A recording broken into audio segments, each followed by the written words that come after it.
Order. Order, please. First of all, I just want to say everyone looks like they're celebrating and in the spirit today. You all look very pretty in pink, so thank you for being so involved in this day, and we really appreciate it. I see a lot of social media posts going out, so it's good news. Just before we begin the daily routine, I will read late debate, February 28th, 2024, submitted by the member from Sydney, member 2. Whereas 1 in 3 visits to food banks are children and youth, and no significant action has been taken to address the needs to increase food security for children and youth. Whereas the provincial government has made $3.4 billion in revenue, but have not taken meaningful action to support children and youth in the last 2.5 years, with the rising cost of living, inflation, and food prices at record levels. Therefore, be it resolved that more children and youth are facing food insecurity by the government's inaction on addressing food insecurity for children and youth across the province. And as all you are aware, this is Liberal Opposition Day. So we will begin the daily routine first with presenting and reading petitions. I recognize the honourable member for Halifax-Chebucto. Thank you, Madam Speaker. I beg leave to present a petition which reads as follows. Whereas over a quarter of those who are homeless for the first time are over the age of 60, and whereas nearly 6,000 people are on the wait list for public housing with an average wait time of 2 years, therefore be it resolved that the provincial government ban evictions of seniors whose incomes would qualify them for public housing until there is a place in public housing for them to go to. This has been signed by a considerable number of residents of Flynn Street, Blink-Bonnie Terrace and McDonald Street in the constituency of Halifax-Chebucto, and I have signed it also.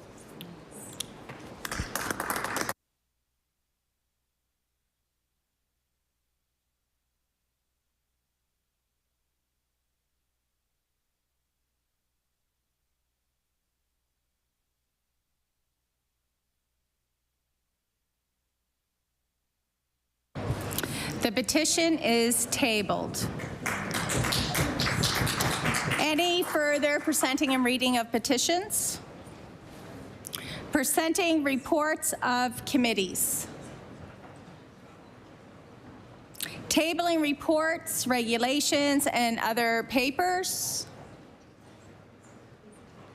Statements by ministers. Government notices of motion. I recognize the Honourable Minister for Education.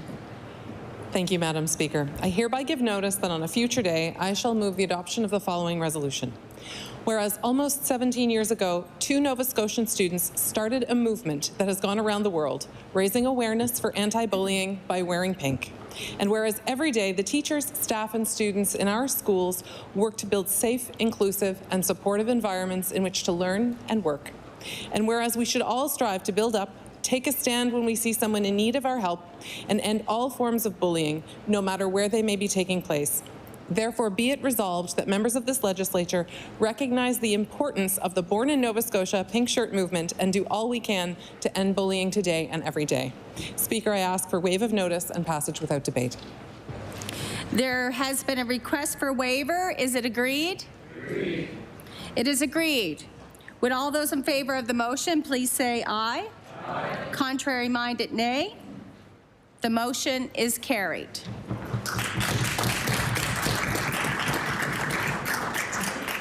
I recognize the Honourable Minister for Health and Wellness. Thank you, Speaker. Speaker, I beg leave to make an introduction. Yes, you may. Great. Speaker, in the gallery today, we have some very special guests who joined the Premier and I this morning to announce more support for Nova Scotians living with type 1 and type 2 diabetes. I would ask that these individuals rise as I introduce them. Nobody can get the smile off their face today on any side of the House, so it's very good. Maria Campbell, the Director of Government Affairs and Advocacy with Diabetes Canada, joined by advocates Amanda Williams, Aaliyah Cook, and Pauline Armour. And also Lucas Devanovic, the National Director of Government Affairs and Advocacy with the Juvenile Diabetes Research Foundation of Canada, who is joined by Advocate Emma Perry. So I would ask all members of the House to join me in giving our guests a very warm welcome.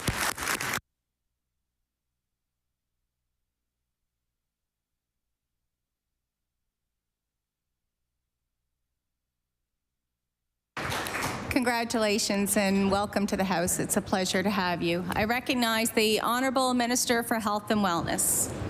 I hereby give notice that on a future day I shall move the adoption of the following resolution. Whereas diabetes is a chronic condition caused by insulin deficiency and it affects more than 106,000 Nova Scotians, and between 5 to 10% of people living with diabetes in Nova Scotia have type 1 diabetes. And whereas for Nova Scotians living with diabetes, it is a life-changing experience that for many will have a big impact on their quality of life, but together and with the right supports, we can help people living with diabetes better manage their care. And whereas supporting Nova Scotians living with diabetes is a collective effort between organizations like Diabetes Canada and Juvenile Diabetes Research Foundation of Canada, who provide education, materials, resources, services, and funding into diabetes research and the work of advocates, patients, and families. Therefore, be it resolved that all members of this legislature join me to recognize the efforts of organizations, advocates, patients, and their families who work tirelessly to improve the quality of life for Nova Scotians living with diabetes. Speaker, I ask for waiver of notice and passage without debate. There has been a request for waiver. Is it agreed? Agreed. It is agreed. Would all those in favor of the motion please say aye? Aye. Contrary-minded, nay? The motion is carried.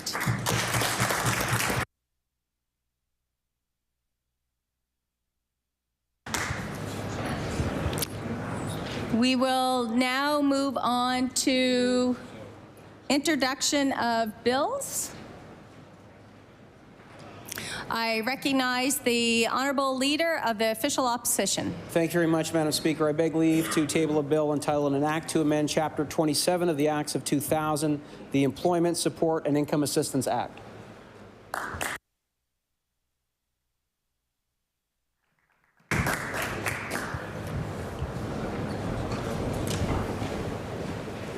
Thank you, David. The Honourable Leader for the Official Opposition begs leave to introduce a bill entitled An Act to Amend Chapter 27 of the Acts of 2000, the Employment Support and Income Assistance Act.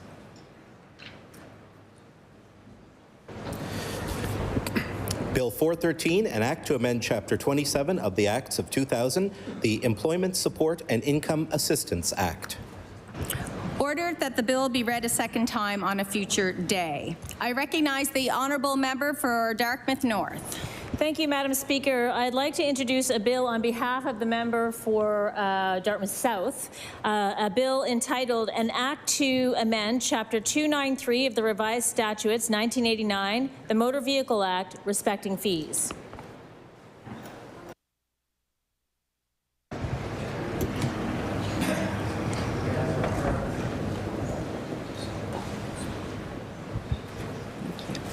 The Honourable Member for Dartmouth North begs leave to introduce a bill on behalf of the Leader of the New Democratic Party, an act to amend Chapter 293 of the Revised Statutes 1989, the Motor Vehicle Act, respecting fees. Bill 414, an act to amend Chapter 293 of the Revised Statutes 1989, the Motor Vehicle Act, respecting fees. Ordered that the bill be read a second time on a future day. I recognize the Honourable Member for Sydney, Member 2. Thank you, Madam Speaker. Madam Speaker, I beg leave to introduce a bill entitled An Act to Index Social Support An Act to Index Social Supports to Inflation.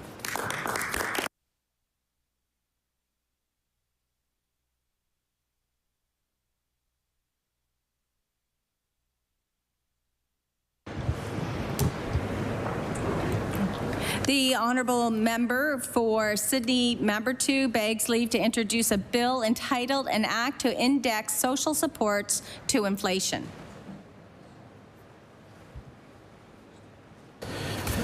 Bill 415, an act to index social supports to inflation. Ordered that the bill be read a second time on a future day. I recognize the honourable member for Cole Harbour Dartmouth. Thank you, Madam Speaker. I beg leave to introduce a bill entitled An Act to Amend Chapter 246 of the Revised Statutes 1989, the Labour Standards Code, respecting serious illness leaves of absence.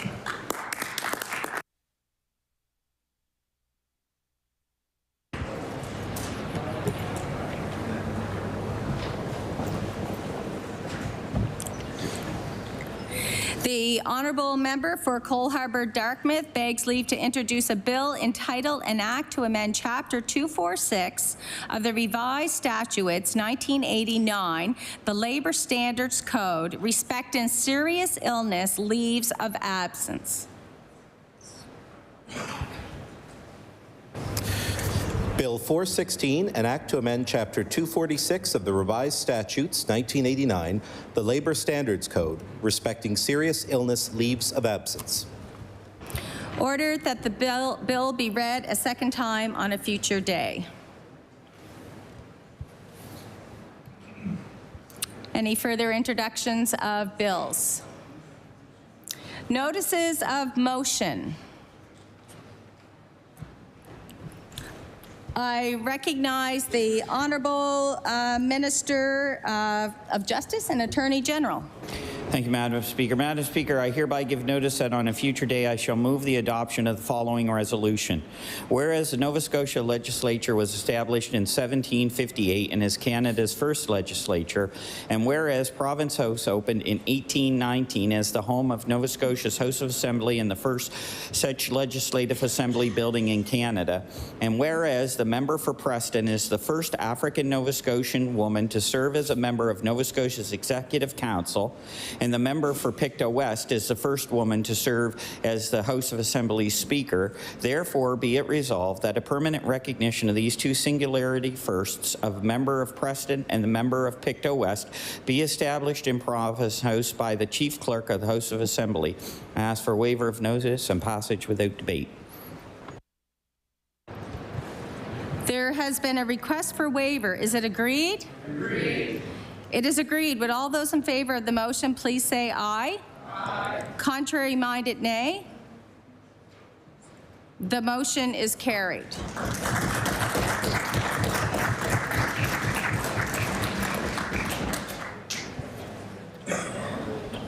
Notices of motion?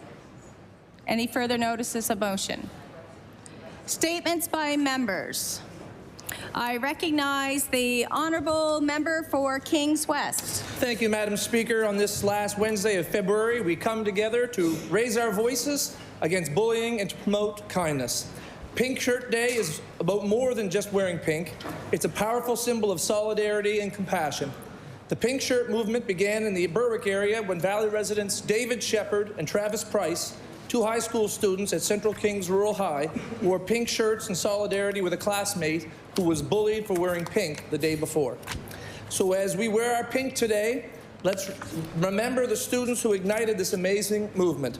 We thank David Shepard and Travis Price for their courage in standing up to bullying and for promoting this message to every corner of our province and indeed around the world.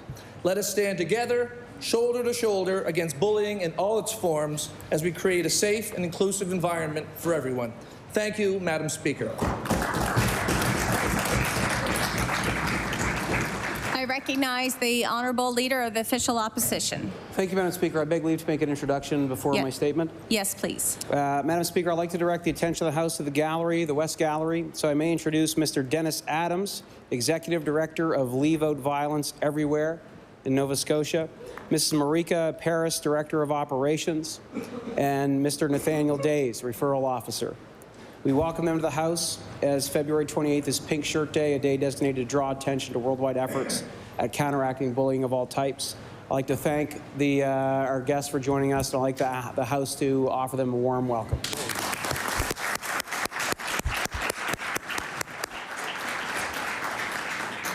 Welcome.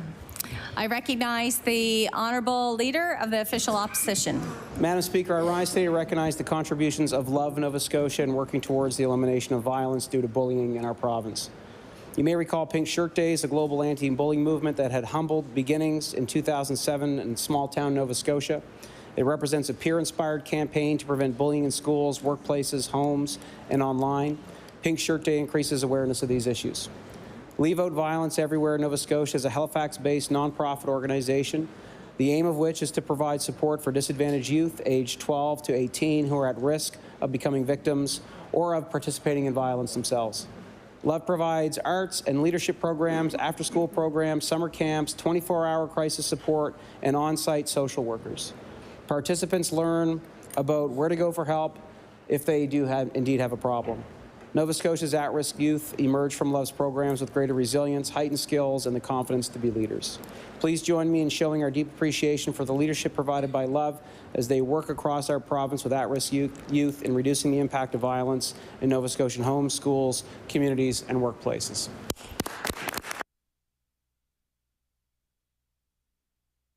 I recognize the member for Dartmouth North. Madam Speaker, I am proud to say that this year, 2 of the 5 nominees for the Halifax Business Awards Small Business of the Year, Flenjor Foods and Indigivisor, are located in Dartmouth North. Better still, I'm excited to share that Flenjor Foods, the African food vendor with a location at Albert Lake and Wise Roads, won the award in January. When Business Voice magazine asked Flenjor what they were most proud of, they replied that their contribution to immigrant retention in this province. Being able to find food from your home country that you're used to cooking, that your family's been cooking for generations, is a major factor in many people's decisions to stay in Canada, in Nova Scotia. Indigivisor is a women-led business on Wise Road that assists clients in creating a reconciliation action plan. When asked what they were most proud of, Indigivisor told Business Voice, sparking systemic cultural change. So I asked the House to join me in congratulating Indigivisor in their nomination for Small Business of the Year and Flenjor Foods for bringing the award home. Thank you. I recognize the Honourable Member for Eastern Passage. Thank you, Madam Speaker. I beg leave to make an introduction first. Yes, please do. Madam Speaker, I would like to draw your attention to the Speaker's Gallery. I am honored to have with me today my constituency assistant, Lisa Rochon, as well as, and I'll stand up, Suzanne Switzer, who is a recent published author from Eastern Passage, her wife, Mary, as well as Suzanne's Catherine Gabriel, who is her sister. So I'd like to welcome them to the legislature today.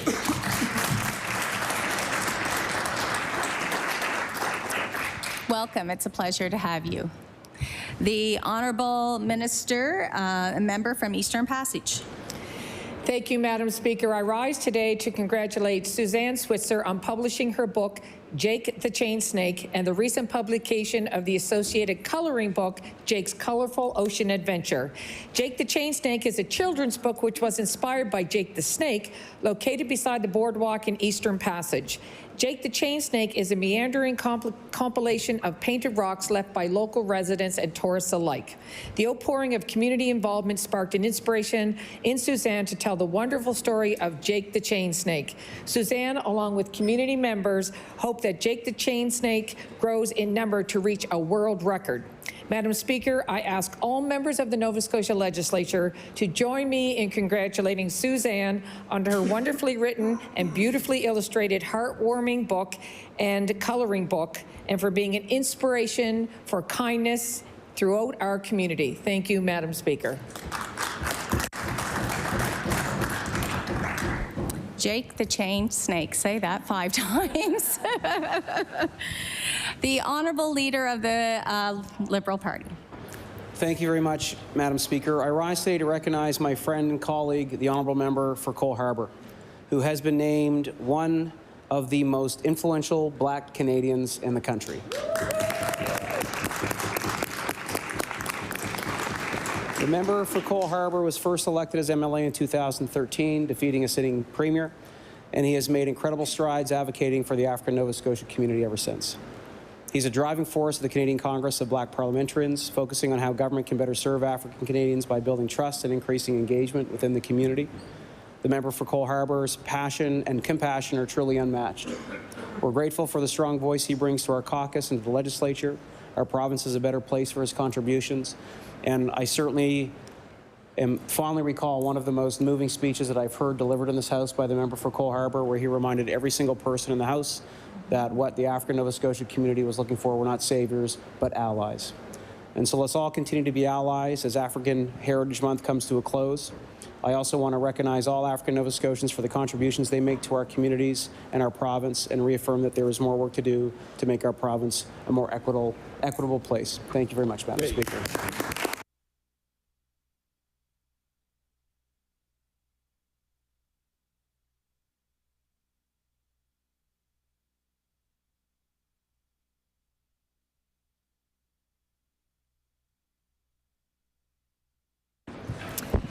The honourable member for Halifax-Chebucto. Madam Speaker, I would like to extend the congratulations of the House to the 92 workers of Pete's Fruitique, Halifax location, members of the Service Employees International Union Local 2, on achieving their first contract as a result of their 7-week strike, which ended January 5th. The gains achieved in this contract are considerable, including 3 paid sick days a year, bereavement leave, and improved vacation benefits and wages. Prior to the strike, the majority of Pete's workers were paid minimum wage. Wages will now range from $15.45 to $19.57. Lump sum payments were also achieved for all members of the union. It was not uncommon during the strike to hear people speak of it as a valiant but possibly hopeless effort. But with tenacity and courage, Pete's workers held rallies at their Dresden Row location across the city and were joined by union workers across the country in a national day of action. They have shown conclusively how much can be accomplished when people mean business about solidarity and fairness. Thank you, Madam Speaker. I recognize the honourable member for Antigonish. Thank you, Madam Speaker. Madam Speaker, I beg leave to make an introduction. Yes, please go ahead. So in your gallery, the Speaker's Gallery, today I am honored to introduce members of the McLeod family. William, Brian Douglas, Seamus, and Jamal are joining us here today as we celebrate the life and the legacy of Brian McLeod. And while all of these individuals are tremendous in their own right, I do want to note that the eldest son, William, is not only an author and a musician, but he is also a real-life cowboy and a talented cattle roper.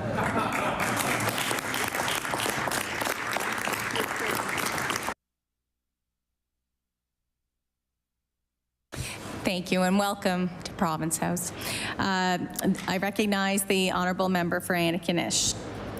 Madam Speaker, I rise today to acknowledge Brian McLeod, who was posthumously inducted into the Nova Scotia Business Hall of Fame last night. Brian passed away Christmas Eve, leaving behind a tremendous legacy. Brian was a builder of families, communities, and businesses who fiercely believed in rural communities. He was an entrepreneur, building McLeod Cares with his late wife, Irene, providing senior care in 14 communities and employing 1,000 workers. Brian passionately believed that healthy communities had vibrant cultures, so he contributed much time and resources to help communities celebrate their heritage. He supported so many local causes in his home community of Antigonish and throughout the province. The McLeod family motto is hold fast, which means that in times of trial you hold on, stoic in your pursuit, assured that time will provide the answers that may not be present in the moment. He held fast.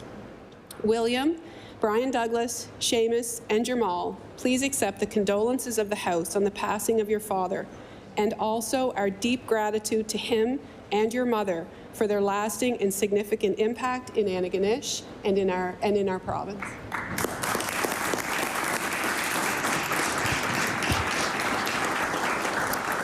I recognize the honourable member for Cole Harbour-Dartmouth.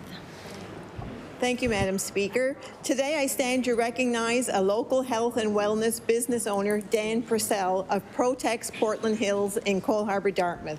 Dan grew up in the Cole Harbour-Lawrencetown area and is passionate about working with clients who are active, self-motivated, and appreciates the value of living a healthy lifestyle. A favorite saying of Dan's is, "What you do outside of his clinic is more important than what you do when you are here." He firmly believes that physiotherapy is a critical piece of the health and wellness puzzle, but that without all the other pieces, it will never be complete. Currently, Dan is focusing on the growth of his Protex Portland Hills business with the goal of becoming the go-to location for injury management and health and wellness services in Greater Halifax. I support Dan in his approach of encouraging a healthy and active lifestyle. Thank you, Madam Speaker. I recognize the member for Halifax Needham. Thank you, Madam Speaker. I rise today to recognize Chief Judge Perry Borden, Chief Judge of the Provincial Court of Nova Scotia. He is the province's first African Nova Scotian to achieve that position. Chief Judge Borden is originally from the north end of Halifax, and he graduated from the Schulich School of Law in 2002 and was called to the bar in 2003. He received a Queen's Counsel designation in 2020. He began his legal career as an associate lawyer in Halifax, and in 2007 he joined the Nova Scotia Public Prosecution Service, and by 2015 he had risen to the level of Senior Crown Attorney, a position he held until his appointment to the bench.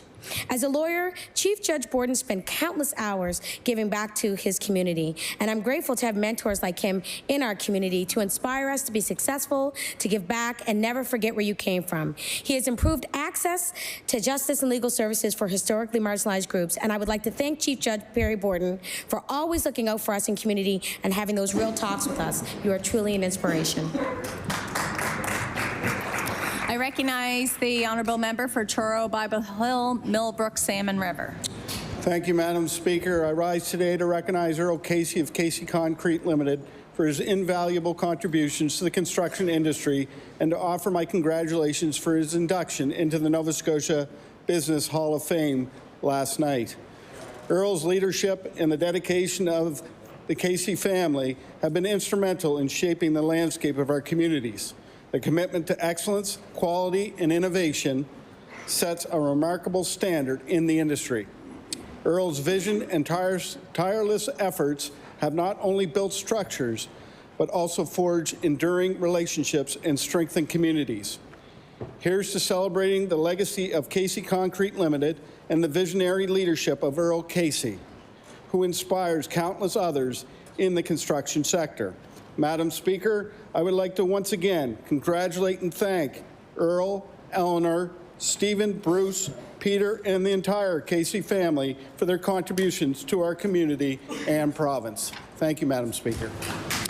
I recognize the honourable member for Bedford Basin. Thank you, Madam Speaker. I beg leave to make an introduction. Yes, please do. Thank you, Madam Speaker. I would direct the members' attention to the West Gallery, where we have some guests joining us from Nova Scotia Heart and Stroke. Resplendent in red is Hilary Richardson Murphy, who is a senior advisor with Nova Scotia Heart and Stroke, and with her is Kevin Dolan, who's an advocate and survivor, and I would ask them to both rise and receive the warm welcome of the House.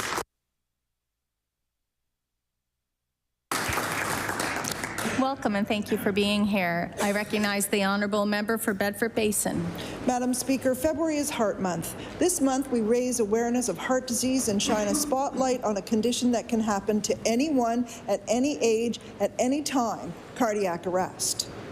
Now, cardiac arrest means the heart has stopped beating. It's a critical medical emergency. Every second counts. According to Heart and Stroke, 60,000 out-of-hospital cardiac arrests occur each year in Canada. Only 1 in 10 people will survive.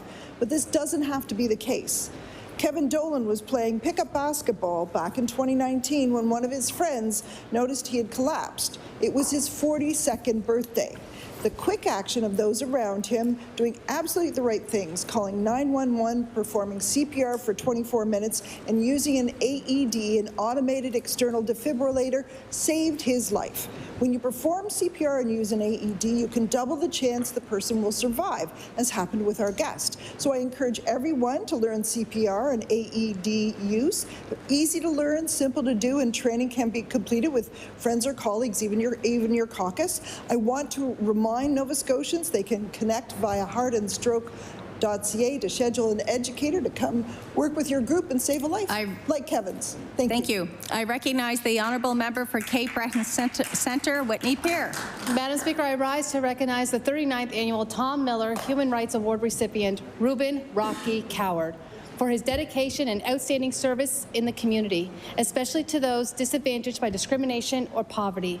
For over 30 years, Rocky has dedicated his life to fighting systemic racism in Canada. The fight began with Rocky's battle against racism directed at him while serving in the Canadian Armed Forces, which led to PTSD and an early retirement from his military career. In receiving the award, Rocky stated, "It almost made me weep to think that I'm getting an award for being human to other people. From women that have been raped that I represent, to people with post-traumatic stress disorder, from racism or discrimination or bullying, trauma and pain do not discriminate, and neither do I." Rocky's speech during the African Heritage Gala was inspiring, and it was a privilege to be present for it. Congratulations, Mr. Reuben Rocky Coward, for receiving the Tom Miller Award. You've made Whitney Peer very proud. I recognize the honourable member for Eastern Shore. Thank you, Madam Speaker. Madam Speaker, I rise today to bring recognition to Ryan Kelly, who is about to move on from his employment with the province as Special Advisor to the Minister of Fisheries and Aquaculture. Recently, Ryan accepted the position as the new Chief Executive Officer for Sail Canada. A lifelong sailor, he worked for a long time in support of the Cadets Canada Sailing Program, and he was the president of Sail Newfoundland and Labrador for 8 years. Ryan is currently a dinghy coach at the Royal Nova Scotia Yacht Squadron and is an active Sail Canada learning facilitator. Ryan's professional career has centered around the ocean sector with more than 15 years marine safety and in general workforce development. Ryan's assistance was vital to the previous minister and has been critical for me as I transitioned into the role of Minister of Fisheries and Aquaculture. His expertise has been invaluable to the team, and I appreciate his hard work and dedication. He will be missed. I ask all members of the Assembly to join me in thanking Ryan for his service to the province and to wish him success in his new position of CEO of CanSail. Thank you, Madam Speaker. I recognize the honourable member for Clayton Park West. Madam Speaker, I rise today to thank my colleague, the MLA for Cape Breton Centre, Whitney Peer, for putting my name forward for a recovery basket from the Island Breast Friends of Cape Breton. I was really touched with the delivery of a most beautiful comfort basket, and they actually deliver this to many women recovering from breast cancer surgery and chemotherapy. Madam Speaker, I will also like to take this opportunity to thank all my colleagues from all sides who reached out to me with notes of encouragement, kind thoughts, and flowers. I will be forever grateful to all for giving me the strength and warmth as I navigated this difficult time. Madam Speaker, we may disagree many times on policy, but it is comforting to know we are all here for each other in difficult times. I ask the House to join me today in thanking Island Breast Friends of Cape Breton and celebrate our commitment to hold each other up in the House during times of difficulty. Thank you.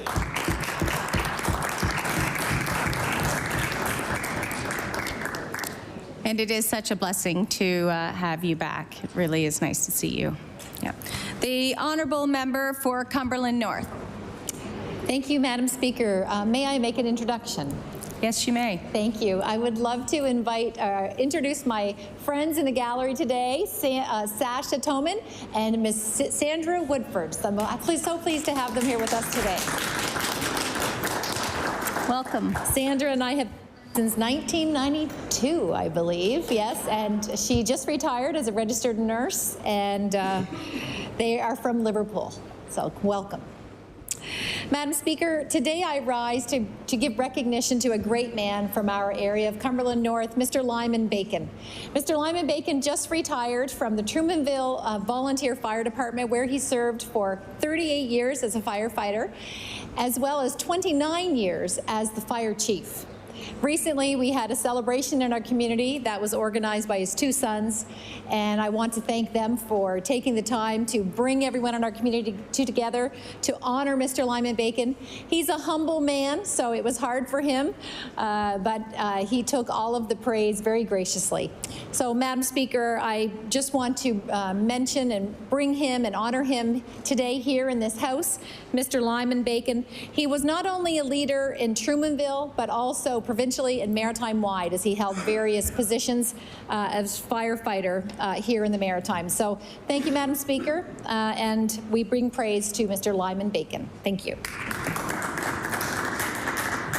I recognize the honourable member for Dartmouth North. Madam Speaker, at the beginning of 2024, the North Dartmouth Outreach Resource Centre, one of Dartmouth North's local food banks, posted a sobering figure to its Facebook page. In 2023, the average number of children served by the food bank went up to 70 in 2023, from 31 in 2022. Even more sobering is that the average number of children served by the food bank in both 2021 and 2020 was 15. That means that today, the North Dartmouth Outreach Resource Centre Food Bank alone is serving 55 more children than they were 3 years ago. And they're just one of the many food banks in Dartmouth North, and of course the province, that is serving the people bearing the brunt of the affordability crisis. Nova Scotia has the highest child poverty rate in Atlantic Canada, and approximately 1 in 4 kids in Nova Scotia don't get enough to eat every day. There are so many things we can and we must do to reduce and eliminate child poverty, some of which we have proposed in this legislature. I hope that every member in this House can commit themselves this session to working toward a world where no family has to rely on a food bank to feed their children. I recognize the honourable member for Hants East. Thank you, Madam Speaker. I'd like to recognize Enfield Sherry Borden colleague on being honoured with a doctorate of civil law by the University of King's College. Sherry has been a dedicated journalist for most of her life and has been committed to telling the stories of African Nova Scotians such as Viola Desmond. Sherry has a special talent on connecting with people, giving her the ability to portray the entire truth in her stories. Madam Speaker, Sherry is a staple in our community, and we are all proud of her accomplishments. I'd like all the members to help join me in congratulating Sherry on her doctorate of civil law from the University of King's College. Thank you, Madam Speaker. I recognize the honourable member for Northside Westmount. Thank you, Madam Speaker. Madam Speaker, I rise today to congratulate Souls Harbor Rescue Mission for opening a drop-in centre in the community of Northside Westmount, specifically on the Main Street in Sydney Mines, providing a hot meal each day for the residents that are in need and who need that. I'd like to welcome them to the community, specifically Terry Dwyer, who moved, and his family, who moved 2 years ago to get this set up in Cape Breton. A much-needed service for those in our community. I'd like to welcome and thank new chef Scott Anderson and the manager Alana McClellan. And they're open Monday to Friday from 12 to 3 for a hot meal and a place to meet the community and have great conversation. So congratulations to Souls Harbor Rescue Mission. Welcome to the community. Thank you. I recognize the honourable member for Halifax Needham. Thank you, Madam Speaker. I rise today to recognize a beautiful person, Chevy Price. This mother, visionary, entrepreneur, and community advocate is a public figure across Atlantic Canada. Formerly known as one of her region's most influential underground artists, Price has seamlessly transitioned into community consultation and management. Her unwavering love for communities is the root of her business, Price Co., a consultant company that aims to support community members through shared knowledge resources, conflict resolution, and advocacy. Price's community-centric approach is not only at the heart of Price Co., but it's also the approach taken regarding management. She enjoys assisting underrepresented local artists by curating inclusive opportunities, marketing strategies, and administrative support, all by working with each artist individually to ensure tailored solutions and recommendations. Price dedicates her social footprint to nurturing community growth, fostering collaboration, and amplifying connectivity. And I love her saying, together, let's elevate HRM communities. I recognize the honourable member for Halifax Atlantic. Thank you, Madam Speaker. It is with a sad heart and mind I speak with the passing of Sonny Tug Goodman. Sonny was a bigger-than-life figure in our community. Sonny was generous and cherished his friends, family, and community. I'm going to miss the loud voice, our arguments, and his larger-than-life personality. Sonny leaves behind a legacy of kindness, hard work, and friendship. To his son David, know that your dad was loved, and that love will never stop. Rest in peace, Tug. An entire community mourns for you. I recognize the honourable member for Clare. Madam Speaker, I rise today to extend my heartfelt recognition to Francis Robichaud, who was recently honoured by the Metighan Fire Department with a certificate of recognition. This certificate commemorates his unwavering commitment as a former member of the fire department and for his many years of service.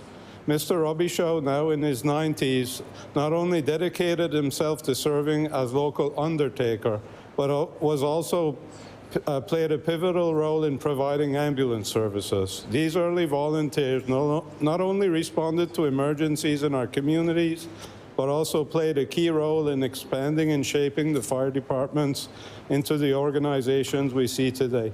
We owe a debt of gratitude to Francis and other volunteers of the time. Their commitment laid the foundations for our current well-equipped and well-trained fire departments. I ask all members join me in thanking Mr. Francis Robichaud and all the firefighters who have contributed to these organizations. Merci. I recognize the honourable member for Halifax, Citadel, Sable Island.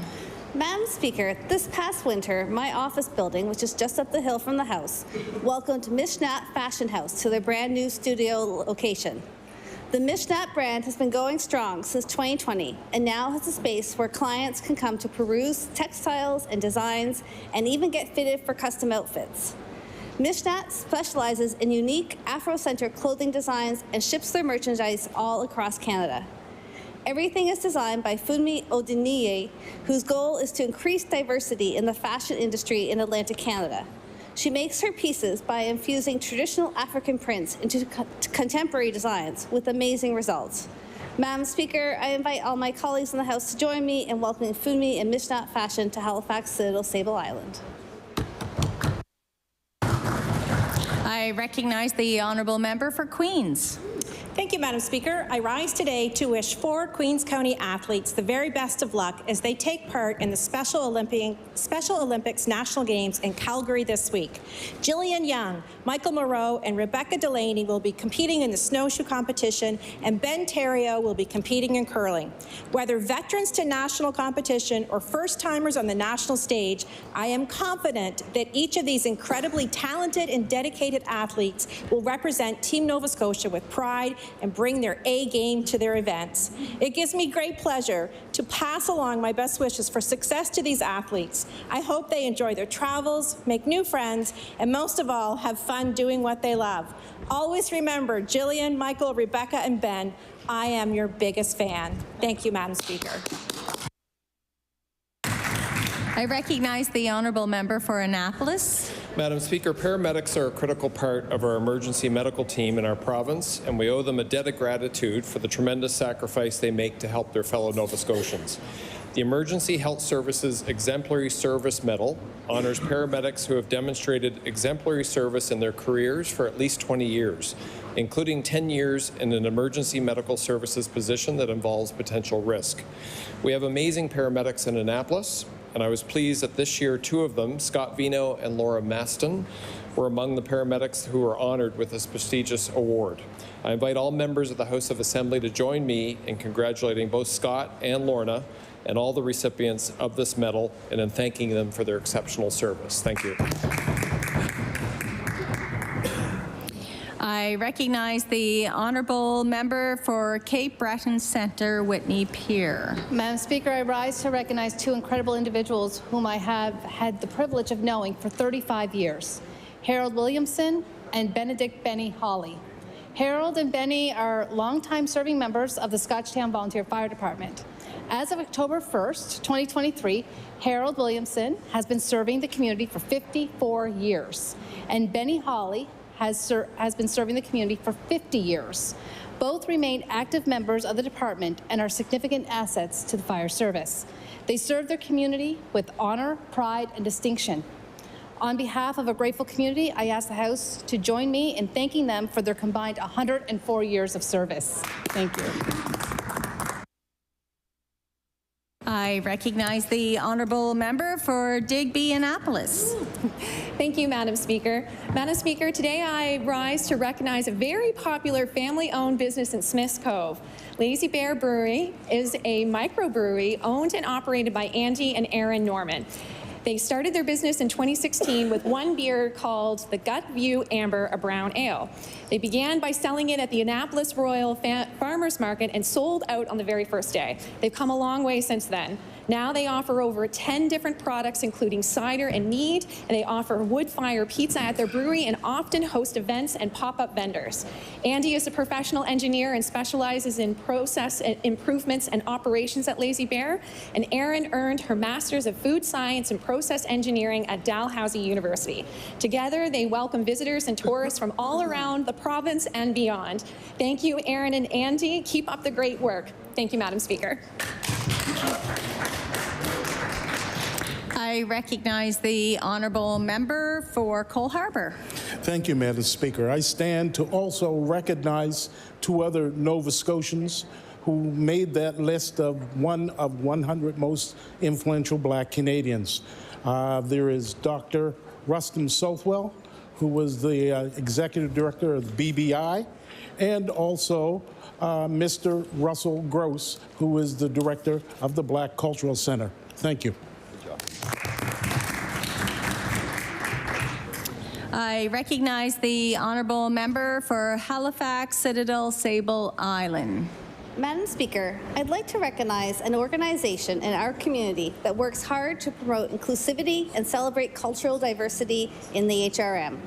Interfaith Harmony Halifax is a volunteer-based organization whose goal is to foster interfaith awareness, understanding, appreciation, respect, diversity, inclusion, and peace through a number of events and activities that include various theistic and non-theistic groups within the HRM.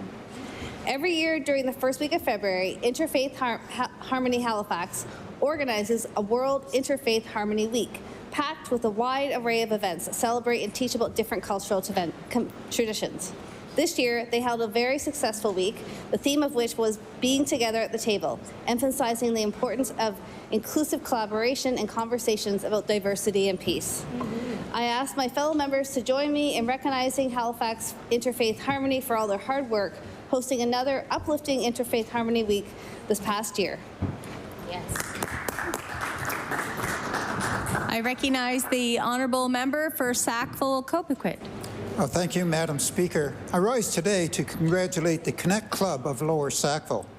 King Canada, an all-Canadian service organization, has been serving its communities through hosting and sponsoring events and community service projects since February 20th, 1920. On May 25th, 2024, the Connect Club of Lower Sackville will be celebrating their 60th anniversary of serving the community. For the past 60 years, the Connect Club has worked diligently to better our community and enhance the well-being of our community members. Madam Speaker, I would like to ask that all members of the House of Assembly join me in congratulating the accomplishments and dedication of each Connect, past and present, of the Connect Club of Lower Sackville, and thank them for their efforts of serving the community's greatest needs over the past 60 years. Thank you, Madam Speaker. I recognize the honourable member for Fairview-Clayton Park. Thank you, Madam Speaker. Madam Speaker, I rise today to highlight the exceptional efforts of the Salvation Army Halifax West Community Church Street Ministry team. Their commitment to aiding the homeless community reflects their long-standing tradition of the Salvation Army, which has been providing emergency disaster services in the Maritime region since the 1917 Halifax explosion. Despite the presence of numerous organizations assisting the homeless, this ministry team has made it their mission to target areas that are often overlooked by others. Led by Dave Watts and a team of 20 dedicated volunteers, they tirelessly visit these sites with their 4 emergency disaster services trucks every Monday and Thursday to offer vital resources, food, clothing, and support. One Monday evening in January, they exemplified compassion and dedication by serving over 40 individuals at 5 encampment sites and transit terminals throughout the city.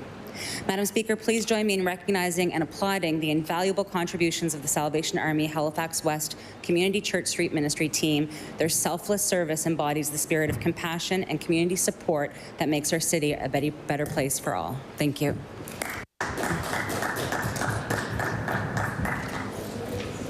I recognize the honourable member for Lunenburg West. Thank you, Madam Speaker. I rise today to recognize Jeff and Shelley Krause of the Bridgewater Curling Club on their win of the Nova Scotia Stick Curling Association Mixed Provincial Championship in January. 21 mixed teams from across the province competed in the second annual championship held in Amherst January 19th to the 21st. The Krause duo was victorious after defeating a team from Amherst in the championship game.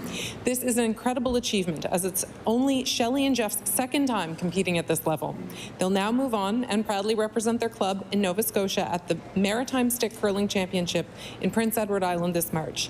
Next year, they plan to compete to defend their title at the 2025 Mixed Stick Curling Championship to take place in Bridgewater. I ask the House to join me in congratulating Jeff and Shelley on their championship win and wish these Nova Scotian ambassadors the best as they continue their journey over the upcoming year and beyond. Thank you, Madam Speaker. I recognize the honourable member for Bedford South. Thank you, Madam Speaker. Just with regards to the announcement this morning about diabetes care, I wanted to give a shout out to a constituent of mine, two constituents of mine, Gloria Furtis and her daughter Olivia.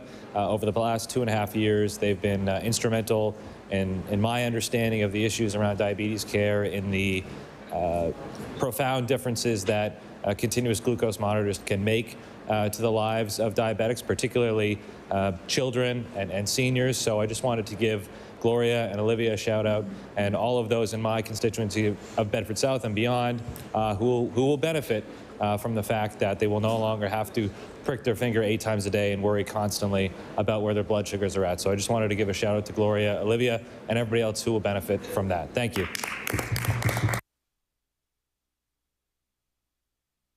I recognize the honourable member for Dartmouth East.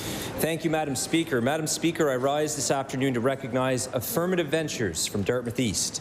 Affirmative Ventures is a non-profit organization involved in supported living and the development of affordable housing projects in the Dartmouth-Cole Harbour area.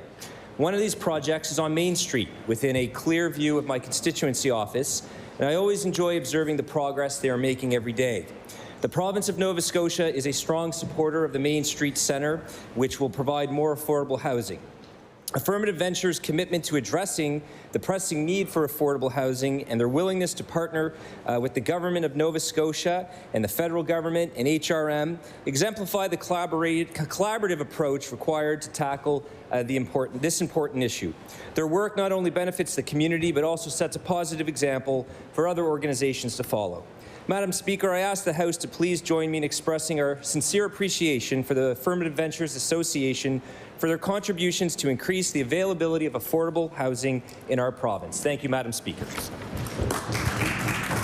I recognize the honourable member for Northside Westmount. Thank you, Madam Speaker.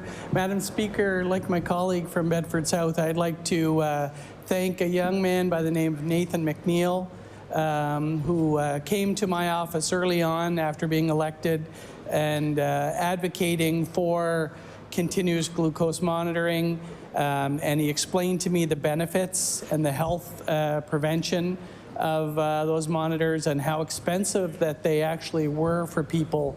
And I'd like to commend the minister for making that announcement this morning, and it's going to help a lot of people in Cape Breton. And thank you to Nathan for all your hard work and advocacy on this behalf. So thank you very much. I recognize the honourable member for Sackville-Uniacke. Thank you, Speaker. Speaker, as this month is African Heritage Month, I would like to take an opportunity to recognize a recently opened restaurant in my constituency. Halisi Restaurant and Cafe has just recently opened in Middle Sackville. Ulysses, a locally owned restaurant which is dedicated to offering fresh, healthy, and flavorful food choices to all customers, including those with eating restrictions. The owner of the cafe, Susan Riesdow, was inspired to open her own cafe after her and her son had fallen ill. To try to restore their health, Suzanne began to expand her already extensive skills and started to master something that people were commenting on. So she thought it would be time to open a restaurant. Speaker, recently I had the honor with the Premier to actually visit Suzanne's restaurant, and we had an opportunity to try her carefully prepared home cooking food. So I would like to ask all the members of the legislature in joining me in wishing Suzanne much success in her growing business. Thank you. I recognize the honourable member for Hammonds Plains, Lucasville. Thank you, Madam Speaker. And today I'd like to recognize and congratulate Brad Marchand and the Marchand family.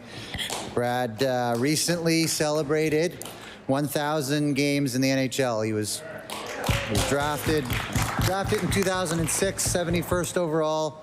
He's won a World Cup gold. He's won a Stanley Cup. He's won a World Junior gold. He's a big supporter of maritime NHLers for kids. This year he became Boston's team captain. He's closing in on 1,000 points. He's surpassed 900, and we want to wish him more success and more Stanley Cups in his future.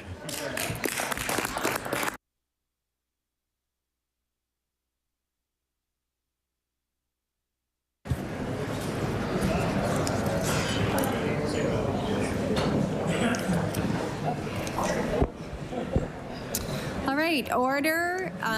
The time is now 2 o'clock. We will finish at 2:50. I would like to recognize the Honourable Leader of the Official Opposition. Very much, Madam Speaker. Madam Speaker, working people in Nova Scotia are struggling under the financial squeeze of having some of the highest inflationary costs in the country, also paying the highest taxes. Working people also have the least amount of job-protected leave for the case of serious illness. Madam Speaker, after our caucus filibustered hard in the last session of the legislature, the government agreed to pass an opposition resolution to evaluate serious illness job protective leave and present a plan to this legislature in this session. Can the Premier please provide us an update on that resolution that was passed by the entire House? The Honourable Premier.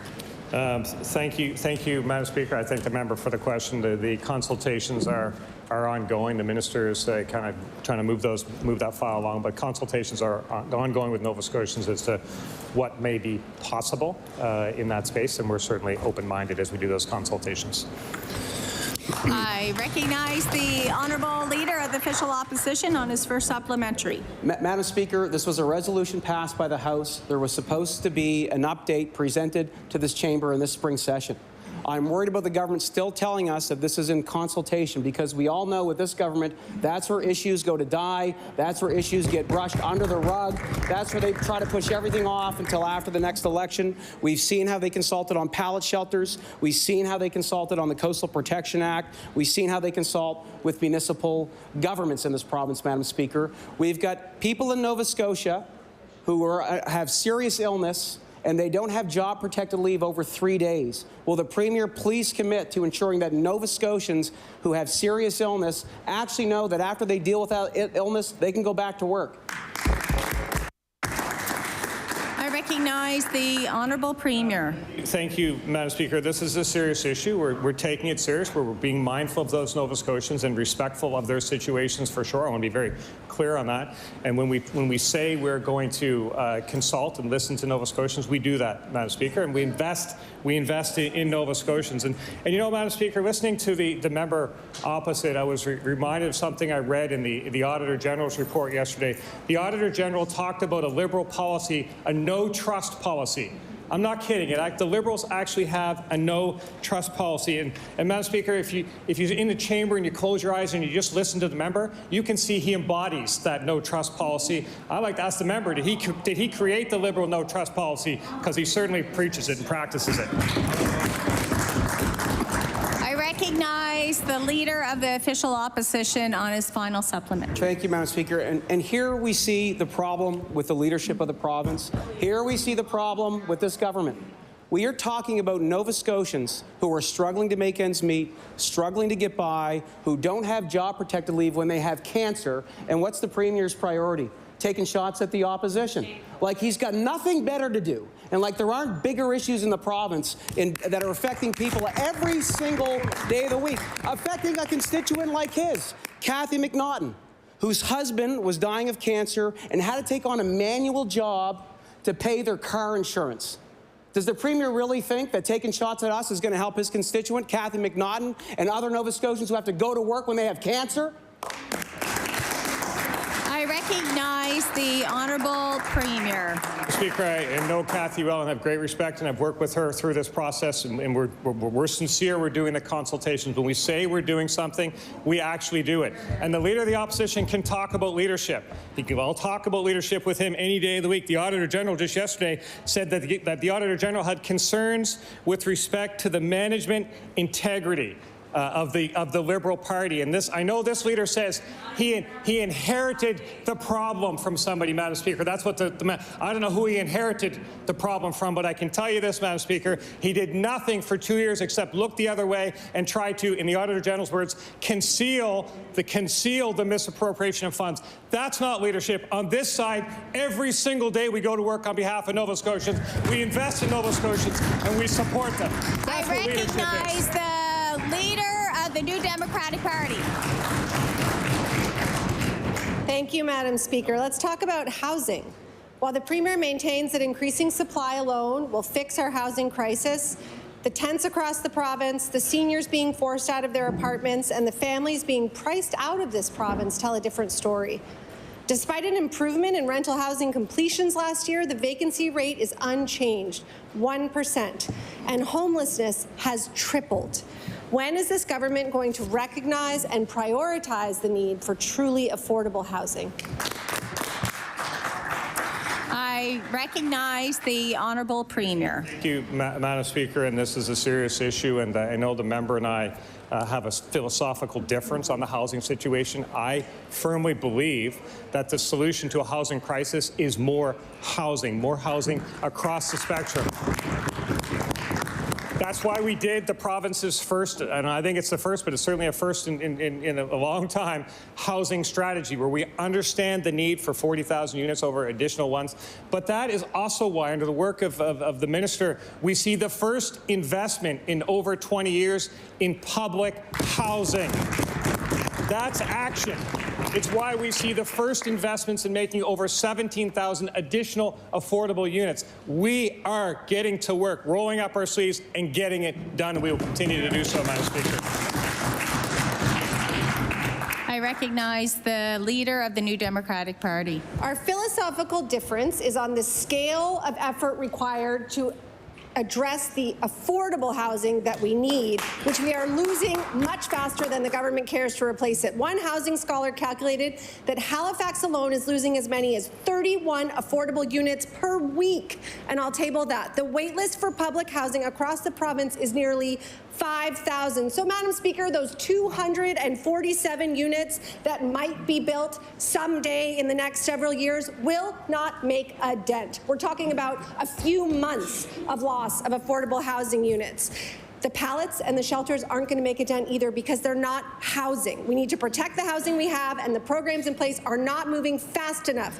This is a Premier who wants to move quickly. What is the plan for the 31 households a week who are losing housing? I recognize the Honourable Premier. Thank you, Madam Speaker, and there is work to be done. There will always be work to be done. But I wonder if the member opposite thinks that the $1.7 billion investment we are making in housing will make a dent. Because, Madam Speaker, I think it will. We know we need to increase the housing supply. We know we need sustainable, affordable housing. But that's why we're getting to work. That's why you see investments in student housing at the Nova Scotia Community College campuses. That's why you see working with institutions like CBU on their student housing. But this is also why you see subdivisions being approved, because we need housing across the spectrum. It all plays together, and we are serious about making the investments, and we'll do more of it tomorrow in the budget again, Madam Speaker. I recognize the leader of the New Democratic Party on her final supplementary. The work isn't working, Madam Speaker. A recent report found that rents in Halifax increased an average of 11.9% in 2023, described as the highest single-year increase. While the Premier's been supercharging development in HRM, spending our money like water, and ignoring the real rent and eviction controls needed to keep people housed, affordability has declined steeply, and so have vacancy rates.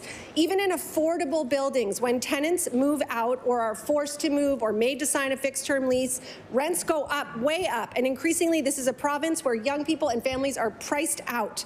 When will the Premier protect current tenants so that they can remain in homes they can afford while waiting for the trickle-down housing the Premier has promised? I recognize the Honourable Premier. Thank you, Madam Speaker. And obviously the member might not want to acknowledge it, but those supports are in place. Those investments are happening. And I heard something I never thought I'd hear. I heard the NDP member talk about spending money like water. It's actually investments in Nova Scotians. We are investing in Nova Scotians. We won't apologize for it. We won't apologize for it, and we're not ashamed of it, and we will do a heck of a lot more of it starting again tomorrow. But, Madam Speaker, these are investments that Nova Scotians want us to do. If the member has an issue with them, she can tell us which ones not to do, because we saw from the NDP government in that window when they were there how not to invest in Nova Scotians. We learned the lesson, and we're making things happen for Nova Scotians right now. I recognize the Honourable Leader of the Official Opposition. Thank you very much, Madam Speaker. The one thing that this government loves to brag about is how much money they're spending. What the government fails to recognize are all the statistics and the lived experience of people that are getting worse by the week. Healthcare system collapsing, ERs overrun, poverty on the rise, homelessness doubling, more extreme weather events that are pounding this province than ever before. And what are they spending money on to deal with these issues, Madam Speaker? Phone apps. Oh, there's a healthcare crisis. Well, we'll get a phone app for that. There's climate change crisis. Now we have a phone app for that. There's a homelessness crisis. Don't worry, we've got a phone app for that. I find it completely ironic that the Premier said what happened in CBRM was a PR stunt. His whole government is a PR stunt. When will the government actually start investing in things that will change the outcomes and statistics that people are experiencing here in Nova Scotia? I recognize the Honourable Minister for Health and Wellness. I'll tell you, 8 years of austerity did nothing to help me do this job in the last 2.5 years. But thanks to this Premier, we have invested record amounts of money. We do have an app, and I'll table it. There is an app for that, if you don't mind. And I hope everyone in the chamber has downloaded it. And it has expanded virtual care to every Nova Scotian in this province, giving them 2 free visits a year. We have lots of time. 10,000 patients are now able to access some of their records on their phones, which is country-leading. It allows us to navigate all of the different access points, which are 60,000 additional appointments per month. I recognize the Honourable Leader of the Official Opposition. And Madam Speaker, what these apps don't do is get people family doctors. We've got 150,000 free people without a family doctor. What they don't do is increase access to emergency care, which has been shut down under this government. What they don't do is change poverty levels in this province that are getting worse. What they don't do is get people housing who are living on the street. What they don't do is deal with the crime issues that we're seeing increase now because of these increases in poverty. And what they don't do is fix the issues around climate change that are impacting coastal communities from one end of this province to the other, Madam Speaker. Again, the government is really focused on these apps when things are getting worse. My question is to the Minister of Environment, since the Premier won't answer any questions, which I think is ridiculous. Does he really think this app is going to protect people who are building in very dangerous situations on coastal communities? I recognize the Honourable Minister for Health and Wellness. Thank you, Madam Speaker. And so, you know what, you're right, an app won't fix everything. However, the strategic infrastructure is generational that we're investing in this province. We have actually invested in surgical access, which has reduced our wait time by 27% since April 1st, 2026. We have invested in a number of different professionals. We now have physician assistants for the very first time in this province being trained. We have emergency medical responders that are being trained in this province. An app won't fix that, but boy, will it fix a lot. And in the meantime, we're spending money on things like emergency and urgent care, where nurse practitioners, physician assistants, waiting room care providers are all there to support emergency work. We've invested incredible amounts of money in our EHS system. So an app will fix many things, but we have a tranche of money that's coming to support Nova Scotians as we transform healthcare. I recognize the Honourable Member for Temberley Prospect. Thank you, Madam Speaker. I believe the question was for the Minister of Environment. We have recently witnessed in Nova Scotia some of the largest climate disasters on record. These climate emergencies have highlighted the vulnerability we are facing in our province, with the tragic loss of homes and from fires and floods and more, and inconsistent planning across our province. Instead of implementing the Coastal Protection Act, the province has scrapped it and abdicated responsibility, despite members of this government on record all voting for it and supporting it in 2019. Now this government has taken its typical approach and has downloaded the responsibility to a different order of government. It doesn't make sense to why this government has decided to reverse its support for protecting our coast and waiting till after consultation, unless there's something in the consultation we're not aware of. Will the minister finally release what was revealed in consultation? I recognize the Honourable Minister for Environment and Climate Change. Thank you, Madam Speaker, and I want to thank the Honourable Member for the question. I mean, climate change is the issue of our time. That is why the first major piece of legislation this government introduced was the Environmental Goals and Climate Change Reduction Act. From there, Madam Speaker, we released the first climate risk assessment, which outlines the hazards that Nova Scotians will be impacted by because of climate change. And of course, we've implemented the Climate Action Plan. Now, Madam Speaker, our most recent action plan is the Coastal Action Plan, which, Madam Speaker, which looks to support informed decision-making for property owners, works to work with our municipal units for zoning, and deploys immediately coastal action. Madam Speaker, we have listened to Nova Scotians. I recognize the Honourable Member for Timberley Prospect. Thank you, Madam Speaker. Well, the fact is they're obviously not following their climate action plan because they had a commitment to actually implement the Coastal Protection Act. So what does that say about the rest of the plan that the minister is so passionate about? How can he be so passionate about what they're doing on coastal protection and the environment when they won't release the findings about this consultation and his decision to actually remove pending protection for 13,000 kilometers of coastline? That includes the most sensitive ecosystems we have in our province, whether it's the sand dunes. The Premier can laugh all he wants, and allow wealthy landowners to build rock walls on these most sensitive, on saltwater marshes, etc.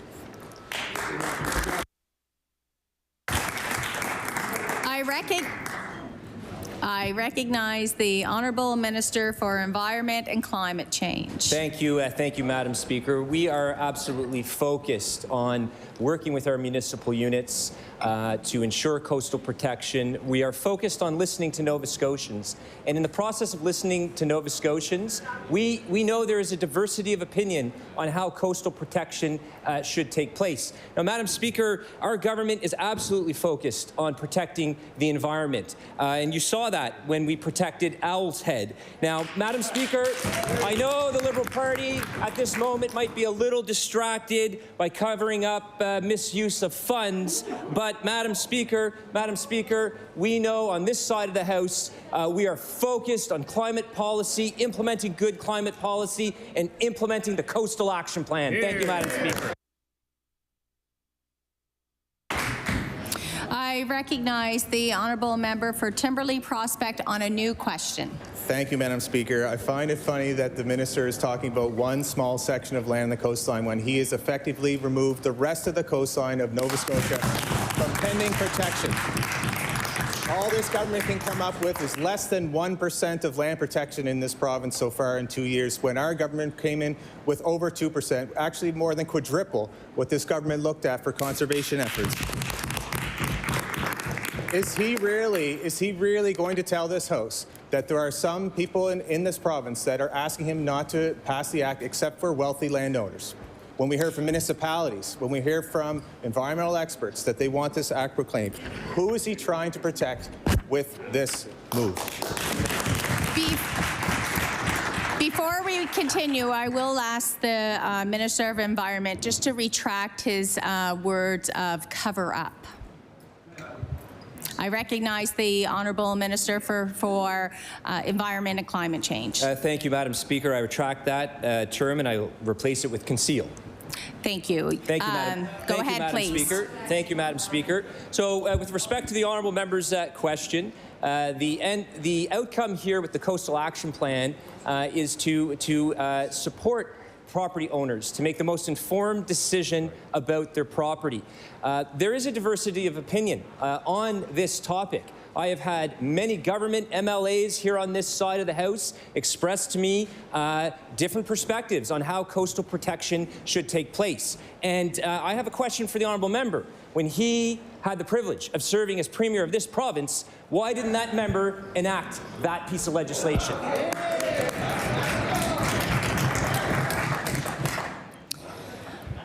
I recognize the Honourable Member for Timberlea Prospect.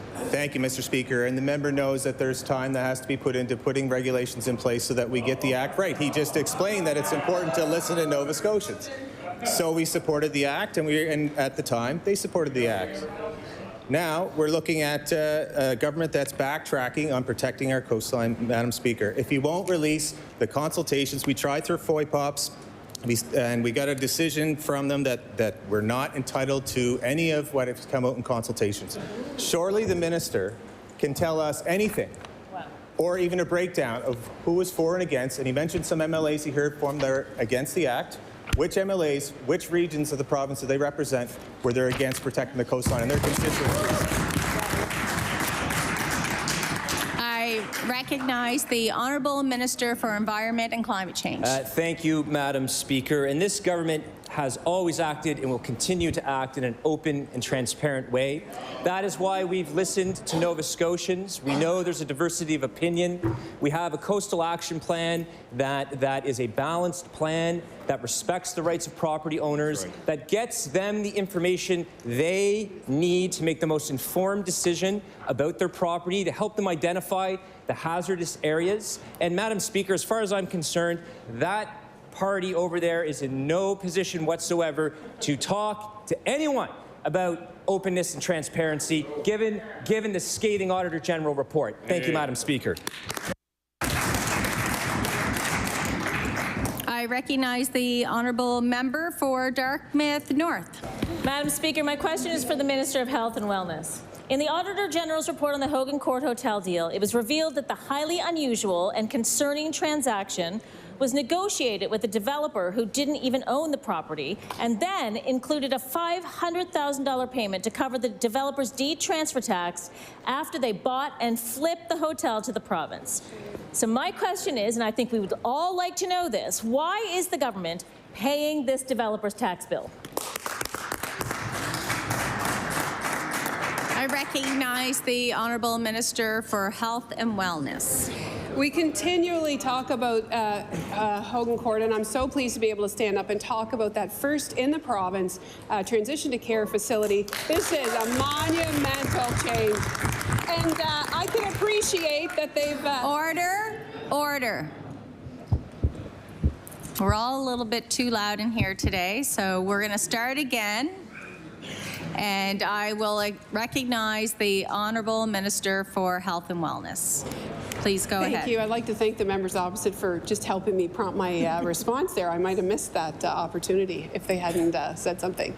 So we are really pleased with this development. The there was a first right of refusal that informed how we proceeded with the project. We bought this facility so that we can get more care faster to Nova Scotians, particularly our seniors who are waiting in hospital. There are things we can absolutely learn from the Auditor General's report. We have accepted them.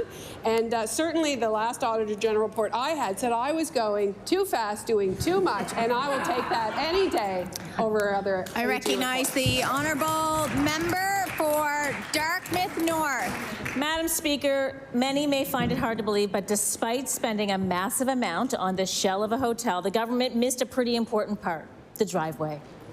Shockingly, the government's new overpriced hotel doesn't even have road access. Instead, this government had to negotiate service and access agreements with the developer to make up for the omission.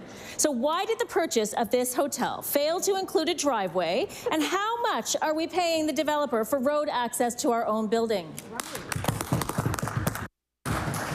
I recognize the Honourable Minister for Health and Wellness. If the only thing the member opposite can find wrong with Hogan Court is that it doesn't have it's the only thing we're talking about today is a little driveway, I feel confident in our ability to put in an adequate driveway that will help families pick up their loved one and take them home after they receive excellent care in the transition to community.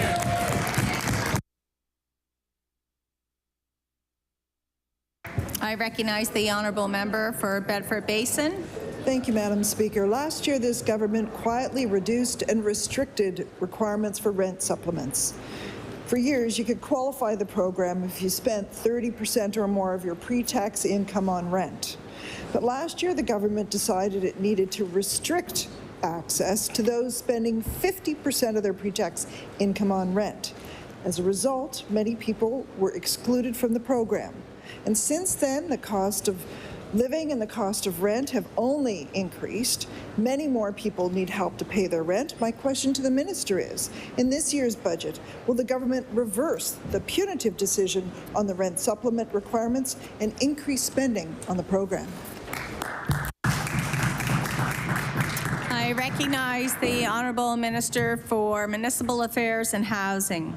So, Madam Speaker, the reality is when we came to government, the Rent Sup program was about a $10 million program that served about 2,000 individuals. It's now a $52 million program that is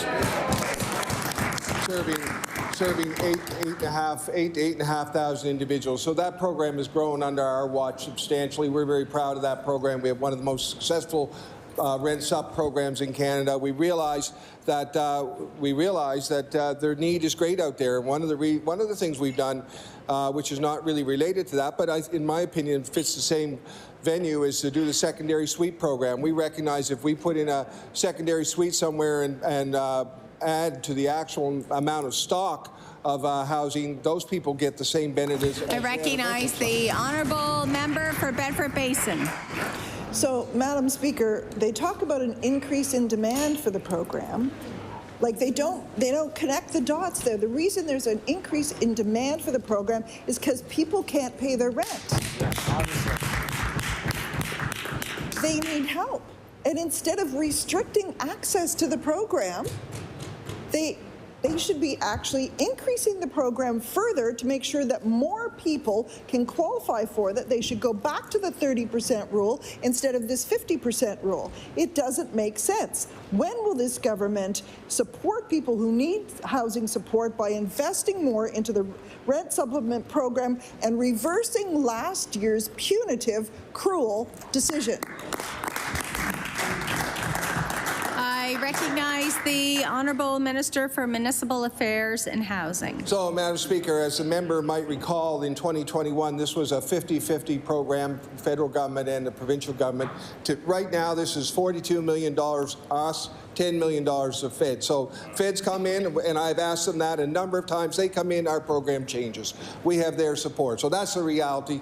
So we're working hard to make this work for every Nova Scotian. At the end of the day, we realize that the only real solution is more supply. That is why on a number of fronts we are investing in Nova Scotians, in Nova Scotia, to put more housing on the ground, as in 25 new modular units, which will be ready by July of this year. the historic 222 public housing build. So we are I working hard to recognize increase. the honourable member for Bedford South. Thank you, Madam Speaker. We hear a lot from the government side already today, from the minister, from the premier, about investments in housing and how much they're building more homes faster. And yet, the numbers tell a very, very different story. There are 300,000 renters in Nova Scotia, thousands of them in my riding of Bedford South, and they are falling further and further behind. That is not my opinion. That is a report that I will file here that showed Nova Scotia led the country in rental increases last year at 19%, year over year. I would ask the minister, is the highest rental increases in the country something to be proud of and a sign that their plan is working? I recognize the honourable minister for Municipal Affairs and Housing. So, Madam Speaker, we recognize the stress across Nova Scotia in the housing, and the reality is more people are coming to Nova Scotia. We welcome immigrants. I'm the son of immigrants. We want to have more people here. We want to see our province grow. We know our demographics are changing. We're getting younger. These things are all so positive, but it puts stress on the housing situation. We recognize that. That's why, as a government, we've continued to invest in that, and in fact, we saw a 25% year-over-year increase in new starts in 2023 in housing. Well, we're working hard to make that happen. We recognize that at the end of the day, this is a supply issue. We're working on many fronts on that. We're adding building inspectors. We're training more young people to be all the trades that we need. So thank you, Madam Speaker. I see the little circle. I recognize the honourable member for Bedford South. Thank you, Madam Speaker. And actions speak much, much louder than words. So actions that we have not seen from this government. We have not seen a change in the rent supplement program, which would make a big difference. We have not seen the creation of an enforcement unit within residential tenancies, although this government has had a report on their desks for over a year now that they will not say. The Minister of Environment and Climate Change was talking earlier about how transparent and open they are. The Minister of Service Nova Scotia has had that report for a year, and we haven't seen a word of it. So I wonder how transparent and open that is. Oh, you want to go? Okay, go. Yeah. Thank you. I recognize the honourable minister for Service Nova Scotia. Thank you very much, Madam Speaker. We know that division would be a new thing to Nova Scotia. We want to make sure that if that's something that government does, that we understand how to do it correctly, and understanding that through the residential tenancies program, we're always looking at the lens of balance, through the balance of the rights and responsibilities of tenants and landlords. The member opposite did say something about action speaking louder than words, but it made me think a little bit about yesterday's unfolding of events and what the Auditor General pointed out, and concealing the actions of under the previous government, and concealing, the misuse of public funds. So we can talk about misuse of public funds. We can talk about. All right, well, I'm going to sit down. I recognize the honourable. New question. New question? Okay, I recognize the honourable member for Bedford South on a new question. Thank you, Madam Speaker. And again, as the Leader of the Opposition said earlier, I think what we are focused on here on this side of the House is what's really going on in people's daily lives and what they care about. And what people care about is, can I afford the rent? And too many are saying no. What people really care about is, do I have a family doctor? And 150,000 are saying no. People think, can I afford my prescriptions? Do I have a place to live? These are the questions Nova Scotians ask. These are the questions that Nova Scotians have gotten a resounding answer from this government, which is no, we aren't going to help you. So I'll ask the minister, when are they going to get the help they need, particularly on residential tenancies enforcement? And let's stop talking about balance, and let's start talking about doing something. I recognize the honourable minister for Service Nova Scotia. So, Madam Speaker, I look forward to debating the opposition's bill pertaining to residential tenancies and the compliance and enforcement unit. I've spoken about that at length, and we'll have that opportunity later on. Our approach as a government on this side is demonstrated under the leadership of this Premier and all cabinet ministers. In fact, all of our caucus is listening to the concerns of Nova Scotians and actually acting on them and getting more money in their pockets and acting on the concerns that we see every single day. Madam Speaker, there's going to be a lot more in tomorrow's budget. contrary to the Liberal Party's approach of conceal and obstructing, we're targeting to get money into the pockets of Nova Scotians and not keeping money out of the pockets of Nova Scotians, public funds. And I'm not, we can talk about the Liberal carbon tax that they're trying to get out of the pockets of Nova Scotians as well. I recognize the honourable member for Bedford South. Thank you, Madam Speaker. And we hear from the minister constantly that he wants to balance the rights of tenants and landlords. Well, obviously, that is self-evident. But I'd remind the minister that this proposal to create an enforcement unit, which many other provinces in Canada have, which you could copy if you wanted to from Ontario, for example. They have a great system. This is a proposal that is supported by both landlords and tenants.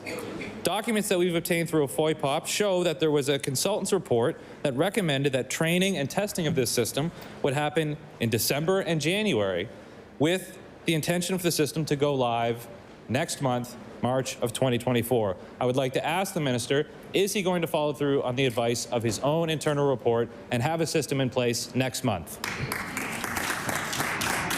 I recognize the honourable minister for Service Nova Scotia. Thank you very much, Madam Speaker. And governments of all stripes conduct reports on how to do things. And I could point out in my time in opposition when I was calling on the former ministers, previous plural ministers of health, to act on a report that they had to pertain to ambulance wait times and paramedics. But I digress, Madam Speaker.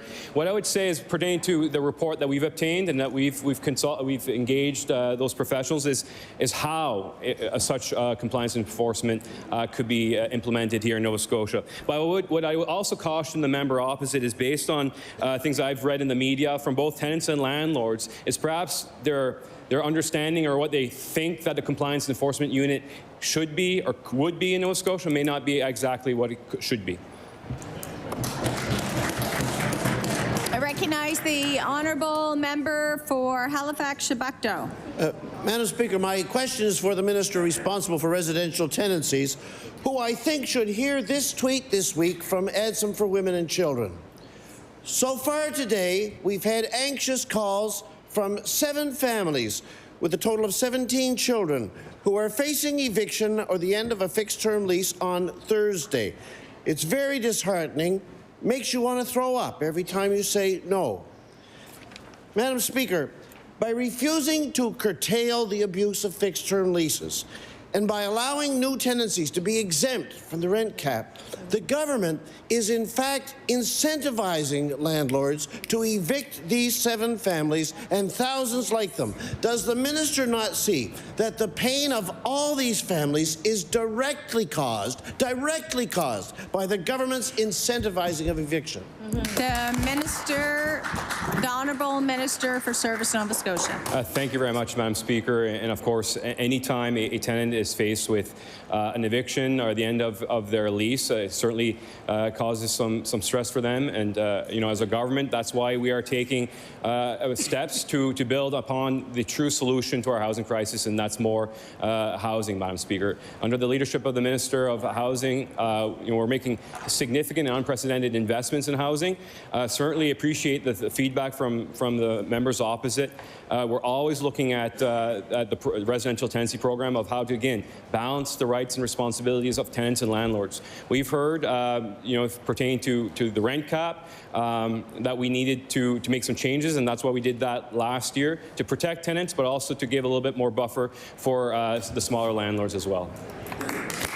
I recognize the honourable member for Halifax-Chebucto. Oh my, Madam Speaker. We used to talk about fixed-term leases not very long ago as a loophole around the rent cap. But they're not a loophole anymore. They're a broad open barn door which the government is holding wide open for landlords to go get new tenants who they can then charge above the rent cap.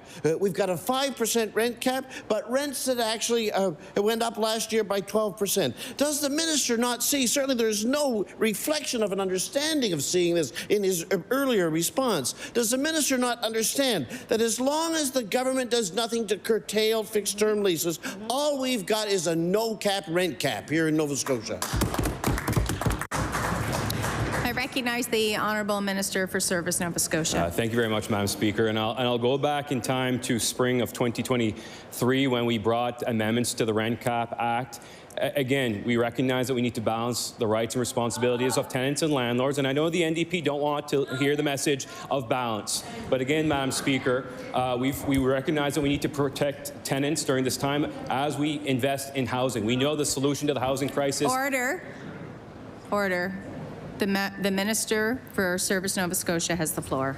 Madam Speaker, we know that the true solution to the housing crisis is more housing, but we've also heard from the smaller landlords that the 2% rent cap wasn't enough and that we had to make that change. So that's why we've acted. Madam Speaker, I hate to hear the members opposite paint all landlords with one brush and all tenants with one brush. Madam Speaker, again, we're looking to balance both. I recognize the honourable member for Sydney, member 2. Thank you, Madam Speaker. Madam Speaker, climate disasters are hurting people all over Nova Scotia, and we've heard the devastating impacts from those who have lost their homes. The historic snowfalls have hurt businesses and families alike in Cape Breton. Sarah Lynn Gillian and Adam McKenzie are only one example of a family with significant damage to their home due to water damage through their roof and ceiling. Firefighters told the family that they should not stay there any longer due to the water damage. However, with such low vacancy rates and the high cost of rent, they have nowhere so they can afford to go. Madam Speaker, my question to the Minister of Housing: what are families like Sarah Lynn and Adam supposed to do when their place is inhabitable due to a storm and they have nowhere to go? I recognize the Honourable Minister for Municipal Affairs and Housing. Well, Madam Speaker, I mean, we recognize that we had a traumatic, really 15, 16 months with Fiona, wildfires and floods, and it's impacted many Nova Scotians. That's why we were very prompt in opening up the DFAA portals on the Fiona and the floods, and more recently actually opened up a DFAA portal on the wildfires. We recognize the tremendous stress this puts on Nova Scotians, and we are working through that process on almost 4,000 applications, which is a daunting challenge for our EMO office, which we are working through. The Honourable Member for Sydney, member 2. Thank you, Madam Speaker, and I do want to say to the Minister that DFAA is important for those past events, but my question is, what's coming after the snow that we just had in Cape Breton? And Madam Speaker, we know that the storm in Cape Breton has financially impacted many people, and there's been no financial response from the government to help Cape Bretoners. Now this family's friend, who had started a GoFundMe page to try to find a new place for this family to live. Families like Sarah Lynn and Adam need the financial support to at least find somewhere temporarily while their rental gets fixed. My question to the Minister of Housing: why has the government not provided any financial relief to those who have been displaced due to this storm in Cape Breton? I recognize the Honourable Minister for Municipal Affairs and Housing. Madam Speaker, what I can tell you is this House is that we are very aware of the issues across the province from these types of storms. The DFAA portal has certain rules and regulations on it, and actually we are looking into announcing that we will open the DFAA portal for snowstorms. However, I will say it is a different, somewhat different portal with somewhat different rules on it, but nevertheless, we will see if it's something that we do in partnership with the federal government. Unlike this government, which took 4 months to open up the DFAA portal for Dorian when it was exactly what that was intended for, which was flooding, and took a long time. So actions speak louder than words, Madam Speaker. We're doing what we need to do. That government actions on the recent Auditor General report, they speak louder than words too. I recognize the Honourable Member for Cole Harbour Dartmouth. Thank you, Madam Speaker. One thing that is quite perplexing is that in the new Memorandum of Understanding within the universities, the government is directing universities and the HRM and CBRM to work together to address the housing shortages for students. We agree that there needs to be collaboration among the universities and governments to address the student housing need, but the provincial government can't just avoid all responsibility when it comes to student housing. One way this government has avoided responsibility is by failing to deliver on their own promise, a student housing strategy. The government promised it last spring, But we have heard excuse after excuse as to why it's not been released. So, Madam Speaker, my question is to the Minister of Advanced Ed. When will the student housing strategy be released? And if action is planned, a date would be good. I recognize the Honourable Minister for Advanced Education. Thank you, Madam Speaker. Thank you to the member opposite for the question. We've been writing the student housing strategy for 2.5 years. We started writing the student housing strategy with an announcement of 3 Nova Scotia Community College builds. We continue to write the student housing strategy when we announced $5 million towards the Tartan Downs project. We continue to write the strategy with $3 million towards the Atlanta School of Theology student housing. We continue to write the story when we put in with our bilateral agreements, which are very important. I hope to have an opportunity to talk about it, but the 15% provisioning rate for residences. The Honourable Member for Cole Harbour Dartmouth. Thank you, Madam Speaker. The student housing strategy, as I mentioned, was promised to be a guiding document. Leadership provides guidance on how best to address the housing strategy for our students in this province. They are struggling. If they are able to find housing close to their school, it's often incredibly unaffordable. They deserve leadership. Student groups have been calling upon for this strategy from this government, and yet the government can't even release the student housing strategy. It's being worked on for 2 years. They themselves are in a leadership role, and they promise this strategy to our students. So my question to the Minister of Advanced Education, why is the government making everyone else do the work and not taking any responsibility for student housing? And why is the government failing to provide leadership and I recognize the Honourable Minister for Advanced Education. Thank you, Madam Speaker, and thank you for the follow-up question. I think leadership is doing, not writing things down on a piece of paper. I agree that a student housing strategy will guide us, but we have done so much. Had we waited, we would not have the Nova Scotia Community College ready to open at Acreley campus. We would not have the student housing at the Stullerton campus ready for the next school year. However, we may have seen that the grand opening of the very important Nova Scotia Community College in Cape Breton, downtown Sydney, would have had student housing attached to it. In the end of it all, we are focused on developing student housing. We are not focused on... I recognize the Honourable Member for Cumberland North. Thank you. Thank you, Madam Speaker. My question is for the Minister of Health and Wellness today. Cumberland North residents continue to contact me upset because of the lack of emergency ambulance services available. Sometimes an ambulance never shows up after they call 911.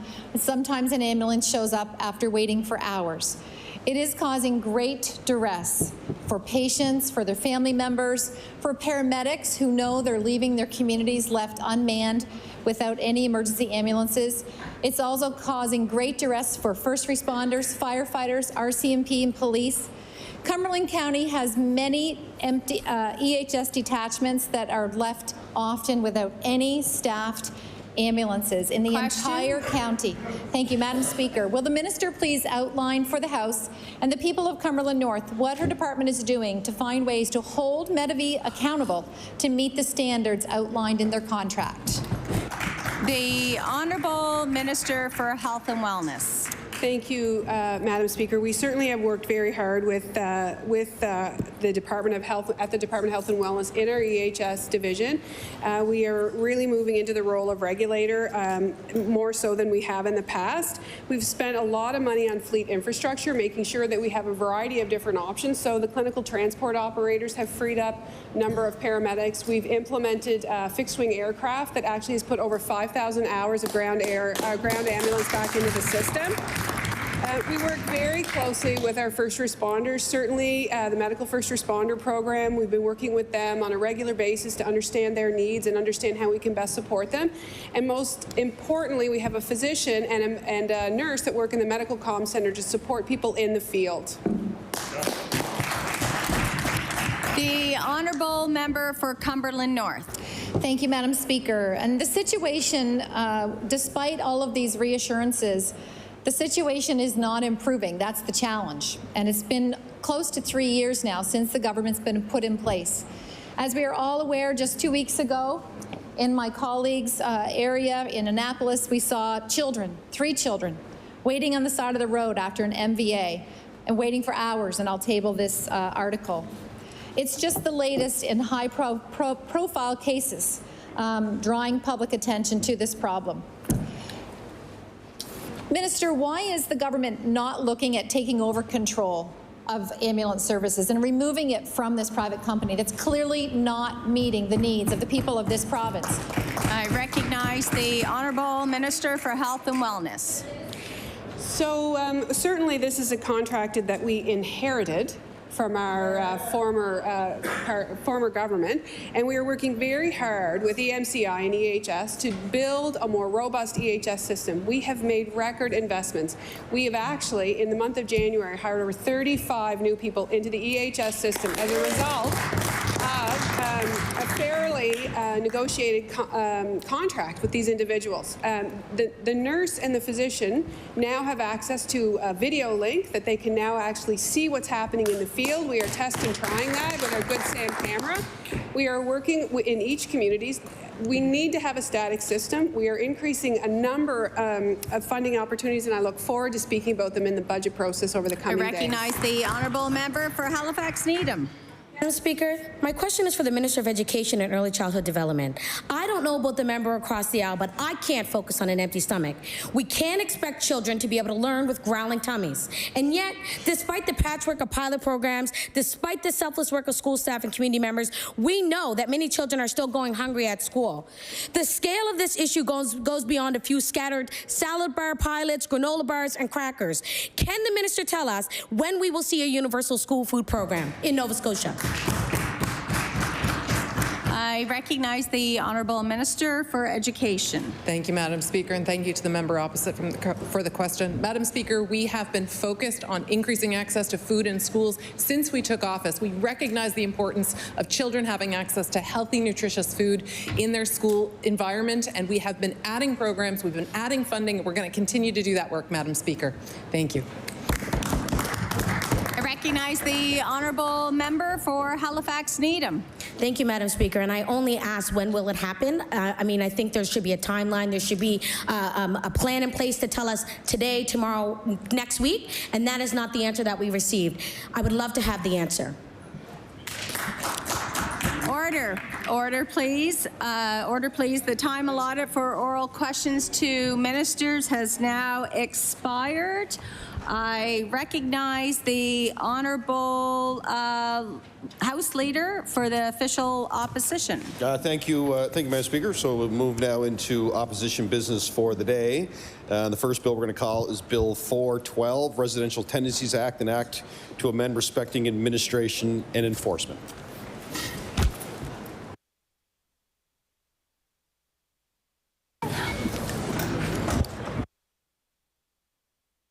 Uh, 412, sorry, my apologies. I recognize the Honourable Member for Bedford South.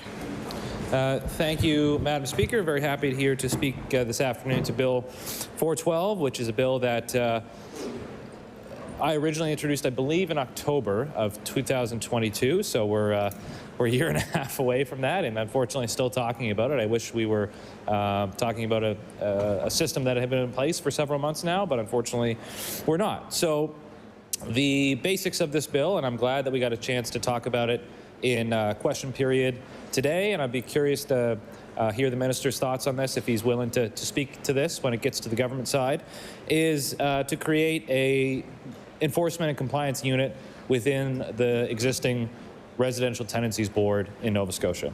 And as I mentioned during question period, there are about 300,000 renters in Nova Scotia. So we're looking at least 30% of the population.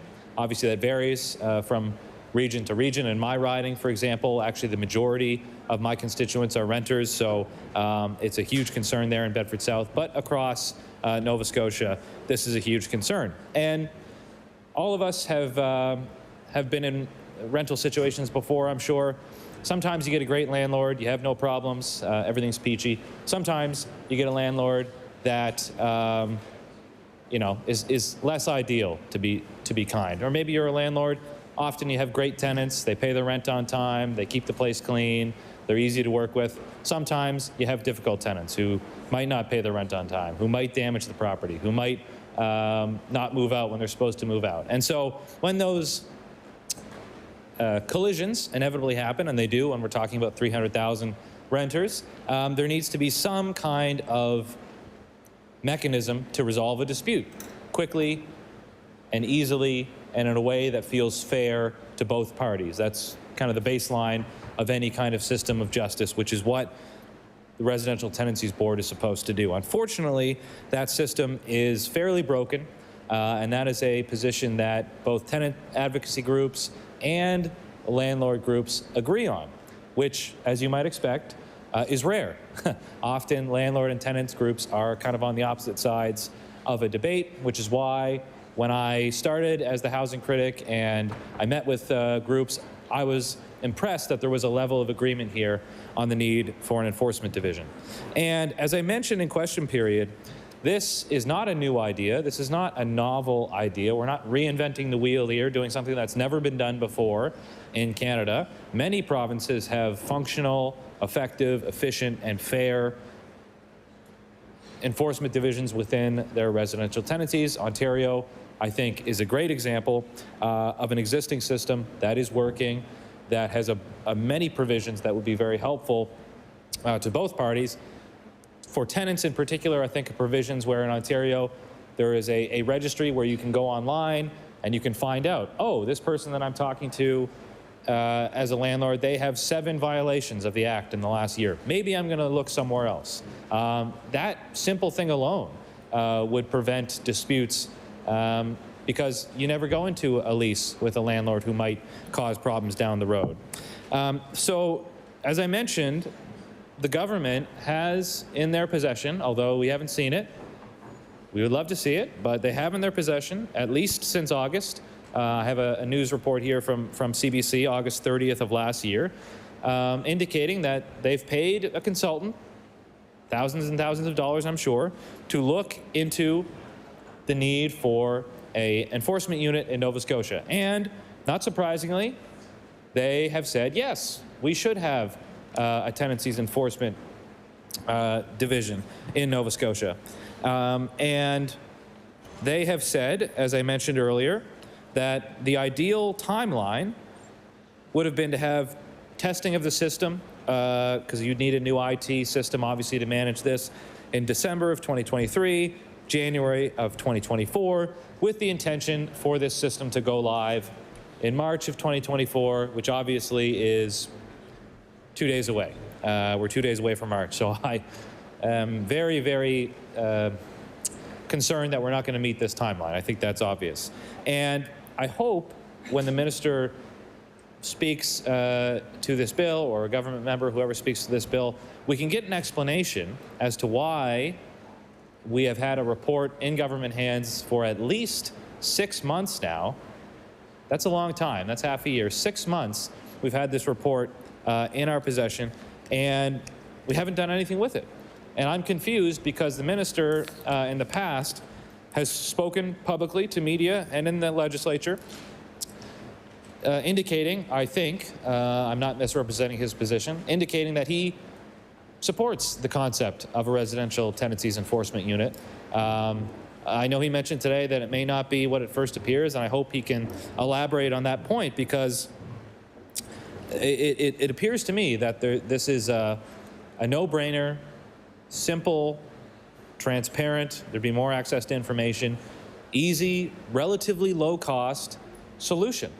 And if you think that any kind of tenant, let's take a mid to low-income tenant. I was dealing with a constituent of mine who lived at the former Blue Nose Motel along the Bedford Highway at the bottom of Lair UTEC. The building's gone now. It's since been demolished. But there was someone living there who was evicted without cause. It was an illegal eviction. And Fortunately, in her case, Dow Legal Aid was able to help her and do some really great work. It took months and months. And in the end, I may not have the figure exactly right, but I believe she was awarded somewhere in the range of $10,000 to $13,000. But that is a rare, rare circumstance. 9 times out of 10, if not more, the tenant will either give up because they don't have the resources or the willpower or the financial means to go through with months and months of heartache and stress and cost. Or in the case of a landlord, perhaps a tenant moves, changes their phone number, doesn't respond to emails, is hard to get a hold of, and the landlord can also be, inconvenienced at least by a system that is slow. And the biggest problem with the current system is that it is not at all clear who is actually responsible for enforcing disputes or agreements. Is it the police? Well, we don't really think so. Is it small claims court? No, we don't really think so. Is it residential tenancies? No, they say go to the police, or they say go to small claims. And it's kind of a circle of despair, and nobody is happy or feels good at the end of that process. And we have in the provincial government effective, efficient, and fair enforcement divisions in all kinds of other areas of life. I know that the Department of Natural Resources, obviously, and Environment, and Public Works and others have means of enforcing the law if, you're dumping toxic materials into a waterway, if you're, hunting an endangered animal, if you're, doing anything of that nature. And yet, we do not have a functional enforcement system for where you live, which is probably the single most important thing in your life and determines so much of everything else that's going on. Having secure, safe, affordable housing bleeds into every other aspect of your life. Obviously, your physical well-being, your mental well-being, your chances of being successful in your career, personal relationships. All of these things are strengthened if you have somewhere to live and if you feel safe and secure. And if you don't, all of those things inevitably suffer to one degree or another. And so, to me, this entire saga, I guess, since I introduced this legislation a year and a half ago, has really been one of, I think, confusion and frustration for me. Because I know oftentimes in the House here, we may have ideological or philosophical or political reasons for disagreeing, and that happens sometimes, and that's fair ball. But in this case, I just don't get it. I really just don't get it. I hope the minister can shed some light on what the delay is, what the reasons for not doing this yet are, because it seems to me that I don't want to speak for the members on the NDP side, but I know that this is something they've talked about as well. I know that they think this should happen as well. Members, obviously, in our caucus do. The minister has spoken favorably of this. So why does it have to be so hard? Why does it have to be so slow? Why does it have to be expensive to get a consultant to give you a report and then sit on it for 6 months, miss deadlines that they're suggesting, and not have a system in place to help the 300,000 Nova Scotians in every single one of our constituencies? There are hundreds and hundreds, if not thousands, of renters, and inevitably there will be disputes, and inevitably sometimes those disputes will not be resolved easily or quickly or fairly. And so to have a system in place that gives a sense of security to a tenant when they begin a lease and to a landlord when they sign a lease with a tenant is a simple thing that will help, not solve obviously, but will help move our housing crisis in the right direction. And when we have rental increases of double digits, in Halifax, rent was up 11% year over year. That's hundreds of dollars a month. People are obviously incentivized to stay in their current apartments because If they move, they are no longer subject to the rent cap, and therefore you could be looking at $500, $600, $700 more a month. And so they're incentivized to stay where they are, which is a difficult situation if, excuse me, if where you are is not somewhere you want to be, because you're perhaps renting from a landlord that's making your life pretty difficult. So again, this is a common sense bill to me. This makes sense. We all seem to agree that this is something we should do. I would urge the minister to provide clarity as to why this hasn't been done yet and give us a clear timeline so that we know when the 300,000 renters in Nova Scotia and the landlords as well will have some clarity and a system of enforcement that actually works. And with that, Madam Speaker, I would move second reading of Bill 412. Thank you. Thank you. Thank you for doing that. I recognize the honourable member for Halifax-Chebucto. Thank you, Madam Speaker. Well, it is the case, as the member for Bedford South has indicated, that something entirely surprising has happened in the field of residential tenancy in Nova Scotia around this issue. It was just a few months ago that, commenting on this issue, it actually happened that Joanne Hussey, a then community legal worker with Dow Legal Aid with a specialty in tenants' rights, and Kevin Russell, the executive director of the Investment Property Owners Association of Nova Scotia, agreed on a subject. I'm quite certain that this has never happened before, and I'm reasonably certain that it's not likely to happen again. But it did happen. And what they agreed on, in an altogether rare convergence of tenants and landlords' interests being articulated, was the subject of this bill. They agreed on the need for an enforcement and compliance unit in residential tenancies in our province. So here's what Joanne said. These quotes are from media interviews. I'll table them. She said, "I think we know there are repeat offenders in the system, whether they're tenants or landlords, and so having a proactive body that's looking at that to be able to actually enforce the rules that already exist in the Residential Tenancies Act is really important." End quote. And here's Mr. Russell. "A compliance and enforcement unit is sorely needed to resolve landlord-tenant issues, particularly with issues of serial repeat offenders of the Residential Tenancies Act." End quote. We in the NDP also have a bill before the House on this subject, Bill 325, an act respecting enforcement of the Residential Tenancies Act, which has been put forward by our leader, and which, although it differs in some smaller details, is substantially parallel to this Liberal piece of legislation.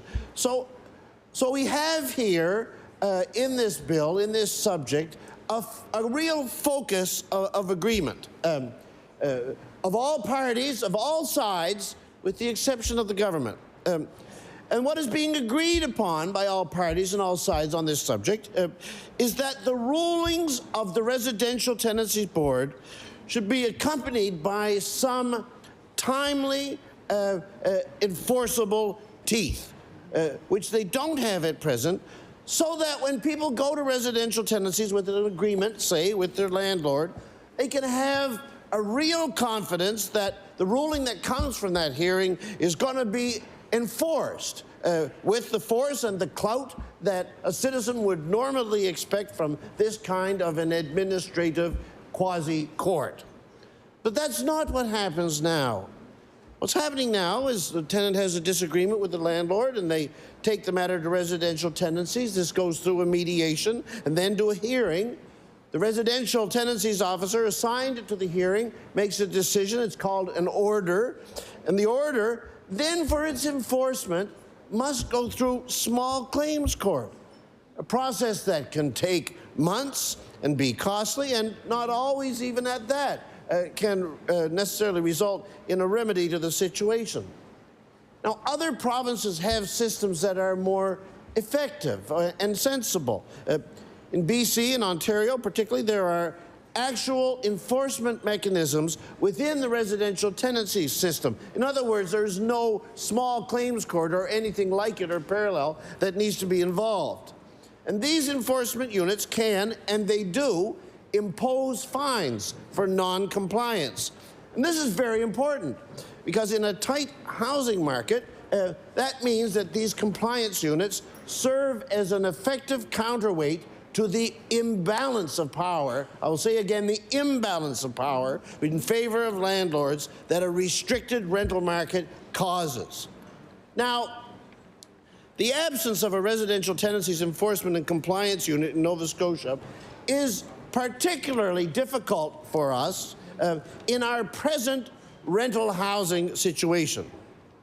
And I need to explain a little bit of background about this. When the Liberal government of Stephen McNeil first introduced the rent cap in 2020, the rent cap was set up so that it applied to all residential rental situations, continuous tenancies or new tenancies, all of them, regardless.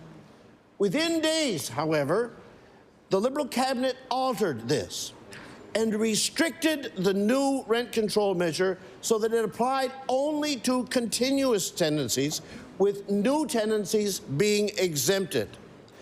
Now, this took place at a time, a situation which has continued until the present, when landlords have been facing intense inflationary pressures. And they've not uncommonly realized disappointing returns on their property investment as their costs for things like insurance and taxes and heat, etc., have continued to increase. And as a result, therefore, of this taking place in the context of a rent cap system which does not apply to new tenancies, landlords have been put in a situation where they have been experiencing pressure by the way the rent cap is designed to find some way to evict their tenants so as to be able to charge rents in excess of the cap in order to restore their otherwise declining investment returns. Now, this deeply relates to the current bill in this respect. Landlords have found lots of ways to accomplish the object of renewing their tenancies. Fixed-term leases, rent evictions, and pet evictions. These are some of the ways landlords have undertaken over the last 3.5 years to encourage their tenants to move on.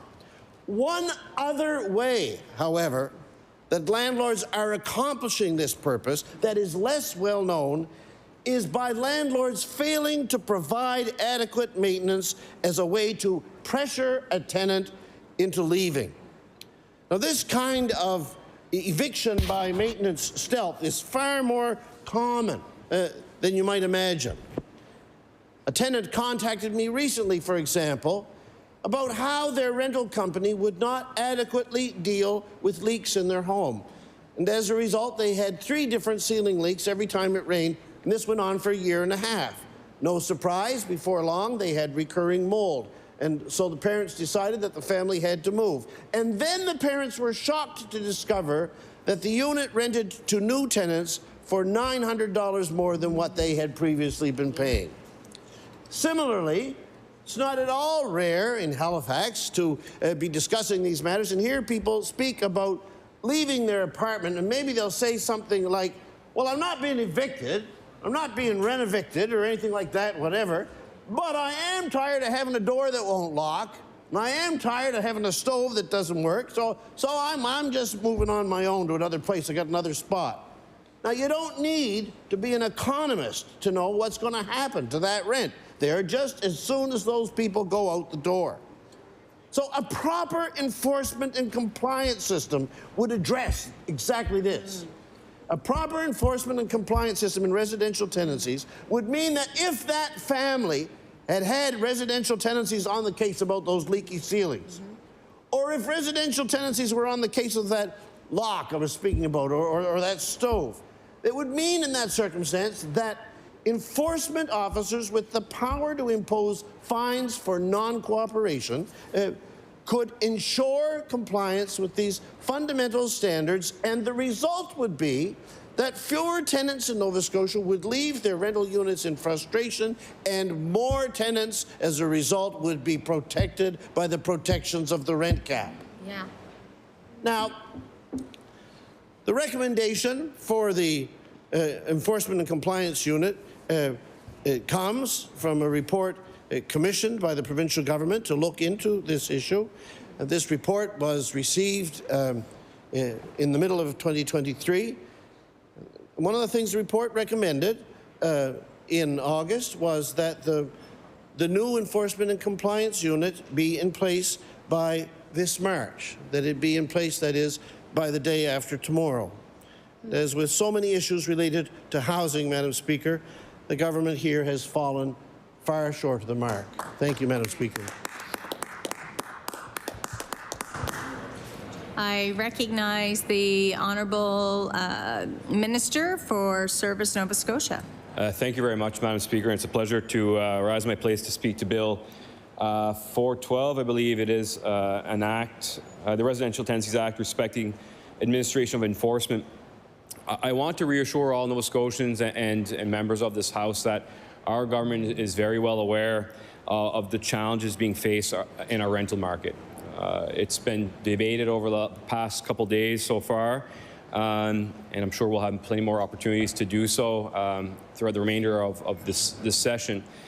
And there are challenges being faced by both tenants and landlords. I think that's at least one thing that all three parties can agree on after listening to feedback from the members opposite. And I know earlier I spoke about the requirement, the need of balance. And I heard some mumblings and grumblings, and I won't point fingers of where those rumblings and grumblings may have come across or come from, but it is the reality. It is the reality when we look at any element of the residential tenancies program. The residential tenancies program works. There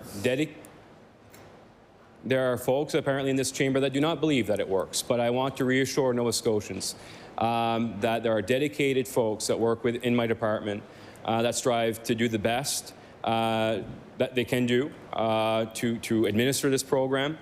I'd highlight the fact that we were able to reduce hearing wait times. Back in September, they were upwards to 8 weeks, and now they're around 4 weeks' time, Madam Speaker. And that's due to the commitment and the hard work of the staff and some levers that we're pulling to make the administration of these hearings quicker.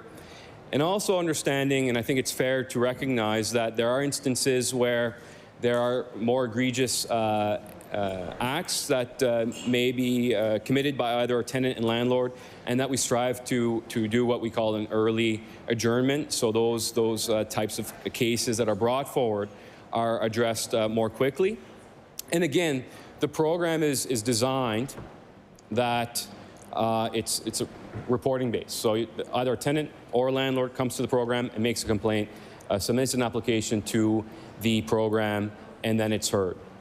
A little bit quite contrary to what's in the piece of legislation as presented by the member opposite about pretty much going out and patrolling for non-compliance. And I don't think that's something that perhaps would be appropriate. And furthermore, the reference to police being involved in such a compliance and enforcement unit.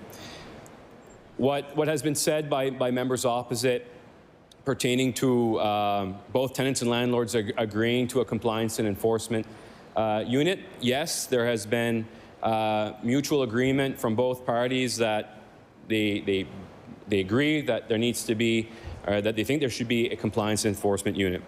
But as I start to reference in a question during question period, or an answer during question period, and even some feedback received through my department, my understanding is that those groups perhaps may have a misunderstanding of what a compliance and enforcement unit would achieve, and that both tenant and landlord groups may have believed that a compliance and enforcement unit would result in the enforcement of directors' orders. And that's not something that an enforcement unit does, and it's not something that any other enforcement unit does in the country.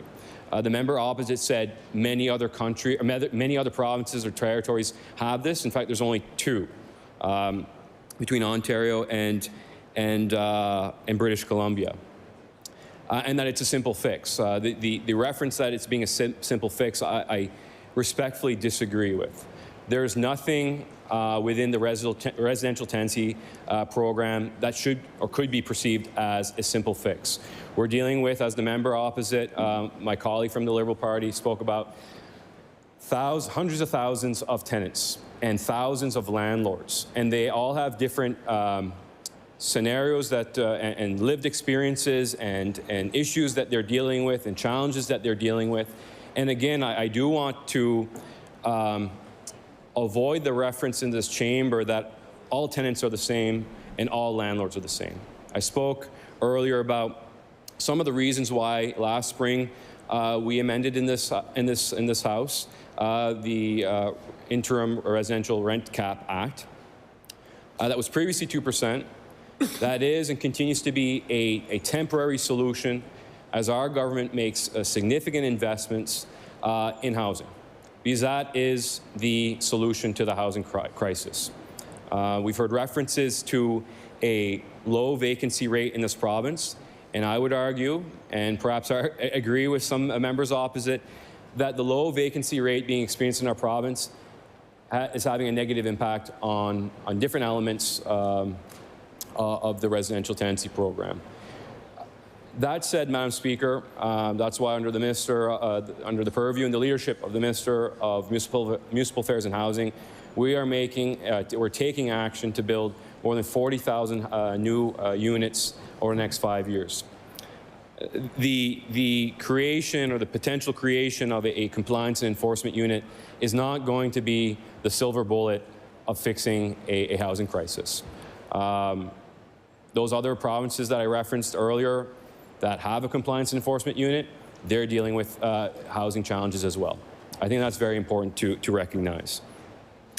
So, Madam Speaker, we continue to engage, my department continues to engage with both tenant and landlord organizations and groups, rather, to hear their feedback.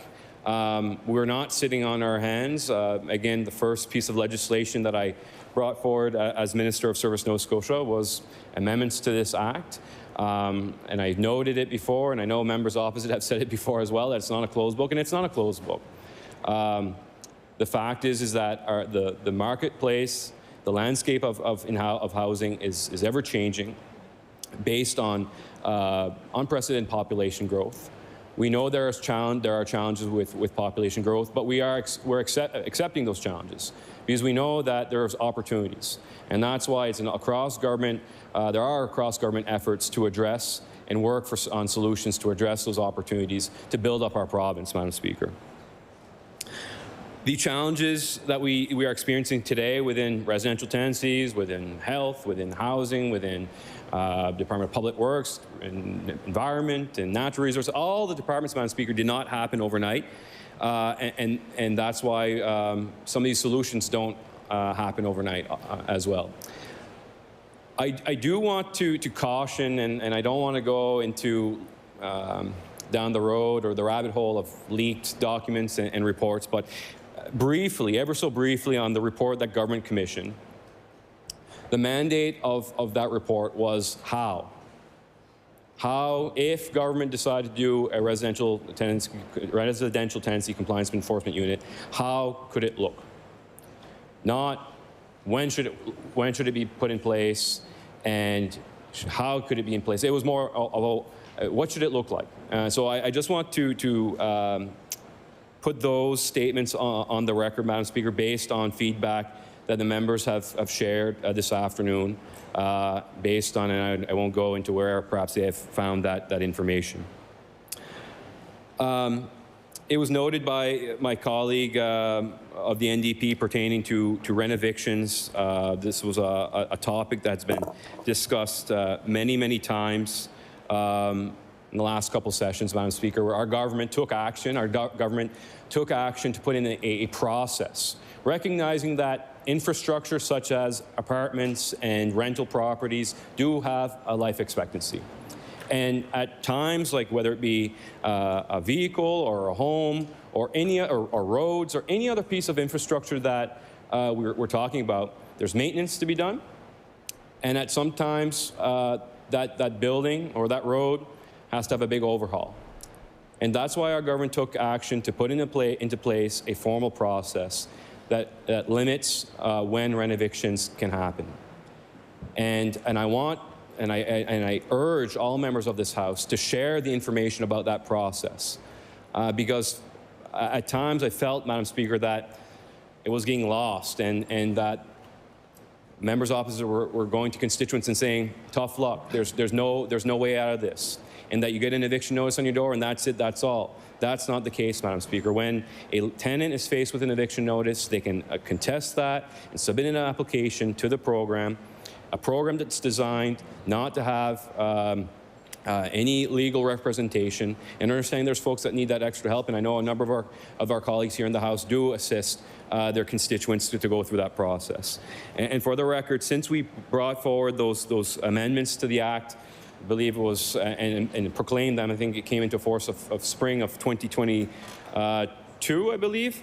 There's been 282 applications and only 44 applications for rent evictions that have taken place, Madam Speaker. So I want to reassure Nova Scotians that yes, the program does work and the process does work. The member opposite did speak about pet evictions or evictions pertaining to pets. I've talked about that in the chamber before. If a landlord decides to change a policy during a lease, again, the tenant can apply to the program and should apply to the program if they disagree with that. And then at which point the program officer will adjudicate and decide, is it considered reasonable or not reasonable? And that there has to be evidence, as in any other part of a hearing. Is it reasonable or not reasonable? And I don't want to give personal examples, but there could be instances where it is reasonable that a certain animal is causing damage to an apartment, and that's considered appropriate for a certain circumstance. But I just want to put that out there, Madam Speaker. In Bill 412, it talks about educate and raising public awareness of landlord tenants and rights. I hope that all members of this House, if they haven't already shared information pertaining to the program, that they do, and I'm more than happy to share that information. I can say that my department's continuing with our education and awareness program, because before you start enforcing something, and I guess you have to know the rules. If I'm a new driver, that's why I have to read the driver's handbook to understand the rules of the road, what the certain signs mean, and what the speed limits are. And it's my responsibility as a driver on the road to know those rules. And that's why in a program that we've made, I'd argue, significant changes over the last couple of years, there's a lot of tenants and a lot of landlords that may not be aware of that. So that's why we're doing our targeted education awareness campaign online, on social media and on Google, and that's had a high uptake.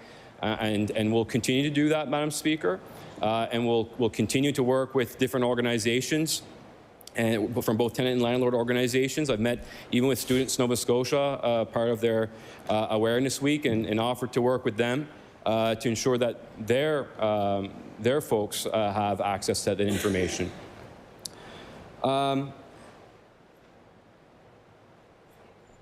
Again, pertaining to giving verbal or written warnings to a landlord or tenant, I don't see this such a compliance enforcement unit being sort of a Wild West where police, as it's referenced in the Act, are patrolling the streets of Nova Scotia to sort of knock on doors and do those types of assessments, Madam Speaker. The current program, again, works. It is a called self-referral program, or rather not referral, but you have to make a complaint, Madam Speaker. As I've noted earlier, we're taking steps to reduce the wait times. We want, Premier says, more faster for healthcare, more faster for residential tenancy program hearing wait time. So we're working to do that as quickly as possible, Madam Speaker. But again, I want to make the point that the silver bullet here for the residential tenancy program is not a compliance enforcement unit. The challenges that we're experiencing today are not going to be all solved by a compliance enforcement unit. There are issues that are being compounded by the low vacancy rate. And yes, we've seen a high record, the highest record of new builds last year, but that was dampened a little bit by population growth and newcomers to our province. And as I share the sentiment with my colleague, the Minister of Housing, Municipal Affairs and Housing, welcome newcomers to our province. We need them. We need these healthcare workers. We need skilled tradespeople. We need these people to come to our province to help build up our province. We are a province of opportunity, and as a government, we recognize that potential. And as a government, we're ready to support Nova Scotians and implement those solutions that are going to unleash that potential, Madam Speaker. Thank you very much.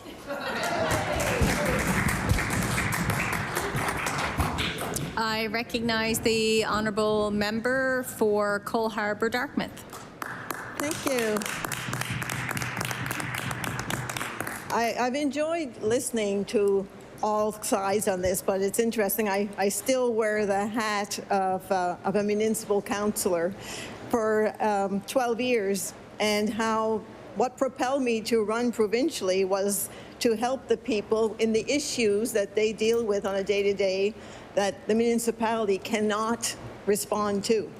And I'm referring to the calls that we received with regards to landlord issues and tenant issues.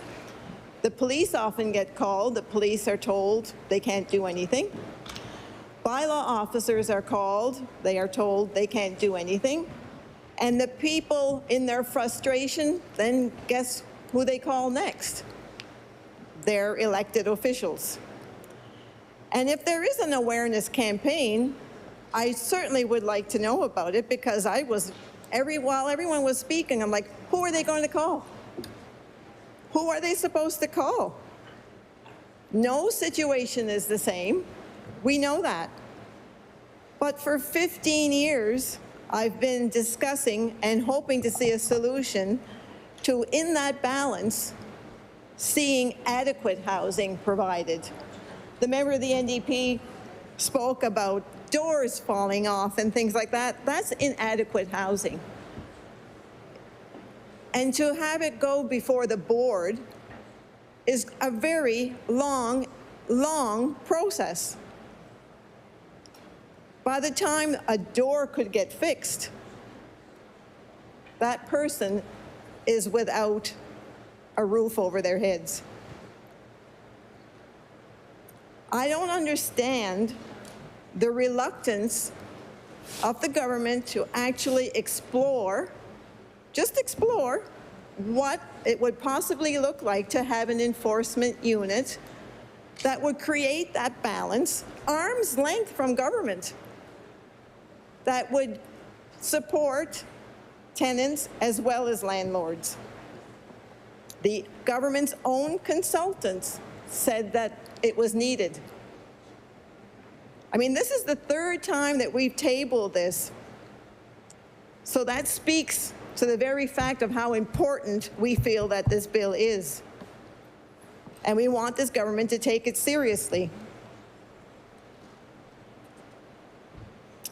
Tenant advocates have said that this would be a good thing. Landlords have said it would be a good thing. The current board and legal aid can't keep up with the demand. And this government needs to do something about it. We have enforcement to protect the environment. Why don't we have enforcement to protect our rental housing in a tight housing market? To balance the rights of the landlords and the property owners and the tenants. No one seems to know, and I can't tell you how many conversations I've heard from residents over the years. Why would I go to the residential tenancy board? They're not going to help me. They've all said it.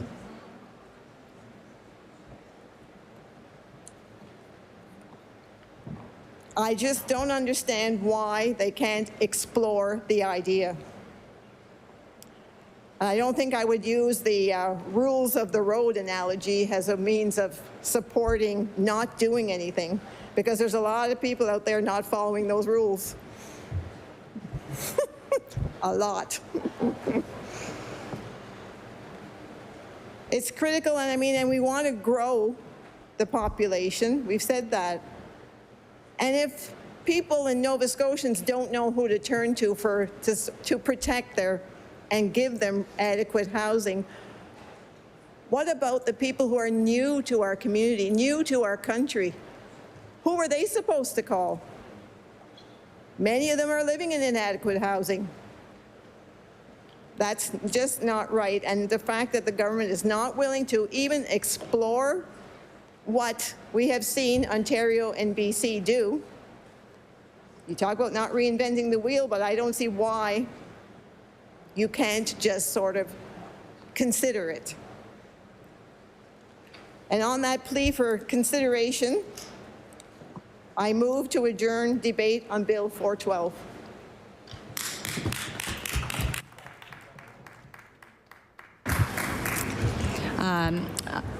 I recognize that there has been a motion to move adjourn debate, on Bill 412. Is it agreed? Agreed. Agreed. With those all in favor of the motion, please say aye. Aye. Contrary minded, nay. The motion is carried. I recognize the honourable House Leader of the Official Opposition. Thank you, Madam Speaker. The next bill we're going to call is Bill number 405, the HST Reduction Act. Bill number 405, HST Reduction Act. I recognize the honourable Leader of the Official Opposition. Thank you very much, Madam Speaker. Madam Speaker, our party is advocating to reduce the HST by 2 points. I'll remind the House the HST was increased by 2 points from 13% to 15% by the previous NDP government, government that I served in opposition to as well. That was done at a time of population decline and economic decline in the province. It was done to bring in more revenues to try and keep up with increasing pressures on government services. We are now in a very different circumstance here, Madam Speaker. We really believe in the Liberal benches that the tax regime in Nova Scotia is regressive and it's punitive to people for doing things that we actually want them to be doing.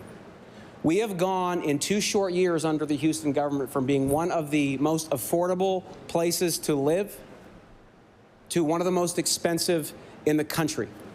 Not only have we led the country an increase in rent, up 13% this year, 21% the year after, clear evidence that the government's rent cap regime is not working, particularly for anybody new coming into the rental market, either coming in through immigration or young people that are graduating and looking to get out of their parents' houses. We have seen the power rates in this province skyrocket since the NDP were in power as well, back in 2009 to 2013. We are seeing the costs of food, the costs of goods, necessities of life, and services increase. We have seen the highest increases across the board in many areas in the whole country, and we still have the highest taxes here in Nova Scotia. And what this is doing to people, Madam Speaker, is a very concerning thing. Whether I'm speaking to a fixed income senior who can't pay their power bills, can't afford their medication, also can't afford to downsize out of their single family home because they'll get hit with losing their property tax cap and pay more taxes if they can even find a place to live that's affordable. I'm speaking to working class families that have 2 incomes coming into the household, that are struggling to make ends meet, that feel that they're falling behind financially because of these increased costs that they're experiencing. I'm talking to young people from one end of the province to the other that are actually losing hope in being able to afford a future here. The housing market has become unattainable for them. Life is expensive. and they're wondering whether they're going to be able to have the same quality of life that their parents had here in Nova Scotia, or if they can even stay here and build a life and build a family here. And it's the working class, middle class people that fall through the cracks in situations like this when cost of living is going up. It's the people whose tax dollars are funding government services, are funding income supports, are funding specialized grants for those that are financially insecure. It's this group of people that are starting to really struggle here in Nova Scotia. People that are laborers, blue-collar workers, administrative assistants. Everybody is feeling the pressure of this moment right now financially, and it's impacting their quality of life. It's impacting healthcare outcomes for people as we see poverty rise, homelessness rise, as well as food insecurity rise in this province. And one way we can provide broad-based relief and financial support to those folks who, again, are paying the bulk of our taxes here in Nova Scotia is to make sure they're not paying the highest sales tax in the country on the goods and services that they need to survive and live each and every day. This is not a commitment that we take lightly. We have done the costing on this. We've worked with economists on this. This would cost about $500 million a year. The savings to the average family, two-income family home would be about $1,350 a year. That could be 2 to 5 power bills that this HST cut would cover. Think of folks that are trying to build new housing units, either in their basements or onto their homes, or to build developments. This is a cut on every single piece of equipment that they would need and all the supplies and the labor. This is a good policy that we can actually afford to do right now, Madam Chair, because this government has had a windfall in taxes and revenues. $3.4 billion in unexpected revenues have been collected by the provincial treasury over the last 2 years. The Minister of Finance was shocked about this. Couldn't believe their good fortune. By the way, a lot of that's coming from the federal government that this government enjoys attacking while they take all their checks and squander them. So we are talking about, and $2 billion of that comes from the HST. We are talking about a change to lowering taxes that the province can actually afford right now. We are not in a period of fiscal decline, population decline, or economic decline, although we'll see if the government managed to change that, because they certainly don't have an economic policy or agenda in this province.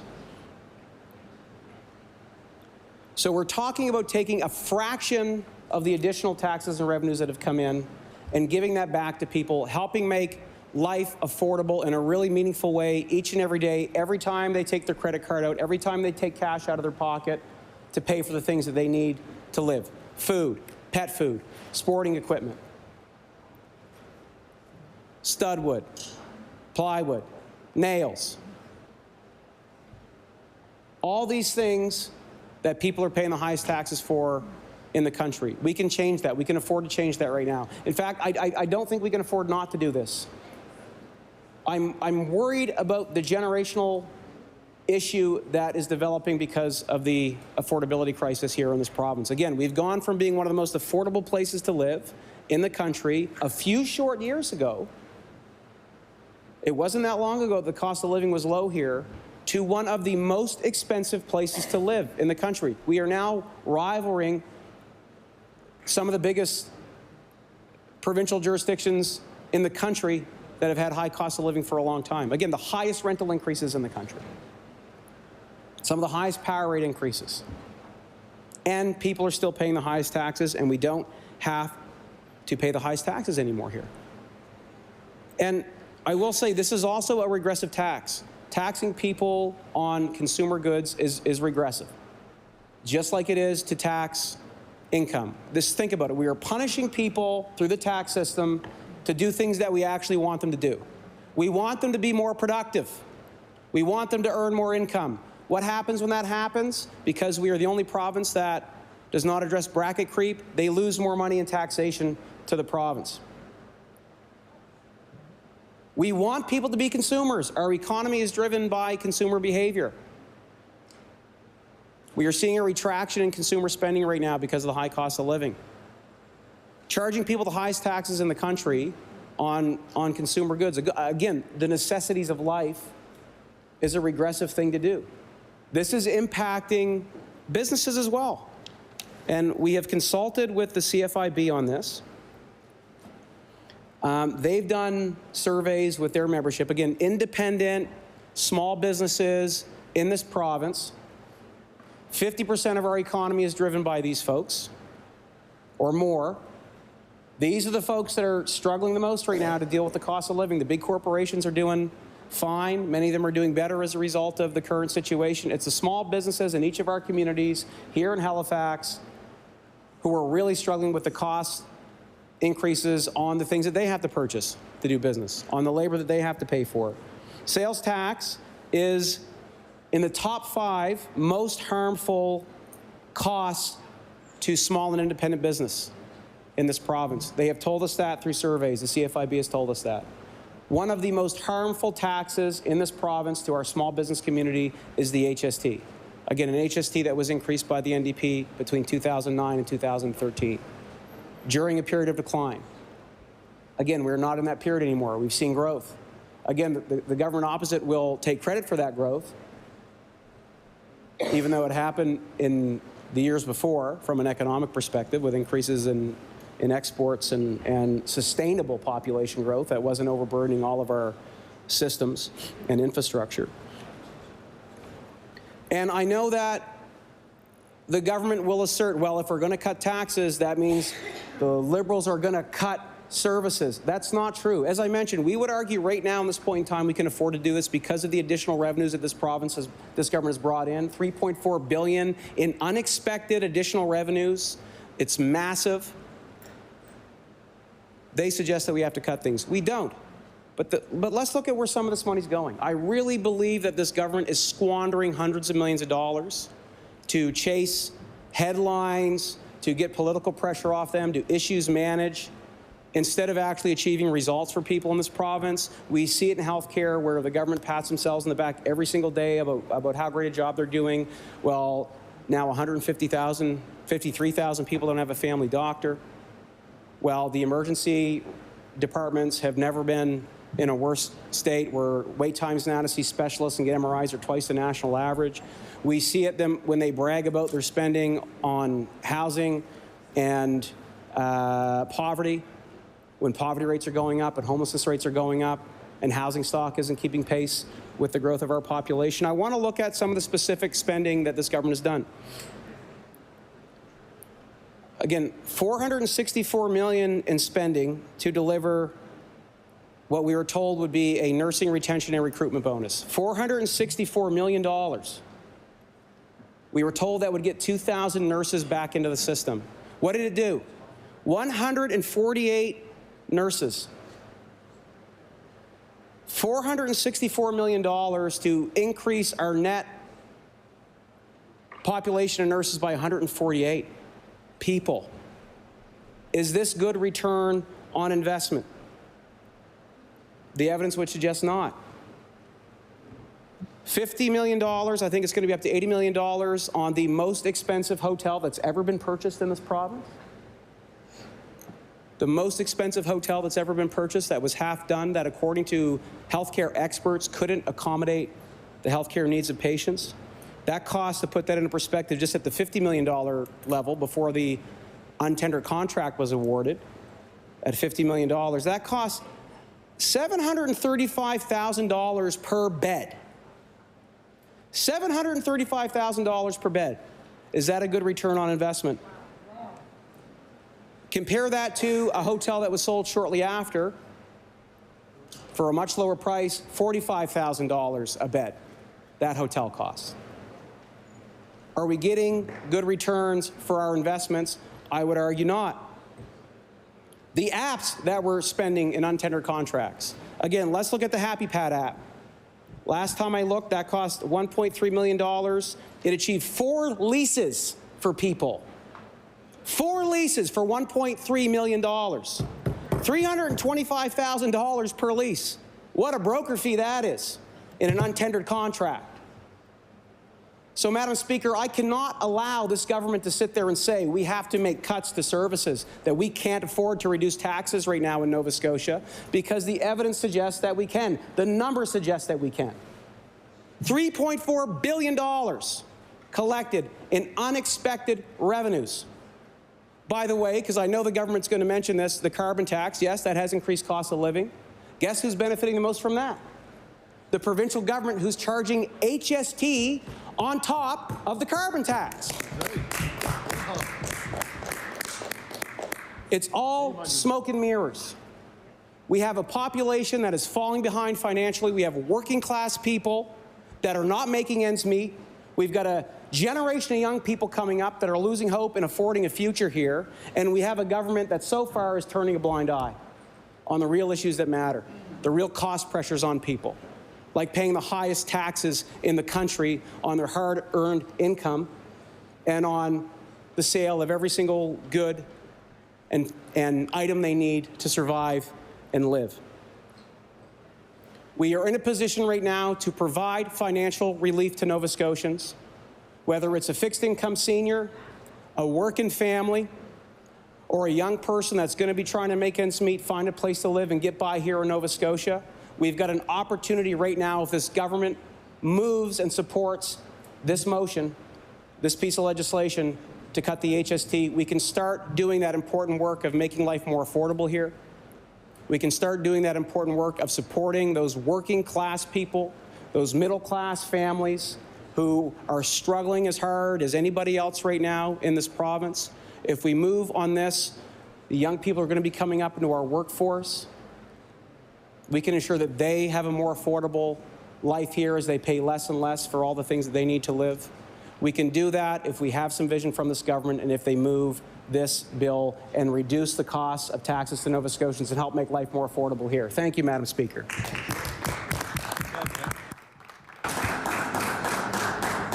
I recognize the honourable member for Halifax Citadel, Sable Island. Thank you, Madam Speaker. We welcome the opportunity this afternoon to talk about the cost of living challenges that Nova Scotians across this province are facing and the ways that this government could but isn't helping. The costs of all essentials have been rapidly rising. Everything from power and food to fuel and housing, everyone is feeling the pinch. The cost of groceries increased over 6% last year and 13% the year before. Last year's Food Bank Canada report card noted that 53% of people in Nova Scotia feel they are worse off than they were a year ago. This is a higher percentage than in any other province. Power rates have increased 13.6% in 2 years, and families are struggling to make ends meet. We agree that people need a break. That's why we've been putting forward ideas for years now to help average Nova Scotian families facing rising housing costs, food costs, energy costs, and with wages that just aren't keeping up. Ideas like removing unnecessary vehicle fees, the renewal sticker for instance, or rent control and other renter protections. We've been advocating for a living wage so that people are able to afford the necessities of life. We've advocated for free birth control and free menstrual products. We've advocated for low-income power rates and to ban power disconnections. We want to expand the home warming program, and we want to end pharmacare co-payments. All of these are things that can be done so quickly by this government. We want a universal school food program. We've suggested increasing and indexing the affordable living tax credit. We want a seniors income benefit, the likes of which every other jurisdiction aside from PEI has in this country, where the seniors are not expected to apply year after year. We want paid sick days and to stop tip theft. We want to increase and index the HARP program. And we want to ensure that programs and investments have a gender lens and take into account the potential and needs of our diverse communities, our Indigenous and African Nova Scotian communities, 2S LGBTQIA+ folks, and newcomer populations. That's why we've been talking for a while now about cutting the HST entirely off all grocery products. Again, folks, this is a quick and easy change that would make a big difference for Nova Scotians. It's why the Nova Scotia NDP government removed all provincial tax off of family essentials, including children's clothing, footwear, and diapers, and all provincial tax off power bills and home heating. This is all because we believe that Nova Scotians trying to afford the essentials need a break from increasing costs. The Liberals were unsupportive of these measures. It wasn't that long ago that Stephen McNeil voted against taking the HST off power bills and home heating. In fact, the Liberals voted 8 times to tax home heating and energy. I think many Nova Scotians, like us, are skeptical of these big promises Liberals make in opposition. The Liberals have been promising a gas tax cut since 2009. And despite 8 years in government, with Zach Churchill in cabinet, this never happened. Why would Nova Scotia... You can't use the members' names, state you'd refer to them by the title.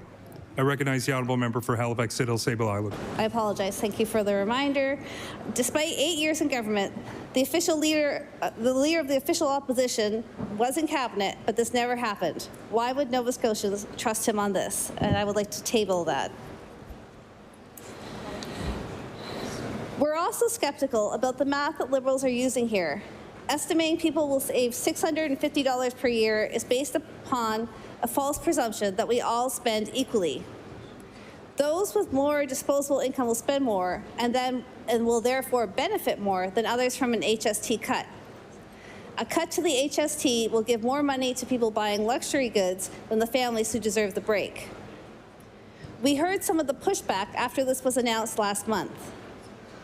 Laurie Turnbull, the director of the School of Public Administration and an associate professor of political science at Dalhousie University, said that this plan to cut HST is unlikely to have a major impact on the affordability crisis in the province, and that it could be seen as missing the mark to give something to people who largely don't really need it and put the province at risk of not being able to provide the same level of service. And I'll table that as well.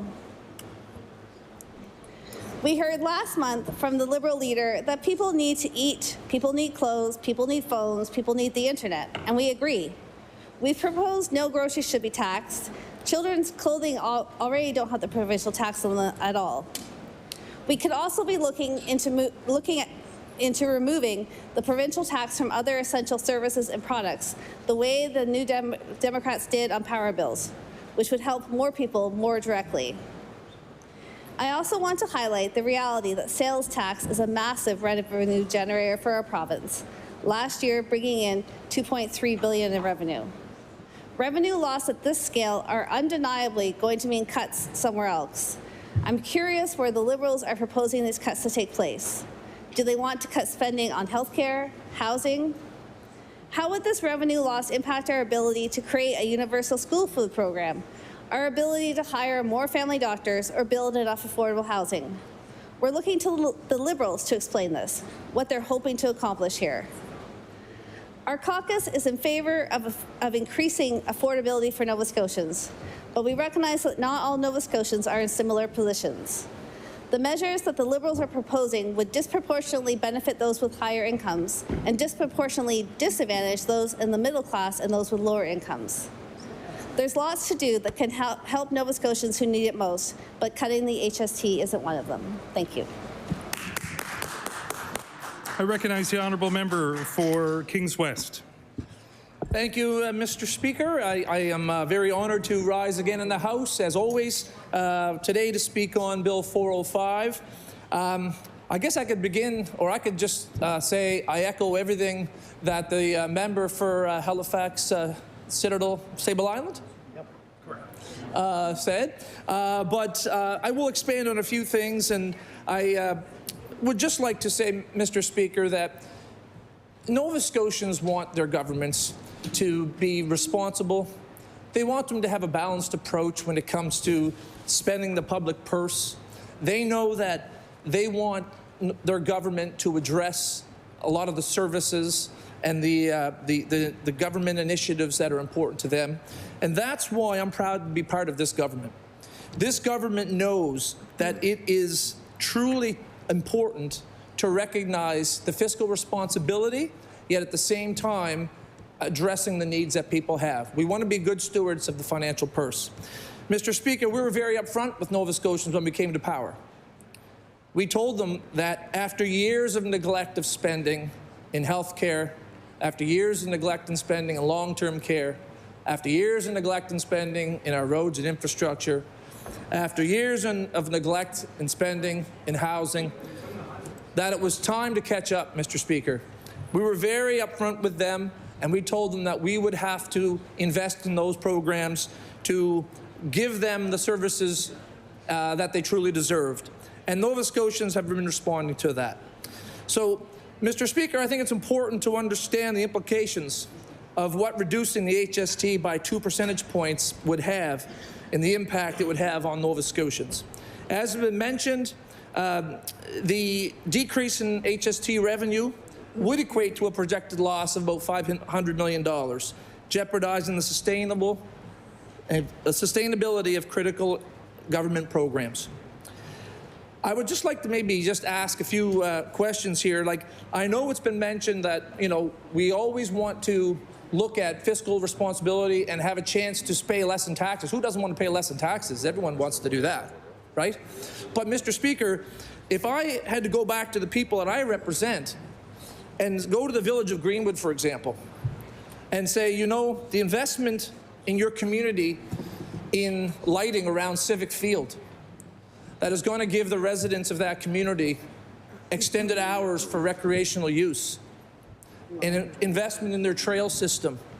If I had to go back to them and say, well, I don't think we can do that now because we've had to reduce the HST by 2%, I'd have a hard time doing that, and I don't think they'd appreciate that, Mr. Speaker. Mr. Speaker, if I had to go back to my wife, for example, is an X-ray tech at Soldiers Memorial Hospital. If I had to go to my wife and say, important investments in infrastructure and diagnostic imaging at Soldiers Memorial Hospital, we can't do that right now because we've had to cut the HST by 2%. Well, I don't want to tell my wife that. Maybe the member opposite would like to do that, but I'm not going to tell my wife that, Mr. Speaker. Mr. Speaker, I have a community of people who've been lobbying for a brand new long-term care place in Berwick, Grandview Manor. If I had to go back to the community I represent and say, sorry, we had to reduce the HST by 2%, we can't get those 144 single units to give your mother and your grandmother dignity. If I had to go back and do that because we had to reduce the HST by 2%, that wouldn't be good, Mr. Speaker. Mr. Speaker, I had the privilege of having 5.5 kilometers of the #1 highway through Aylesford last year. If I had to go to the people I represent in Aylesford and all through my community and say, you know what, I can't get that 5.5 kilometers of road for you this year because we had to cut the HST by 2%, that wouldn't go over very well. Would it go over very well? No, it wouldn't. It wouldn't. Mr. Speaker, we're looking at investing in the town of Berwick in infrastructure spending that's going to help with their wastewater improvements. If I had to go back to the town of Berwick and say, sorry, we can't make that investment in your community because we had to cut the HST by 2%, that wouldn't go over very well, would it? It would not. No. So the Cambridge interchange, for example, we have a proposal, a development on the Cambridge interchange that's going to provide access from Waterville Michelin plant right out to the highway, going to save the #1 highway lots of wear and tear. If I had to go back to the people I represent and say, sorry, we can't have that Cambridge interchange anymore because we had to cut the HST by 2%, that wouldn't go over very well either. No. Mr. Speaker, if I had to go back to so, Mr. Speaker, if I had to go back to a lot of the strawberry producers that I represent and visited with the Minister of Agriculture, if I had to go back to them and say, well, a lot of the environmental issues you had last year around crop damage because of flooding, if I had to go back to them and say, well, sorry, tough luck, there's nothing for you because we had to cut the HST by 2%, that wouldn't go over very well in my community either. Mr. Speaker, There's another section of the number 1 highway going to be coming through Colebrook, where the member from Kings South and Kings North represent. If they had to go back to their constituents and say, sorry, we can't get that number 1 highway paved this summer because we had to cut the HST, that wouldn't go over very well either, Mr. Speaker. So, Mr. Speaker, I just highlight a few of those things. And, you know, here we are in a day where we just had announcements of the most generational investments in diabetes care. Diabetic care, Mr. Speaker. I am proud to be part of a government that put that in place. If we had to say to those families, sorry, we can't do it, we had to cut the HST by 2%, what kind of responsible government are we really being? So, Mr. Speaker, you know, there's lots of ways this government is addressing affordability. We understand the concerns and the issues that Nova Scotians are facing right now. But they also want us to be real. They want us to be responsible. They want balance, Mr. Speaker. So let's talk about the senior care grant for a second, which assists in our vulnerable residents by providing funding for things like healthcare services for your health and wellness, like foot care, physiotherapy, and mental health support. Home heating, like furnace oil, natural gas, propane, firewood, wood pellets, electricity. Home heating repairs and regular heating maintenance. Home cleaning, organizing and help with downsizing, moving. Is this a program that we really want to cut because we cut the HST 2%? Mr. Speaker, the province also administers HST rebates for the provincial portion of the HST on home heating. And it's important to note that that is only the provincial part that is not there. The federal government still has their portion of the HST on home heating. Maybe our members across the aisle may be wanting to lobby the federal government in eliminating that as well for Nova Scotians. Mr. Speaker, we have a first-time home buyers rebate. We have rebates for personal items like children's clothing and printed books. And to increase housing supply, Mr. Speaker, the province recently announced it'll provide a rebate for the provincial portion of the HST for multi-unit, purpose-built rental housing in Nova Scotia. Mr. Speaker, these are all things that we're doing to help Nova Scotians in tax relief. We're also looking at the More Opportunity for Skilled Trades program we put in place. Mr. Speaker, that is a program helping so many Nova Scotians under the age of 30. They're working in the trades. Originally, that was a program that was just going to be for trades. 4,600. But, Mr. Speaker, how many? 4,600. 4,600 individuals in this province. No, 4,600. 4,600. Oh, sorry. Hold on. Mr. Speaker, that originally was just going to be people in the skilled trades. But this government realized that that was an important incentive to keep people in this province. So we increased that tax rebate on the first $50,000 of income to not just the skilled trades, but to nurses. Yes.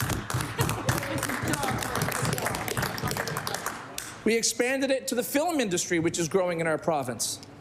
A little reminder that the previous government cut film incentive programs. This government is bringing them back, and they're coming back to this province to produce films by the droves, Mr. Speaker. Mr. Speaker, these programs that I've outlined help many, many thousands of Nova Scotians. I don't know if the opposition would want to cut anything from the health care budget. Probably they would. No. They certainly wouldn't do anything. They didn't do anything to really improve health care when they were in government. Maybe if we looked at things like our investments in CCAs, could we go back to CCAs and say, sorry, we can't give you a big wage increase because we had to cut the HST by 2%. Mr. Speaker, we know that Nova Scotians realize they want a responsible, balanced government, and that's exactly what they're getting from this government right now. It's important for long-term financial planning to the province that it has a stable revenue source. It's crucial to acknowledge the revenue raised through the HST. This is the second largest provincial revenue source which our government uses to support programs and services. These are important programs and services that residents of Nova Scotia rely on. Our budget will be released tomorrow, you may have heard. But I'm sure it'll contain even more measures to assist hard-working Nova Scotians. These are the people our government continue to invest in. My parents told me that money doesn't grow on trees. And maybe the folks across the aisle, maybe they didn't get that same lesson. But I think if money doesn't come in, money can't go out. And so it can't go to those programs that Nova Scotians want and need. They ask us to be good financial stewards of the purse, Mr. Speaker. They ask us to be responsible. They ask us to be balanced. They ask us to be prudent with their dollar and be accountable. Money the government receives from HST is fundamental in sustaining essential services, and reducing the HST wouldn't just affect its existing programs, it would also hinder our ability to finance future initiatives that benefit Nova Scotians all over the place. This is the future of our children and our grandchildren. I don't want to go home and tell the residents of Kings West that we're no longer willing to support all those projects I mentioned earlier. And I don't think members across the aisle would want to do that in their constituencies either. So there's only one government, let's be clear, that's introduced a punishing consumer tax in Nova Scotia. That's the carbon tax. During this time of inflation and one of the biggest affordability crises of our time, the federal government launched a punishing consumer tax on the people of Nova Scotia. So I look across the aisle and ask, are they standing up to their federal cousins and fighting for our residents who are suffering?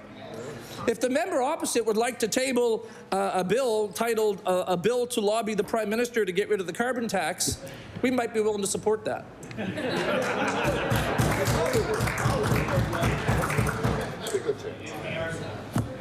On this side of the aisle, Mr. Speaker, we remain dedicated to ensuring the well-being and prosperity of our province now and for future generations.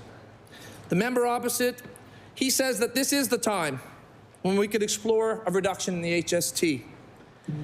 Well, I guess the 8 years when he was in government, that was never the time. So it's a little disingenuous to believe that now he thinks this is the time. So, Mr. Speaker, just to conclude, I'd like to just again say that it's important to acknowledge the role played by the HST. This is the second largest provincial revenue source which our government uses to support our programs and services. HST rebates allocated to the public sector, charitable organizations, and individuals are fundamental in sustaining essential services and improving the life of Nova Scotians. So, Mr. Speaker, I would just like to say that it might be time. There's lots more we're going to be doing, Mr. Speaker, but I have full confidence in our Premier. I have full confidence in our Finance Minister, and I believe the people of Nova Scotia have the full confidence of their Premier and their Finance Minister to administer the finances of this province, and will continue to do that in a responsible and accountable manner. And, Mr. Speaker, we want to thank everybody out there for continuing to put their support in our government. Yeah. Thank you, Mr. Speaker. I recognize the honourable member for Bedford Basin. Thank you, Mr. Speaker. It's a nice switch to see you in the chair instead of the other way around, right? So we're here today talking about the Liberal plan to cut the HST by 2%. And as my honourable colleagues have mentioned, we had the opportunity to have that shift around when the NDP were in government. They decided that instead of having that reduced by 2%, they would in fact increase it. So, you know, that was an unhappy time. They didn't get reelected. Maybe that was why. I don't know. But now so here we are, and we have this proposal, this bill, and we're seeing where the chips fall, who's in favor of it, who is not. We have heard from the NDP that they would like to do a number of things, and we heard my honourable colleague mention those. And you know, I think back to I think recently they had something about removing the HST on certain foods. And so I started keeping track of, you know, how much HST am I actually being charged when I go to the grocery store, and admittedly don't buy a lot of prepared foods. So it didn't have a big effect on me. But for some Nova Scotians, it might, and that might be helpful.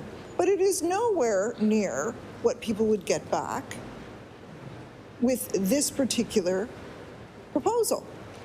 The average that Nova Scotians would see is about $650 per person. Think about a household, how much that would mean. And we've heard a lot of fear-mongering from the other side. Oh, we'd have to get rid of this, we'd have to get rid of that, we couldn't do this, we couldn't do that. What the government could do is actually spend responsibly. So they could, instead of purchasing a half-finished hotel for the most that we've ever seen in this province, untendered, without the fire marshal's office doing an assessment of it, and then issuing another untendered contract to do the renovations for a clientele that they didn't even know who the clientele were when they started out. And just for those who've never served on Treasury Board, I can tell you that when you're doing a procurement, it was drilled into our heads by the civil servants. If you start making changes to a project after you've started, that's when costs skyrocket. So these folks just threw money at a problem. I don't know if it was because the Premier said we need an announceable for Monday morning, get a deal done. I don't know. But my gosh, you could have saved a whole lot of money on that one procurement. And have they apologized for it? Have they agreed to, listen to the Auditor General? Have they stepped up and owned their mistakes? No, they've doubled down and said we had to do it that way. They did not have to do it that way. They could have actually had the fire marshal's office come in and say whether this was an appropriate building for the purpose before they paid for it. But they decided not to do that. They could have listened to the architects about what the architects were saying, whether this was an appropriate building. Like, we could turn this building into apartments, but it would be really expensive. Sometimes you actually have to listen to the people who know what they're talking about. So these folks, they keep touting how much they're spending. We're spending this, we're spending that. That's great. But the truth of the matter is you got to spend smart. And this government has not been smart at all about how they've been spending.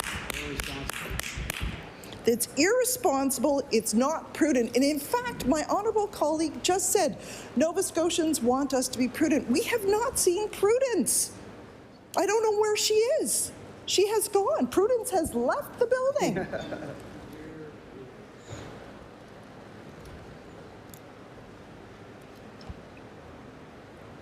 Meanwhile, we see this government standing up and bragging about what they're doing. Bragging, bragging, bragging. They have more than doubled the number of people on the Need a Family Practice wait list. And that's after the Premier went around the province talking to all the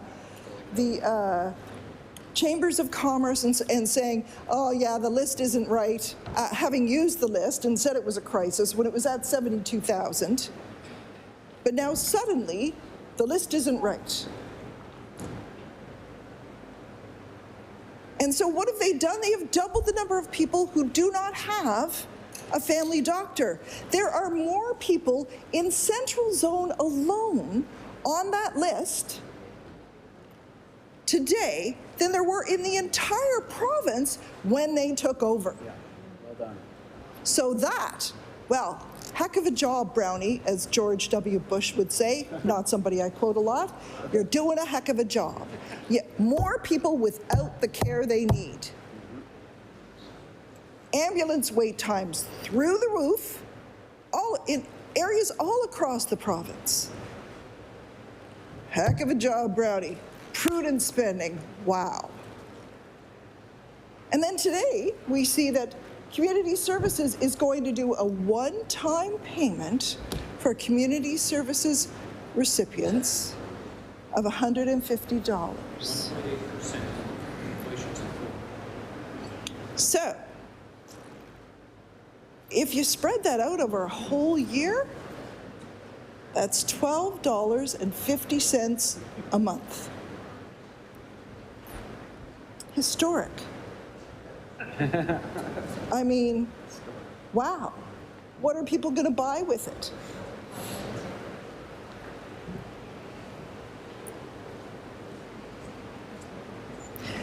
When we look around our province now, people are asking themselves, am I better off today than I was when these guys took over? And the answer is a resounding no. It is not. I don't know who the health minister is talking to, but I'm here to tell you that our offices are filled every day with people who are very unhappy. Look around your community. Places that never had a food pantry before, they're popping up all over. Why are they popping up? Because there are people who need them. That didn't happen before. We didn't need that. But they're everywhere now. And they're not just there because they're the new in thing. They're there because people need it. And it's not just food they're coming for. They're coming for the basics of life, toiletries, period products. As my honourable colleague mentioned, wouldn't it be nice if some of those were available in government buildings so people could even come in and get them? But no, they're not.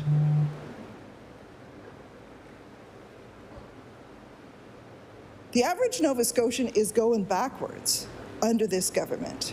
And we have before us a proposal that would help families. And they don't like it. And then instead they fearmonger. I mean, imagine this, a hotel where they spent $735,000 per bed. I don't think that even includes the furniture yet. So, on a regular hotel, there's $45,000 per bed. Imagine. And there's an app for everything. It's like it's the latest trendy thing. We got an app for that. We got an app for that. You could have gone on a website to make your appointments. They didn't have to spend $12 million on that. They could have redirected that to helping Nova Scotians who actually need help. They chose not to do that. So they, flung money out the door to HappyPad. It was $12 million so far for the health app. And now we hear there's another coastal app that's going to help people. Instead of actually having a plan, it's going to be a patchwork. It's going to be, hey, whatever goes in this area. Or maybe it's who you know, because there are lots of places in this province, it's who you know. And then something got smoothed out. And certainly, Nova Scotians looking at Hogan Court are asking questions about, well, who benefits here? Is it Nova Scotians paying $735,000 a bed? The health minister says it's worth it at any price. I'm not sure that's right. It's important to have a place for transitional care. The minister is right. That's important. It doesn't mean you throw the rules of good procurement out the window. But that's what this government has done, and they're unrepentant about it. We had to do it. We had to do it. We couldn't call in the fire marshal's office for a walkthrough, because that would take time. But they're going to have to do so many renovations to that building that it won't open on time. It didn't open on time. And this is a government who keeps their friends close and their close friends closer, and people benefit. And we have to ask ourselves, there's a whole thing in English literature criticism, quotendus, where is it going? We have to ask ourselves about the money. Where is it going? Where is it going with these folks? It's their friends. It is not to Nova Scotians. It is not to people living in poverty. $12.50 a month for a one-time payment. That's not who it's going to. It's appalling. But this is what we should expect from a government where the Premier thought when hundreds of Nova Scotians lost the money that they had put toward their oil to keep them warm all this winter, and when they lost that, and trust me, I had people from the writings of government members coming to see me about this, saying, what can I do? One guy I know lost $1,800, and the Premier compared that to losing your gym membership. This is a guy who's retired. His wife is retired. They're so careful with their money, so careful with their money. They budgeted for it, they paid in advance. And the only thing they got from the Premier was, well, yeah, that's too bad. We can't help them. So this government has made all kinds of choices, and it could make a choice to make life easier for Nova Scotians. It could reduce taxes to the tune of $650 per person in a household. I mean, you could almost get a tank of oil. Wouldn't that be a novel thought? But they chose not to do that. Instead, they're putting out untendered contracts, doing things that they know, that they're warned are going to cost them more money.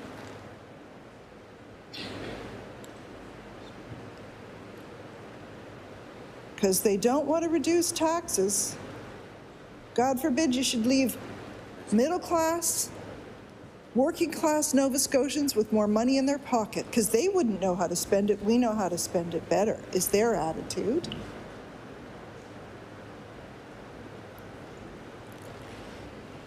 And tomorrow, the finance minister will stand up, and there'll be lots of clapping, and they'll congratulate each other, and isn't it the greatest budget ever?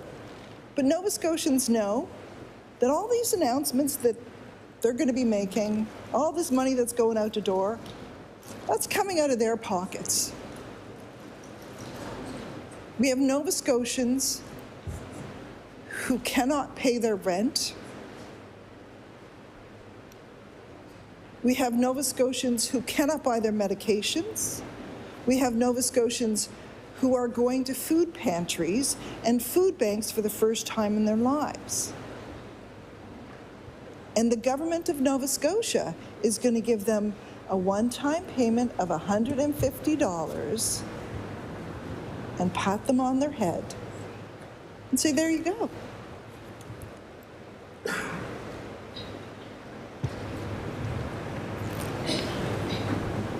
The government could cut taxes.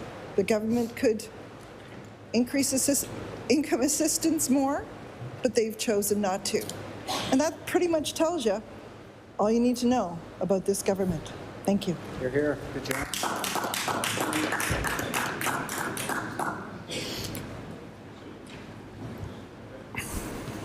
I recognize the Honourable House Leader for the Official Opposition. Thank you, Mr. Speaker. An important debate. I'll keep my comments for now, but I am going to move to adjourn debate on Bill 405, the HST Reduction Act. Motion on the floor. Motion is to adjourn debate on Bill number 405, HST. Pardon me. The HST Reduction Act. All those in favor of the motion, please say aye. Aye. Contrary-minded, nay. The motion carries. I recognize the Honourable Government House Leader for the Official Opposition. Thank you, Mr. Speaker. Our third bill and final bill for the day, I'm going to call Bill number 409, the Income Tax Act, an act to amend to reduce income tax. Bill 409, the Income Tax Act, an act to amend and reduce income tax. I recognize the Honourable Member for Northside Westmount. Thank you, Mr. Speaker, and I move Bill 409 for second reading. And I want to start off my comments today with an article by Jay Goldberg, Interim Atlantic Director of the Canadian Taxpayer Federation, when he says, Nova Scotia's Premier is the only First Minister in Canada deliberately profiting from inflation. So what Mr. Goldberg is saying is that in all of Canada, Nova Scotia is the only province profiting off the backs of its citizens in a time of high inflation. And the reason that we are profiting off the backs of Nova Scotians during this time of high inflation is because Nova Scotia refuses to index income tax brackets to inflation, affectionately known as bracket creep. And during my question to the minister yesterday, I referred to, so that we can fully understand what bracket creep is, it's when the tax brackets don't creep up like your income does during a time of inflation. I use the analogy of undergarment or underwear creep. When that creeps up on a person, it's uncomfortable and it hurts. And in this particular case, the fact that we're not indexing bracket creep, that we're not indexing tax brackets, is hurting Nova Scotian families. It's hurting seniors when they get a slight increase in their federal pensions. It's hurting the working class. It's hurting everybody, Mr. Speaker, because income tax brackets, income is creeping up, the brackets are staying the same, pushing people into a higher tax bracket, hence they're paying more taxes to the provincial government, which can result in hundreds. I think a number they quote is $635 for the average family that we pay more in taxes. It all forms part of this $3.4 billion windfall that this government has seen, that they aren't sure where it's coming from. Well, part of that is coming from indexing tax brackets. That's where part of this is coming from. If we were to index tax brackets in Nova Scotia, that would put about $125 million. $125 million back into the pockets of Nova Scotians. And we've heard the member previous when talking about a reduction in HST, and he says, well, if this government, if the opposition could tell us, what should we cut? What should we cut in order to make that up? I'll tell you what to cut. Cut out some of the darn apps that we produced this year. We produced, as you've heard our leaders say, we've got an app for this, we've got an app for that. Well, Nova Scotians have an appetite for more money in their pockets.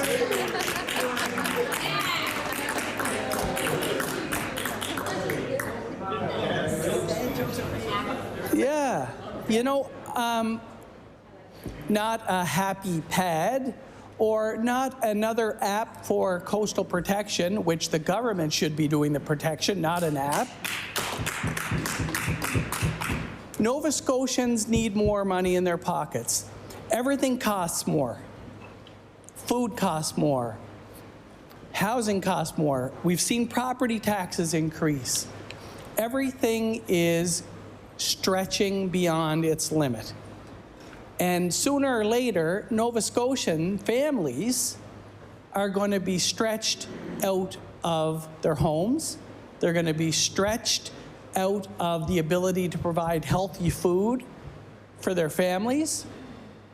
So it's time that this government join the other provinces and territories and the federal government in Canada and end this practice of bracket creep.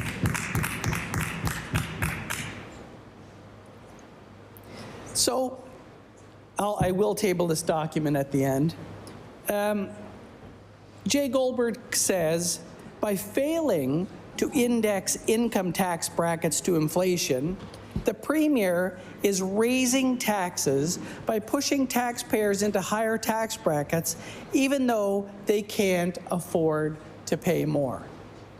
So the Canadian Taxpayers Federation recognizes it. Mom and pop, who are struggling to make ends meet, recognize it. Seniors recognize it. And while I'm on the topic of seniors, in my constituency alone, I met with so many seniors who were no longer eligible for the senior care grant. We heard the senior care grant touted as an answer to this. Well, there's another thing that we're not indexing to inflation, the income levels.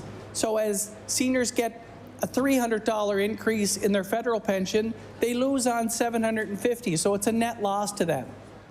On top of that, you add the bracket creep of going up in income, they pay more tax. On topping that, to refuse to cut the HST, they're paying more again. When is this going to stop? We need this government to do the right thing. And we put the solution on the floor, Mr. Speaker. The solution is to pass the bill to end bracket creep in Nova Scotia. And we've heard about the historic budget that's coming out tomorrow. I certainly hope that there's something in there around bracket creep for Nova Scotians. Because if not, it would be a real travesty for the government to spend here, spend there, with zero or very few results. You know, I've had conversations with people in the health area that said, Fred, you wouldn't believe it. Everything we ask for is a yes. We want this. Yes, here you go. We want that. Yes, here we go. And so that is not strategic spending. That is throw it at the wall, hope something sticks, and improve our numbers. Well, we know the numbers aren't improving. That's fact.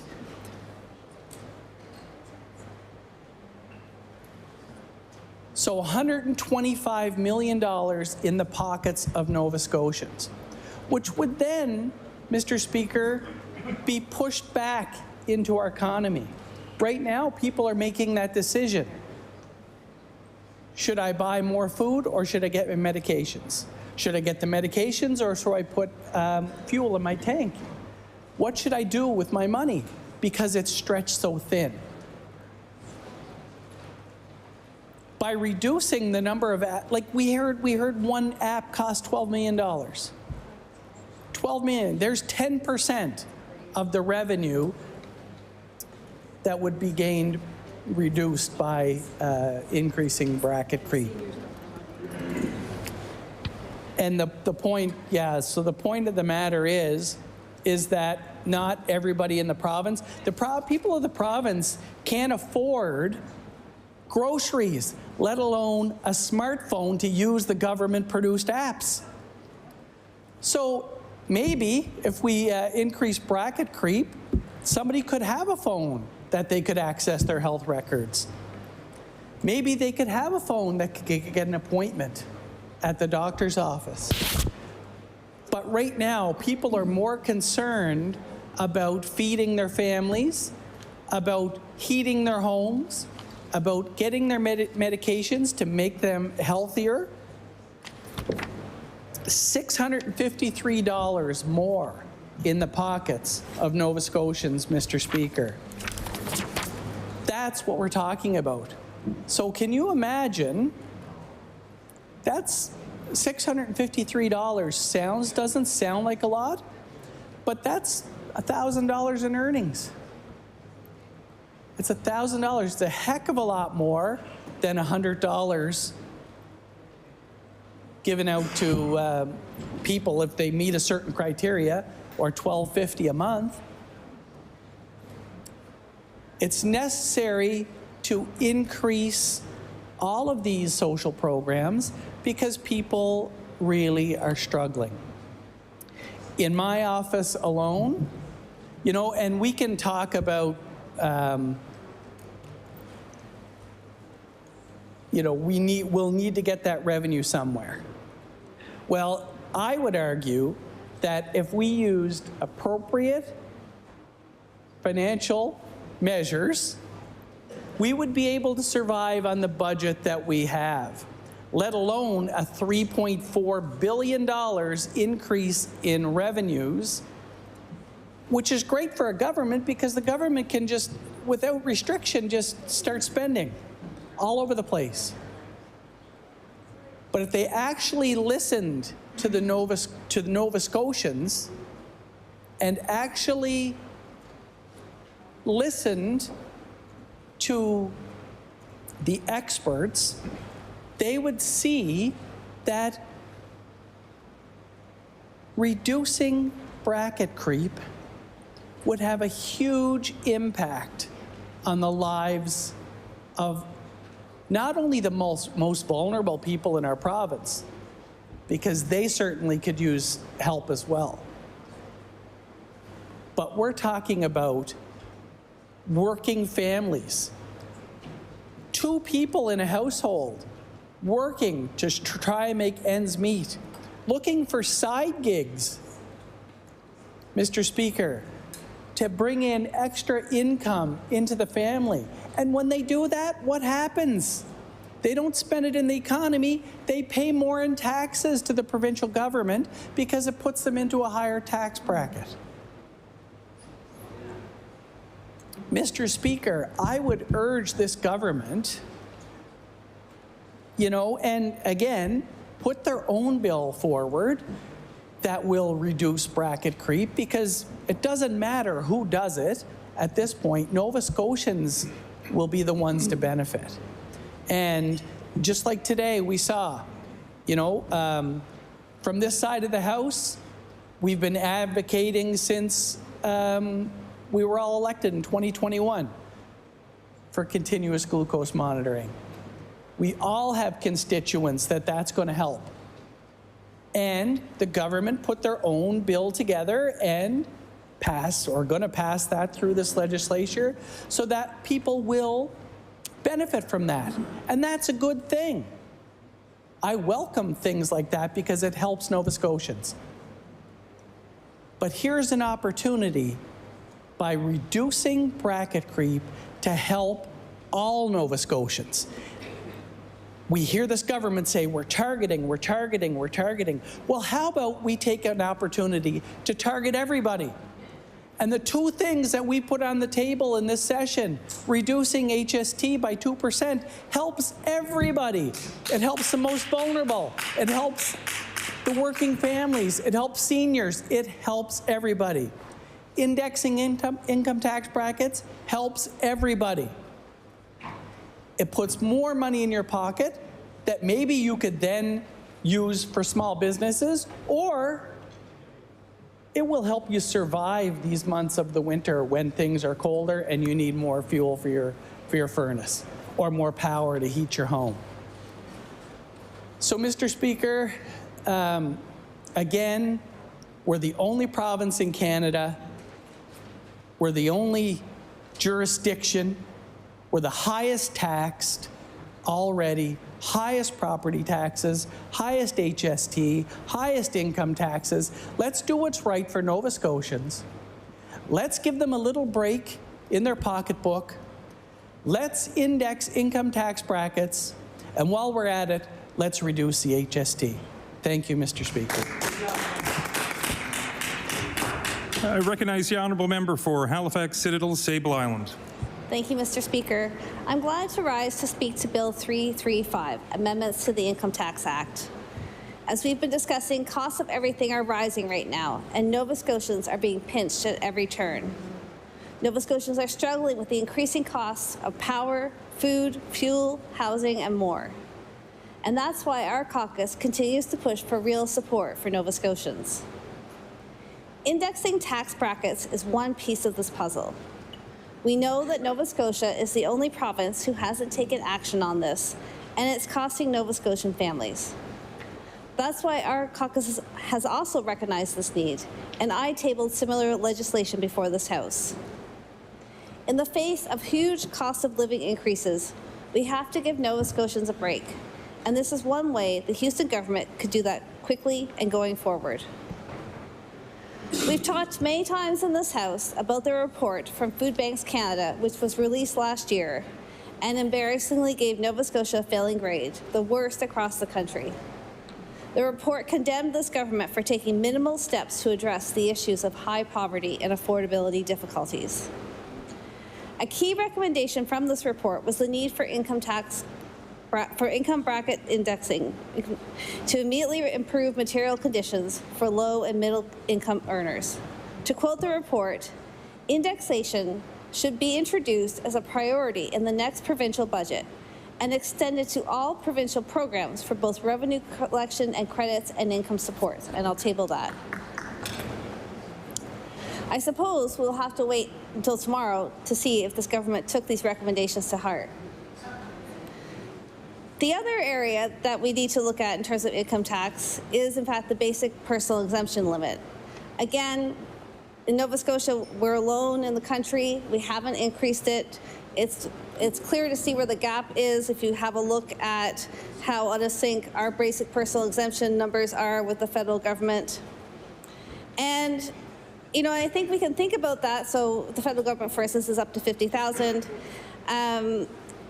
It's somewhat akin to what the MOST program was aiming at. So far, the MOST program has done the least. It's not meeting expectations. We've had very disappointing results. You know, we've talked a lot about ideas we have around making the MOST program more in terms of thinking about why do we have the limit on folks under 30, you know, suggesting that that's a very gender-blind approach to making policy. You know, other folks who also might take longer in terms of their post-secondary journey really aren't able to benefit. But actually, if we raise the basic personal exemption amount, we would actually basically be extending MOST to lots of folks in Nova Scotia. And if this government truly believes in the types of outcomes that they're trying to get from the MOST program, again, the MOST program that's doing the least, then actually increasing the basic personal exemption would be one step towards those outcomes. And we need to be talking about indexing other government benefits and programs like HARP and like income assistance. The purchasing power of frozen income assistance rates is reduced every year that this government fails to act. Failing to index this program is, in essence, and has been for the past 2 years, an annual cut. We had been hoping for meaningful increases to income assistance amounts. It simply is unbelievable that we wouldn't actually see an increase after the last few years. We want to see this in the upcoming budget. So I have to say we're quite concerned by seeing the announcement today of the insulting $150 a year top-up, I suppose, for folks on income assistance.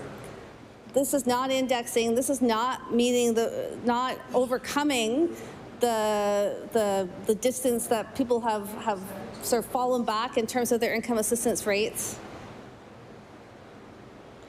And it's actually kind of unbelievable. So I'm assuming that this one-time announcement means that we're not going to hear in tomorrow's budget that there's a substantial increase to income assistance rates and other types of support, and that they'll be indexed going forward. We could increase and index the affordable living tax credit that helps families when they need it most. Because the income threshold for this credit has been stagnant and not adjusted to inflation, the annual investment into this continues to decline every year. We've also been calling for the heating assistance rebate program to be indexed annually.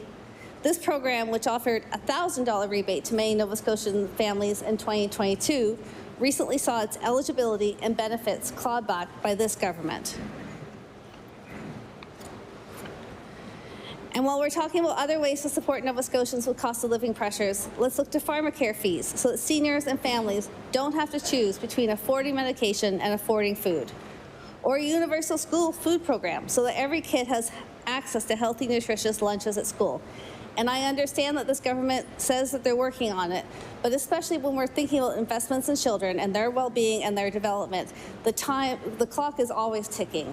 And so taking your time to look for a solution is letting down, at this point, several years of students, and we don't want to let down a whole generation. Let's not forget that the Liberals have only been in opposition for 2 years. Before that, they held government for the better part of a decade. Their government that did none of these things, yet now claim to be concerned with the rising cost of living. This was a government that administered cruelly small ESIA rates. For 8 years, it allowed this government, the Liberal government, allowed landlords to hike rents to whatever they choose. It cut the Nova Scotia insulin pump program that helped families afford the cost of diabetes care. They did not implement a universal lunch program. This bill would index tax brackets to inflation, but they didn't do this while they were in government.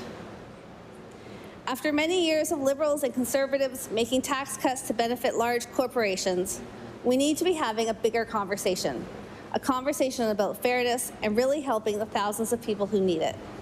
Corporate taxes, wealth taxes, inheritance taxes, deductions.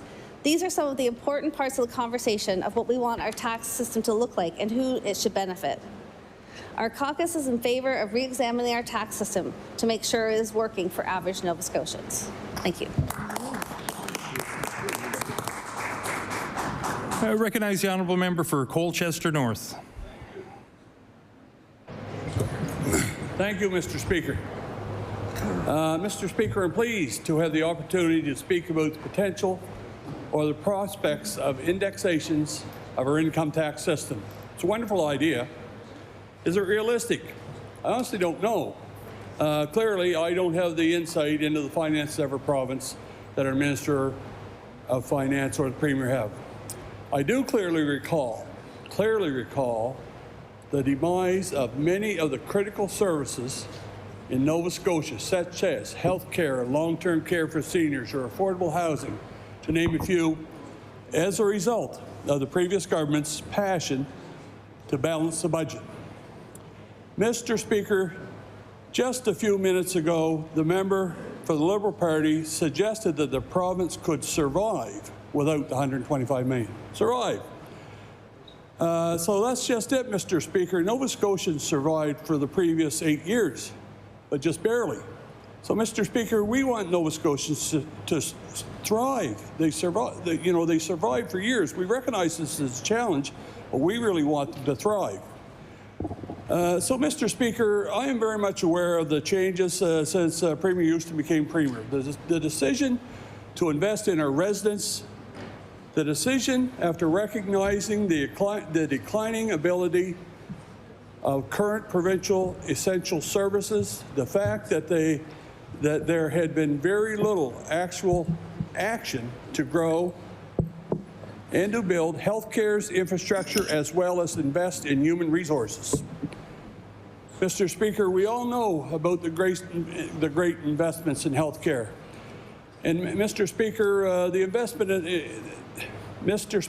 investment that we have made in a long-term plan for long-term care beds for senior, I think speaks for itself. It's starting to turn the corner to build both our physical structures and increase the beds, but to again invest in much-needed human resources.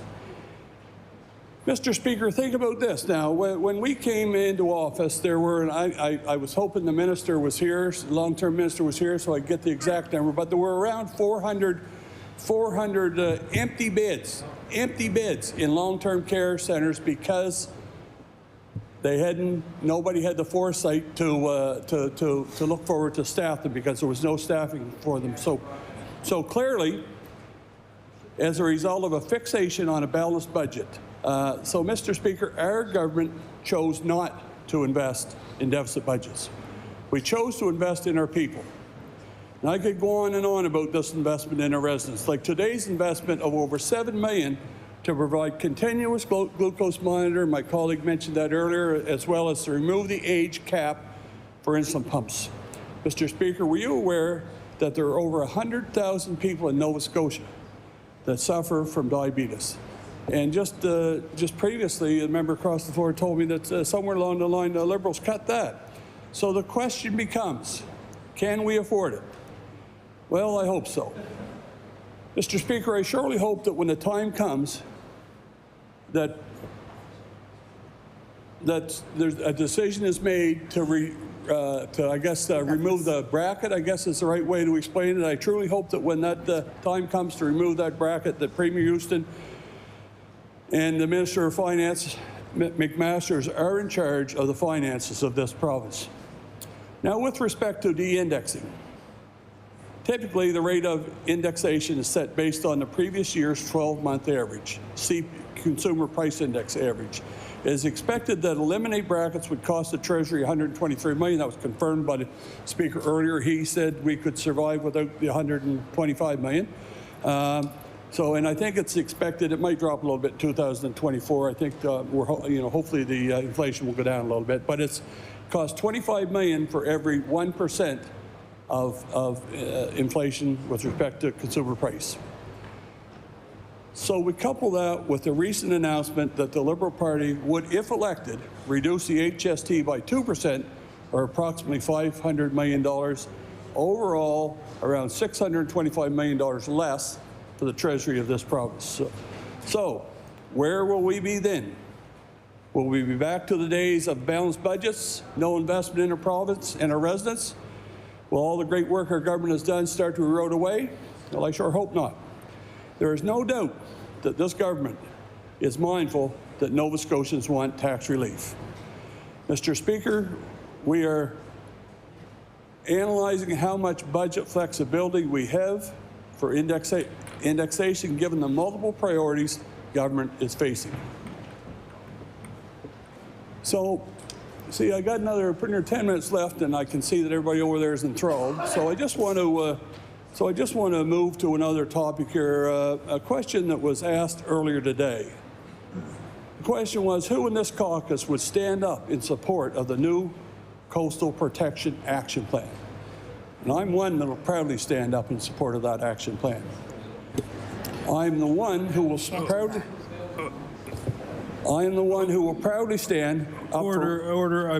I'm sure the member's just taken a long approach at getting back at the bill, but I'd just like to remind them that we're speaking to bill number 409, the Income Tax Act, an act to amend. I recognize the honourable member for Colchester North. With all due respect, Mr. Speaker, I've sat here this afternoon and listened to everything from whatever, as people digress from the subject. I don't recall what it was, so there was other speakers, Mr. Speaker, there were other speakers that spoke on the Coastal Protection Act today during debate on these last three bills. So if, I guess make a ruling on that. Tom, get back to subject and say then I'll get back to that. I'll get back to. Yeah. Again, to just remind the member that we are speaking to the Income Tax Act, and just remind him to stick to the bill. I recognize the honourable member for Colchester North. Love you, Tom. Thank you, Mr. Speaker. So surely there will be some costs associated with the rural Coastal Protection Action Plan, and yesterday in this House, an accusation was made that I take very personally, and it was said that Mr. Holman had ignored the majority of Nova Scotians and listened to the minority of private landowners. Minority of private landowners, that's the people that actually own the land and deal with erosion and know what they're talking about, okay? So think about that for a minute. Ignore the people that own the land, listen to the people who have no skin in the game, just an opinion, who maybe drove by, looked at a beach or traveled to a rural community for a day or two and enjoyed their quality of life. Trust me, I will be playing that clip many, many, many times over before I'm done. Get back on the tax bracket. I am back on track. These are the same people that championed the Biodiversity Act. There was some financial impact to that too. The people that wanted I recognize the honourable member for Dartmouth North on a point of order. Thank you, Mr. Speaker. I've been witnessing what's been going on in the House for the last several minutes, and I've heard you rule and ask the member to speak on the bill that we're debating at the moment. And since you've asked him to do that, there has been no shift in his speaking, and he's talking about all kinds of other pieces of legislation. And it is, as you gave him the benefit of the doubt, you suggested that maybe he was taking his long way around to get to his point on this bill. It does not seem like that's happening, and it doesn't seem like he's listening to you.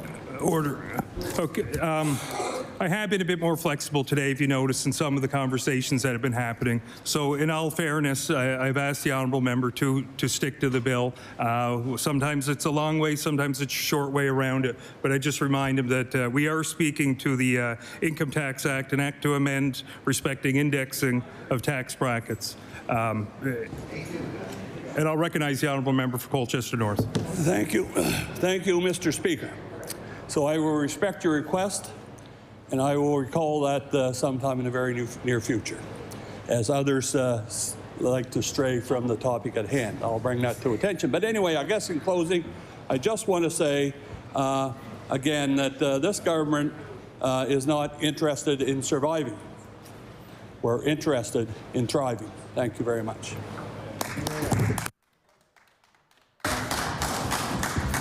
I recognize the honourable member for King South.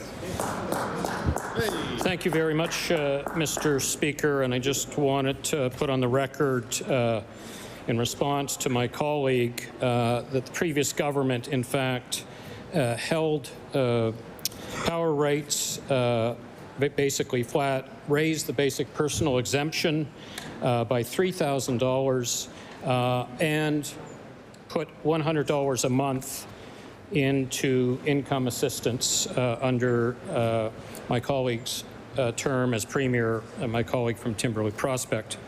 So it's important to note the success of finding balance in the last government as we balance budgets and were able to help those that needed help. So bracket creep, what is it? If your wages go up with inflation, if you don't adjust the bracket creeps upward with inflation, the government collects a bigger portion of your wages. In other words, Nova Scotians pay more tax if we do not increase bracket creep. Now, why is this an issue now, particularly? It's one thing to have bracket creep when we have low and almost non-existent inflation. And we had quite a long period of time of low interest rates and inflation at 1%. But why it is becoming so critical now is in the last 3 years, we've had inflation rates of 4.1%, 7.5%, and 4%.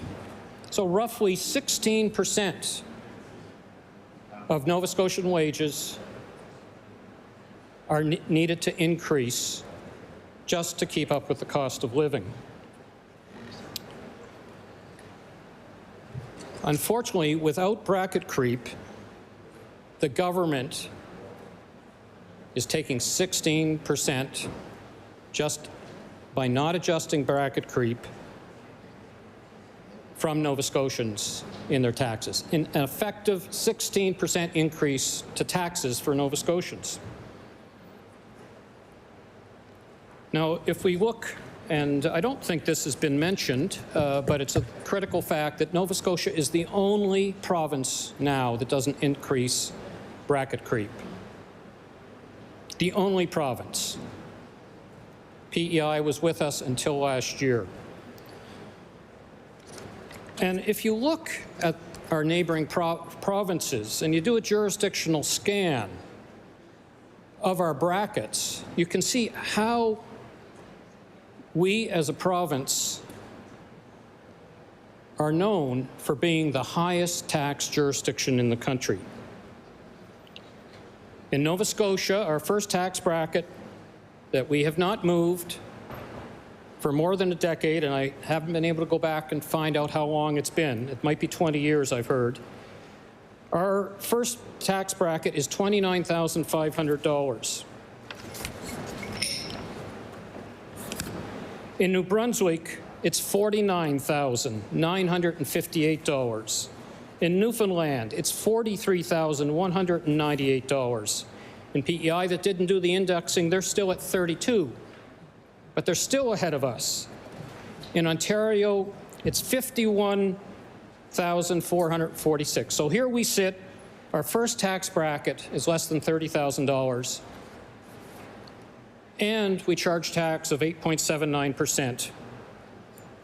Going back to Ontario, they charge 5.05% on that first tax bracket. It's considerable. We're the only ones that are not indexing, and we're falling further and further behind the tax brackets of other provinces. So what does that mean for a Nova Scotian?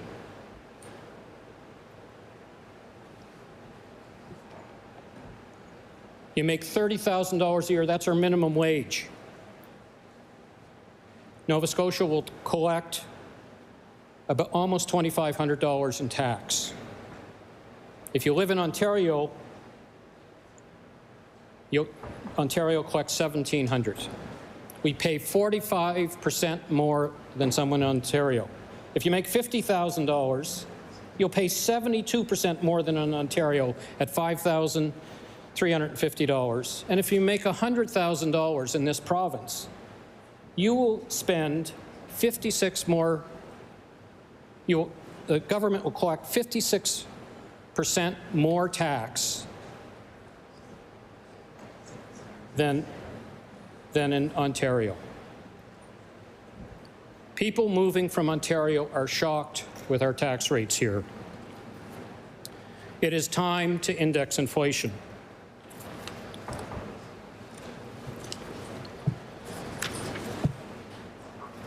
Now I lost my...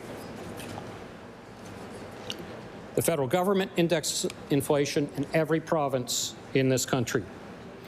Now, there's a lot of talk, questions being raised by the government, can we afford it?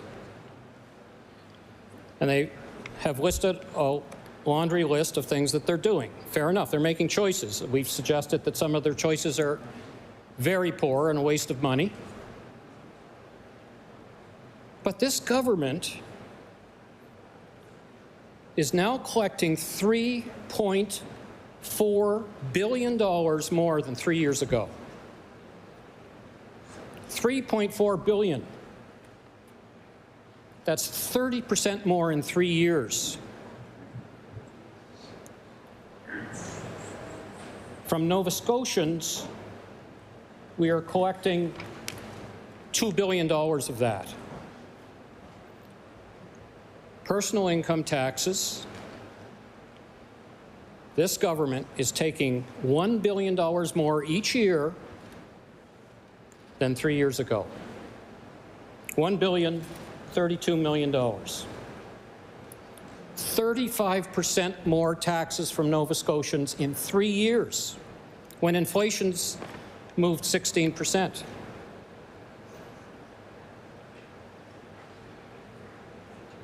When Nova Scotians go out and spend in this province, they pay HST on almost everything. The government is now collecting $600 million more than 3 years ago.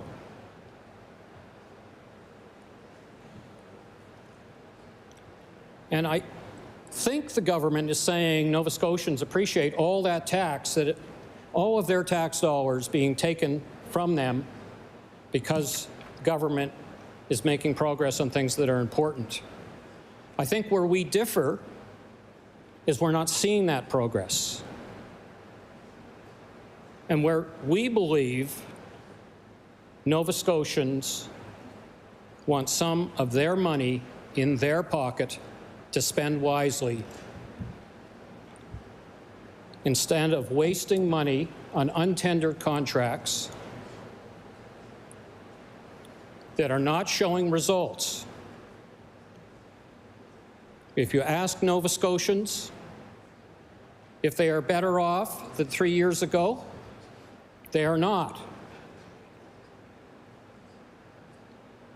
And on top of that, they are spending $2 billion of their hard-earned money to give to this government. We should have the best health care system in the world, but we can't claim that.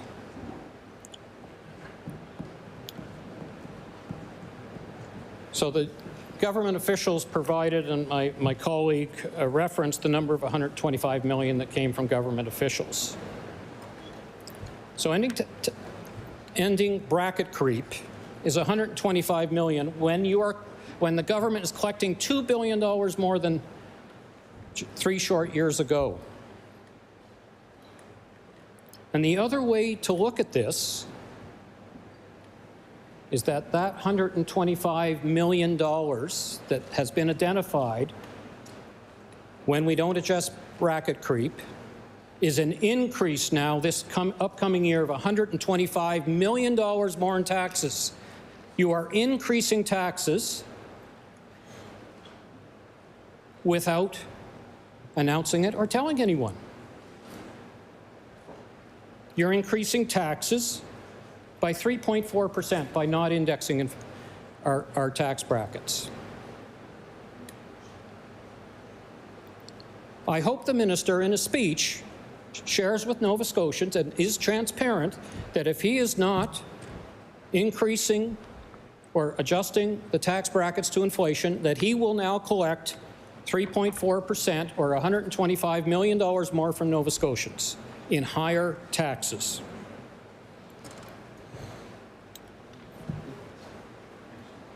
What is the government's response to this idea that is long overdue and particularly relevant in times of high inflation?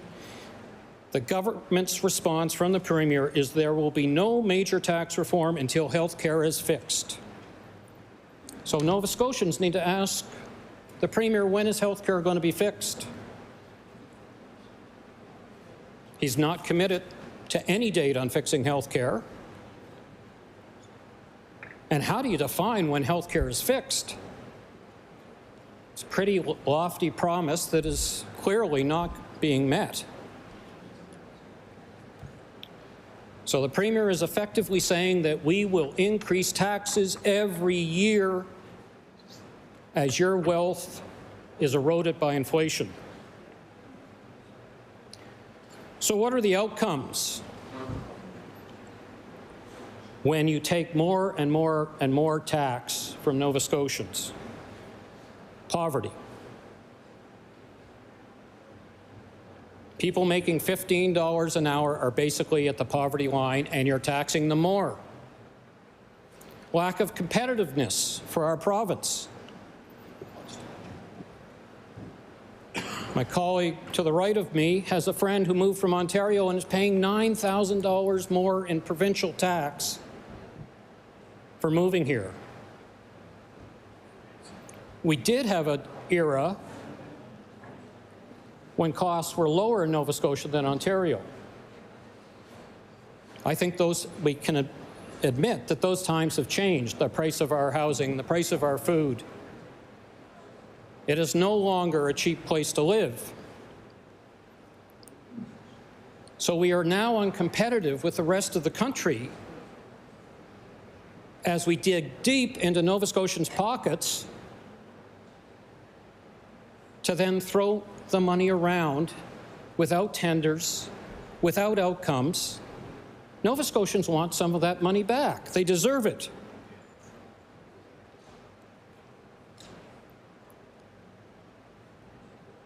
With costs skyrocketing in Nova Scotia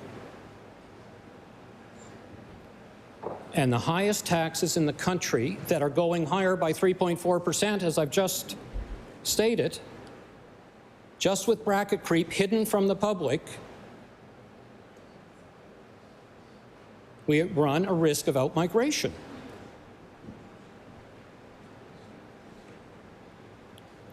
So these are negative outcomes for our province.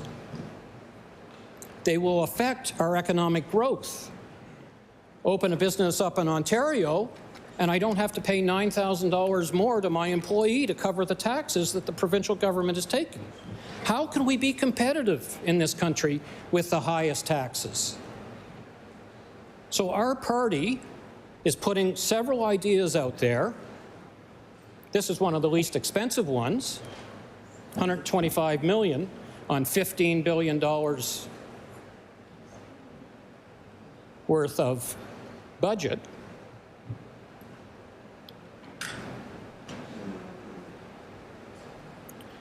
It's time for the government of Nova Scotia to start being fair to Nova Scotians.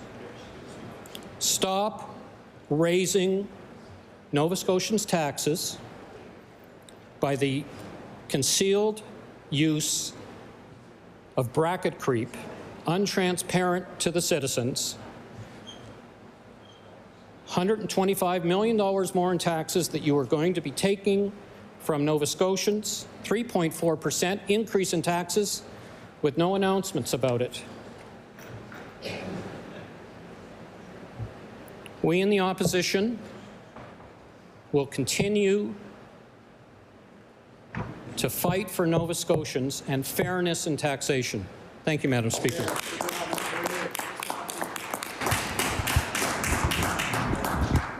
I recognize the honourable member for Cumberland North. Thank you, Madam Speaker. I'm pleased to stand in support of Bill 409.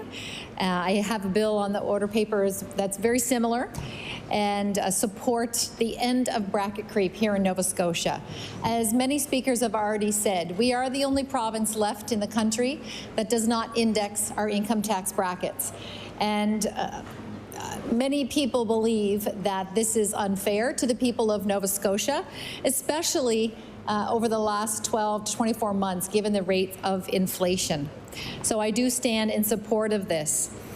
And it's interesting, Madam Speaker, I think here in this House I have a unique position, being an independent, and just listening to all the words of those here in the House. And I want to share, and I will table this document. This is something that I got out of Hansard, and it's from April the 10th, 2015. And it's a quote here I'm going to read from our Premier on bracket creep. And Mr. Houston, Premier Houston says, my question for the Minister of Finance and Treasury Board. I'm going to begin with some words from the Order. Just want to remind the member to speak through the speaker, as well as you are not to use members' names. Right? Okay, thank you. I recognize the honourable member for Cumberland North. Thank you, Madam Chair, and my apologies for that. Premier, member from Pictou East, thank you. This is a quote from April the 10th, 2015, during question period, I believe. My question for the Minister of Finance and Treasury Board, I'm going to begin with some words from the now Minister of Agriculture. Minister of Agriculture pointed out that bracket creep makes a huge difference to people's personal income tax and drives people out of the province. He went on, nobody really looked at the numbers and saw what was going on here, because they're talking about a huge increase in personal income taxes. The now Minister of Agriculture was pretty concerned about bracket creep back then, so my question for the Minister is, does the Minister of Finance and Treasury that by not addressing bracket creep, the McNeil government saddled, oh, I apologize, Madam Speaker, for using the word McNeil. Can I say that? Okay. Saddled Nova Scotians with a huge increase in personal income taxes. And then I'll go on to read the second part, the supplemental part of the question from our now Premier. I want to remind the Minister of Finance and Treasury Board of some of the now Minister of Health and Wellness's words when he was also pretty concerned about when he said, quote, not dealing with bracket creep means the NDP have been very accepting of a natural bracket movement that allows for additional tax increases year after year. End quote. The McNeil government has made the same decision today. It's $30 million of additional tax. My question for the Minister of Finance and Treasury Board is, does the colleague, the Minister of Health and Wellness, or does she agree with the NDP that we should just let bracket creep continue? And I'd like to table this document just reminding everyone here that our current leader here for the province he spoke several times, actually, if you look through Hansard, in support of ending bracket creep here in Nova Scotia. And so I am very hopeful that tomorrow, when we see the budget tabled here for the province, that we will see fairness for Nova Scotians. Nova Scotians deserve to be treated fair when it comes to their taxes. People work hard for the money they earn, and they deserve to keep as much of it as possible. And many people here in the House today have already spoke about how the significant increase in revenues that this government has seen. And we've all seen the PR around that, around the province, all the announcements of money being passed out, kind of like you're on Oprah Winfrey. You get this and you get this. And, you know, when you're a hardworking Nova Scotian and you work hard for your money, and you see so much of that money being taken off in taxes, you expect, the people of Nova Scotia expect our government to use their tax dollars responsibly, in a way that they know that is being planned.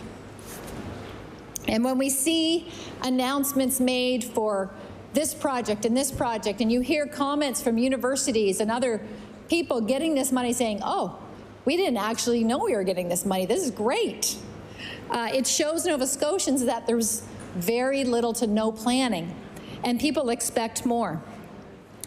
It's also interesting from my vantage point, sitting here in this House as an independent, just listening to the member opposite talking about there's no plan to balance the budget. That's quite shocking to me, considering when you read the mandate or the mission of that particular political party, I believe, at least when I first joined, it used the comments being fiscally responsible. And most people believe that being fiscally responsible is you balance your budget. We all have to do it in our own homes. And I would say the member from Colchester North, in Madam Speaker, some of the comments through Colchester North member was taught when he was referring to not balancing the budget. You know, Madam Speaker, I believe we have a responsibility to our children. I'm a grandmother now, and I don't think it's fair that my grandchild is going to be saddled with the debt from this government. And I think most Nova Scotians, most taxpayers would expect that a progressive conservative government would table a balanced budget. I think that is what most people would expect. So I am surprised, but maybe tomorrow we'll see the right thing, and we'll see a balanced budget for the people of Nova Scotia. We'll see a responsible budget, and that we, as the people, as a government, will spend within our means, and will use people's tax dollars responsibly. The reality is, I'm sure the members opposite are experiencing the same thing.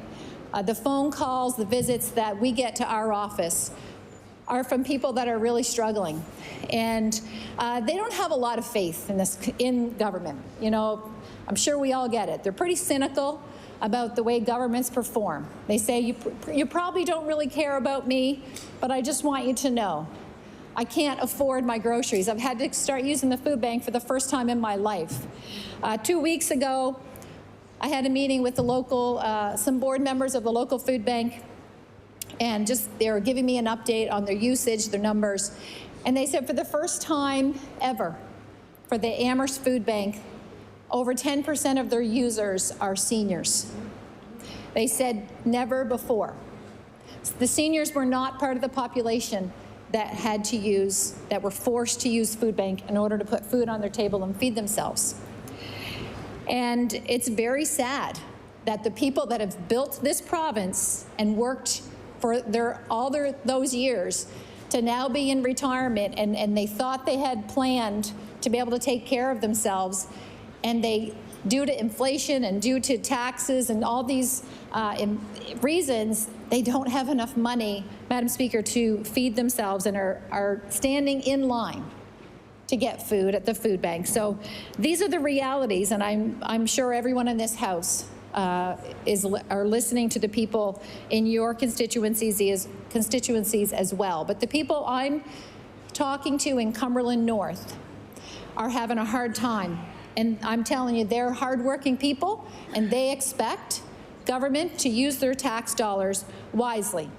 My husband and I have 4 adult children, and I'm very proud to say they're all off the payroll as of last month, the last one finally. And but it's quite interesting listening to them now that they are getting their paychecks, and they see how much money is being taken off of their paychecks for taxes, and to come to this government to then decide how it's going to be used and spent. And you know, until you become a grown-up and start earning your own money, you don't always realize how much money is actually going to taxes. But I do want to add before I close, Madam Speaker, I do support this bill. I believe, as MLA, as a nurse, as a mom, as a grandmother, that people deserve to keep as much of their hard-earned money as possible. We know in healthcare that the #1 determinant of health is income. And when people do not have enough money to feed themselves, to pay their bills, to put a roof over their head, to have a home or to pay rent, their health suffers. So as a government, you cannot speak out of both sides of your mouth and say that you're trying to improve health care, but actually continue to take away so much money from the people of this province that they cannot afford to feed themselves properly and cannot afford to put a roof over their head, because those are the most basic needs that determine one's health.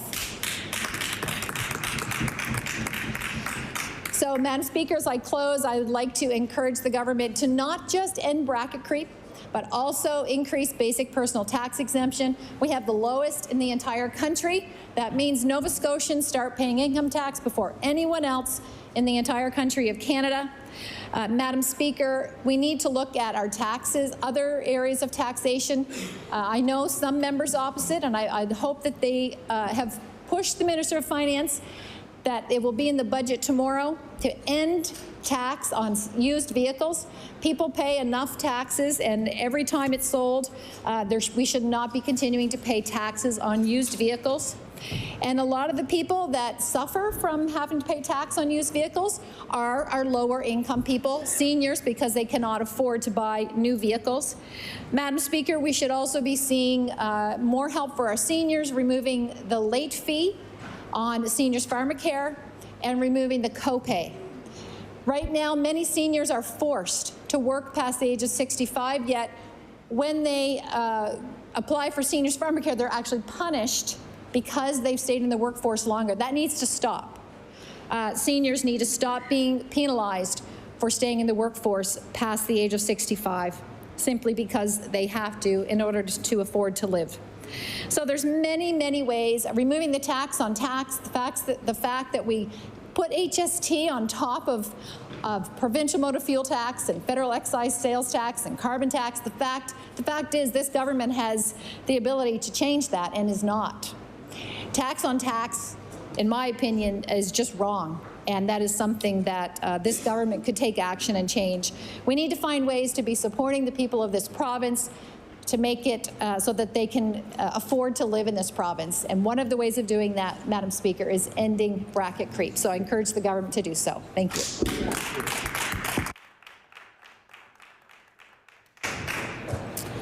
I recognize the Honourable House Leader for the official opposition. Thank you, Madam Speaker. I will adjourn debate on Bill number 409, the Income Tax Act, an act to amend to reduce income tax. There has been a motion to adjourn debate on Bill number 409. Is it agreed? Agreed. All those in favor of the motion, please say aye. Aye. Contrary-minded, nay. Debate has been adjourned. Okay, I recognize the Honourable House Leader for the official opposition. Thank you, Madam Speaker. That concludes opposition business for the day. I'll now pass it back over to the House Leader for the government to announce business for tomorrow. Yeah. After. I recognize the Honourable Government House Leader. Thank you, Madam Speaker. That concludes government business for the day. I move that the House would now rise to meet again on Thursday, February 29th, between the hours of 1 p.m. and 9 p.m. As we all know, Thursday is Budget Day, so following Budget, Daily Routine, and QP, business will include second reading of Bill 404 and 407. The motion is that the House rise and meet again on Thursday, February 29th. The hours will be 1 to 9. Would all those in favor of the motion please say aye? Contrary-minded, nay. The motion is carried. So we have now reached the moment of interruption. The notice of topic for adjournment debate was submitted by the Honourable Member for Sydney, Member 2. And I will, of course, read that once again for everyone's information. It is whereas 1 and 3 visits to the food banks are children and youth, and no significant action has been taken to address the needs to increase food security for children and youth. Whereas the provincial government has made $3.4 billion in revenue, but have not taken meaningful action to support children and youth in the last 2.5 years, with the rising costs of living, inflation, and food prices at record levels. Therefore, be it resolved that more children and youth are facing food insecurity by this government's inaction on addressing food insecurity for children and youth across the province. I now recognize the Honourable Member for Sydney, Member 2. Thank you, Madam Speaker. Happy to get up for a few minutes on this important topic. Submitted by our caucus for the late debate tonight, and really something that we've talked about in this House for years now. We're approaching the end of year 3 for this government, and as we've heard in other debates tonight, and what is fact, a government that has had more revenue than any government in history, really. When you see the money that has come in through revenue, through taxes, when you've seen the money that has come through federal government transfers, it's pretty significant. And not only the amount of money that has come in, but their decisions, as we've also heard about tonight, to deficit spend. And they say it's about fixing health care. It's actually kind of ironic because they talk about deficit spending and they're very critical of the federal government that deficit spends. And I actually find the way the government operates when it comes to money is very similar to what the NDP were in 2009. And some people agree with that, some people disagree, but the point I want to make with that is about what we're talking about tonight, and that's our kids. And, I always said this during my time in education, and really kind of my philosophy in life, and for many of the people around here in this room that have children themselves, or as MLAs, we're always engaged with different organizations that work with children in our communities. The easiest thing we can do, the most tangible thing I believe that we can do, is feed our kids. It is. And there's no magic formula that comes with it. There's no tax break. There's, you can look at it in different ways, I guess. So I don't want to take anything off the table. But ultimately, what I've said, and what others have said, and what my colleagues from the NDP have said as well, is that is one of the main things that we can do to battle this historic cost of living crisis that families at all levels, and all income levels in some capacity, are dealing with. We have a chance to a blanket policy to make sure that every kid gets breakfast and lunch in our schools. Imagine 2 square meals a day, knowing that you're taking that cost away from families. And we're seeing the statistics of how young, how the age has dropped when it comes to people who are accessing food banks. And, you know, the government, we've been talking about this for 3 years. And there has been a pilot, which is great. I hope tomorrow in the budget that pilot is expanded.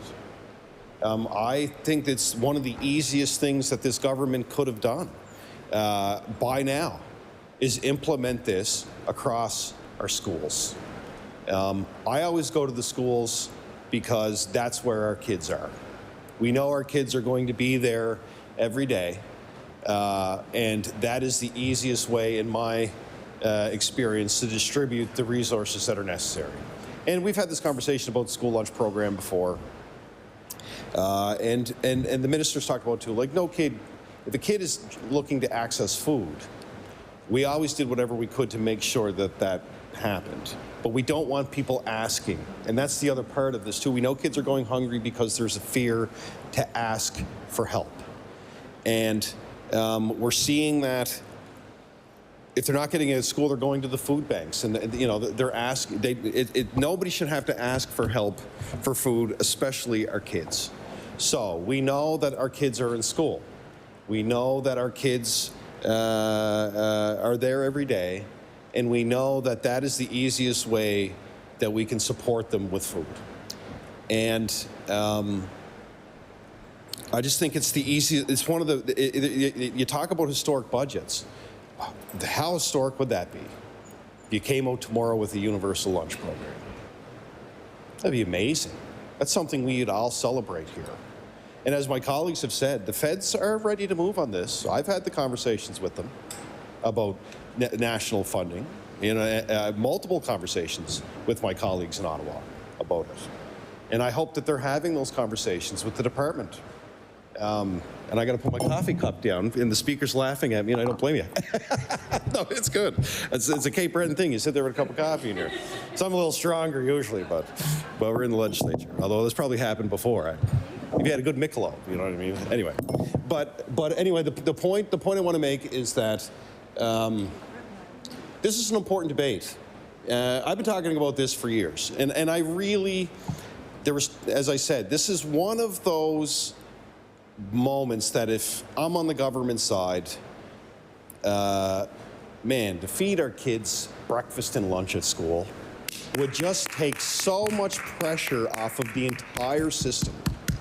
It would take so much pressure off of those wonderful organizations that are out there volunteering and raising money for these food banks that we know that these kids are trying to access.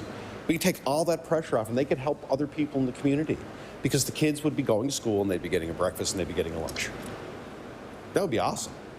What a moment in the budget if that happened tomorrow. And as my colleague reminded me, PEI and Manitoba now have it.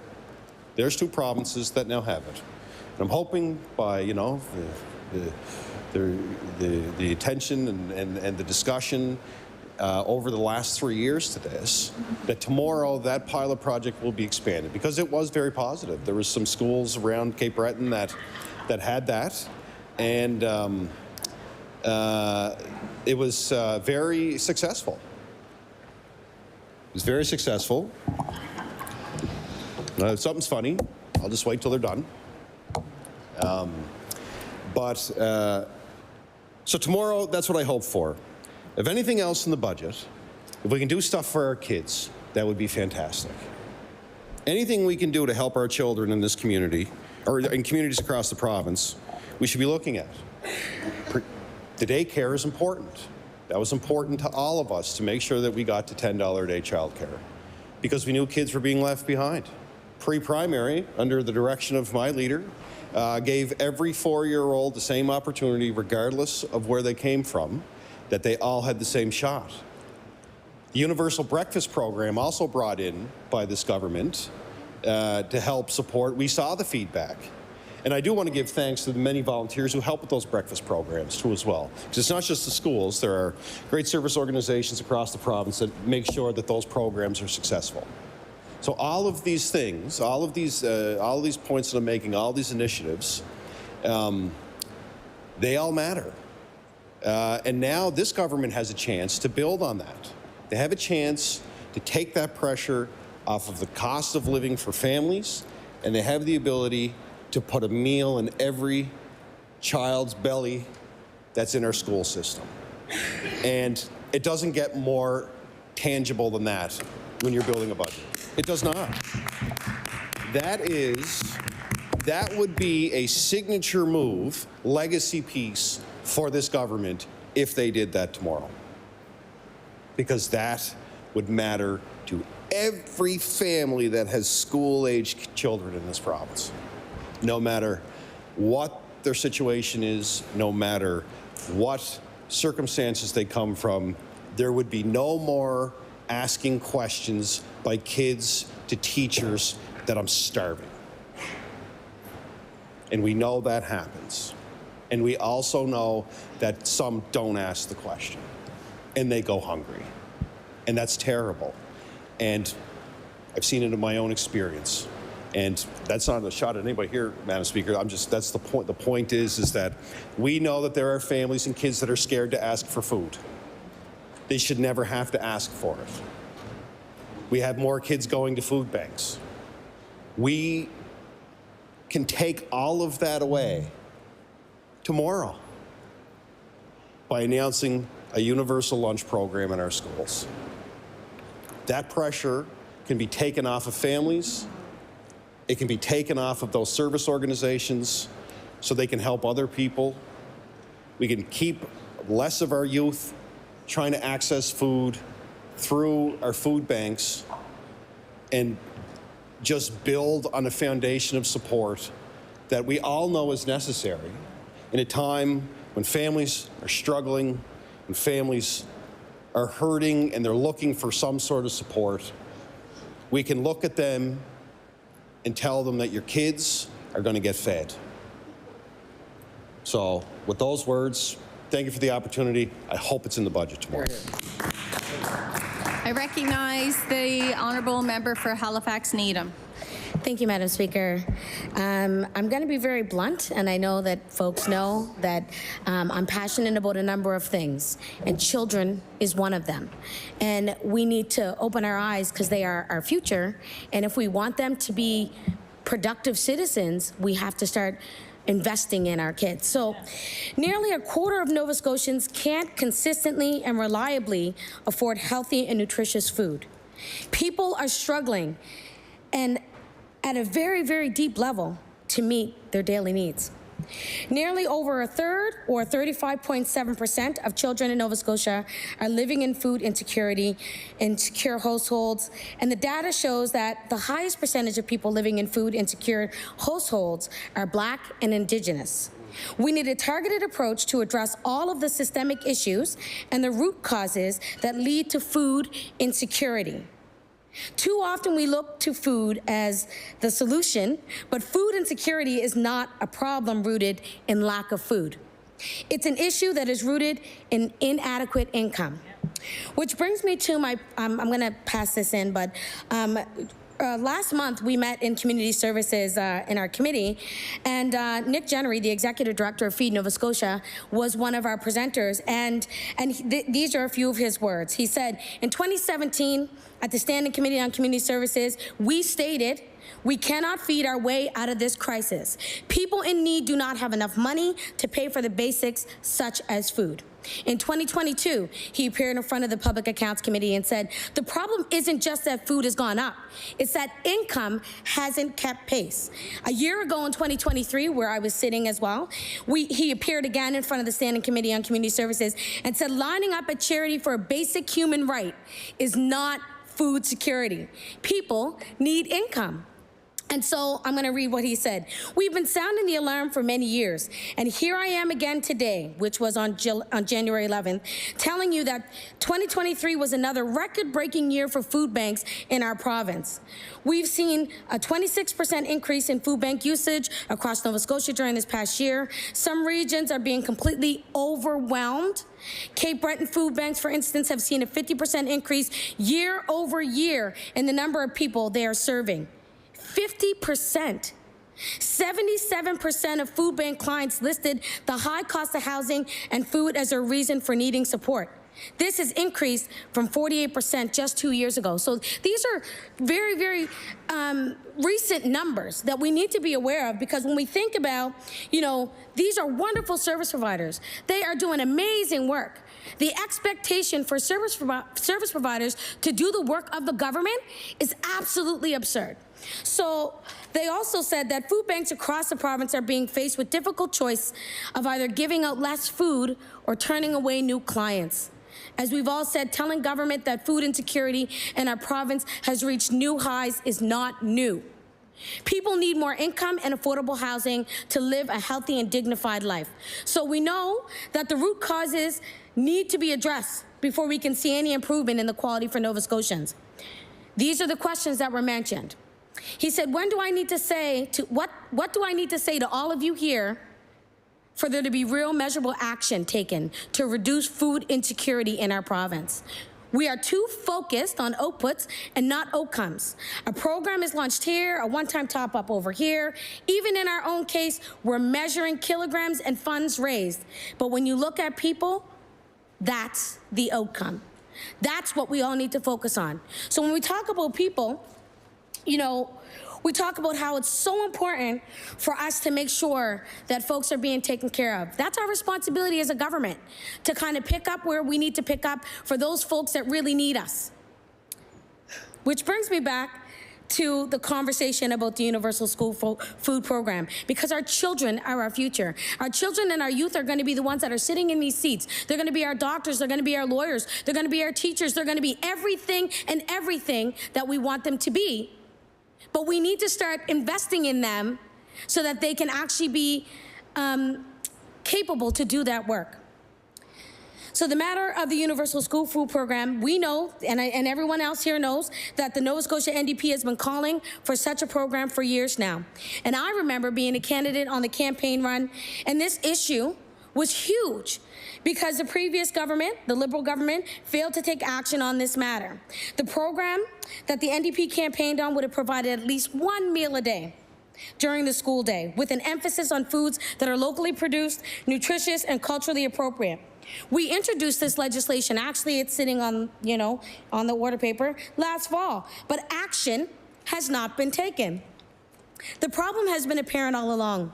The problem is simply becoming more visible now. Between 2020 and 2021 in Nova Scotia, there was 35.7% increase in the prevalence of all children living in households experiencing moderate to severe levels of food insecurity. Think about your kids. Think about how they would feel not being able to have dinner this evening or not having breakfast in the morning. Think about the amazing feeling that a kid would have at school having a warm, hot meal, a meal that is nutritious, something to keep them thinking for the day and as well focused on their school. What remains from the previous Liberals to the current progressive Conservatives is a lack of action from those in positions of power. So my understanding is when we are leaders and we are in positions of power, we actually can help make decisions. And I don't see decisions being made in regards to our children's food insecurity in no way, shape, or form. Since this government was elected, food costs have gone up exponentially. This year alone, average food costs were found to have increased by 11% across the province. We all know this. This is not a surprise. The increase in costs have not matched by an increase in the average spending power of Nova Scotians. Families with young children are struggling. We hear every day from folks who call us, who email us, who come to our office and tell us all of the hardships that they are experiencing, the crises that are happening, and food insecurity is on that list. It's at the top of the list.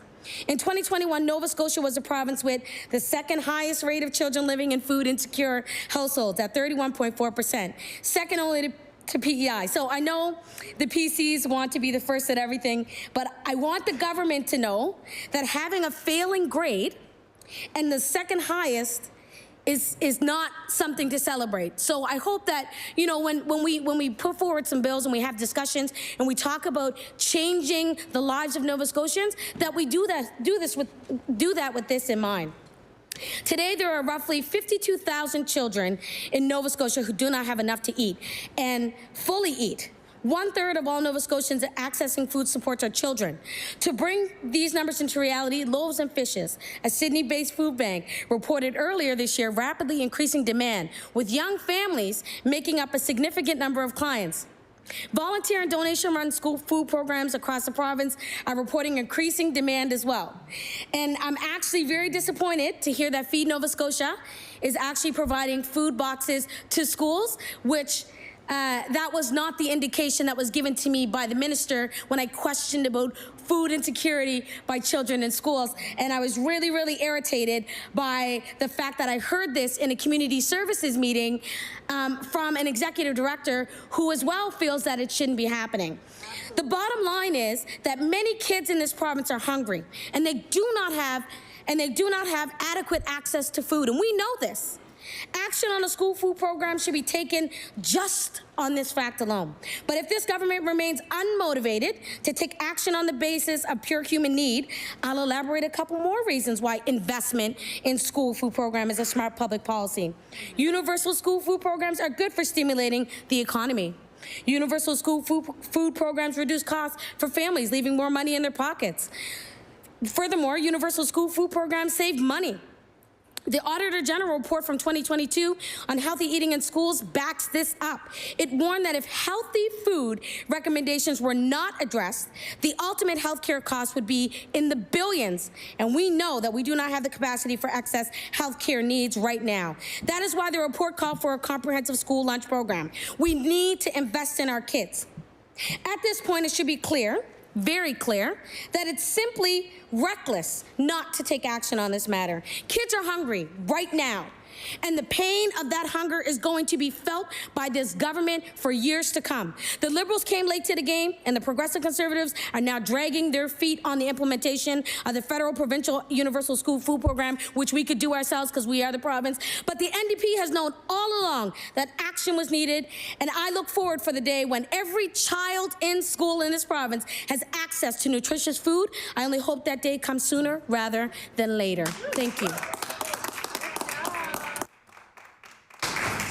Just want to make sure that the honourable member did table documents that were quoted.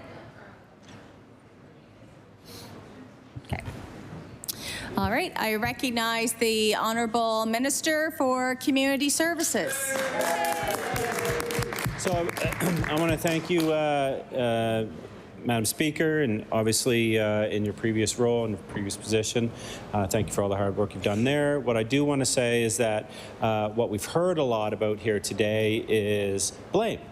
You know, in my lifetime, Madam Speaker, all three parties have been in power in my lifetime.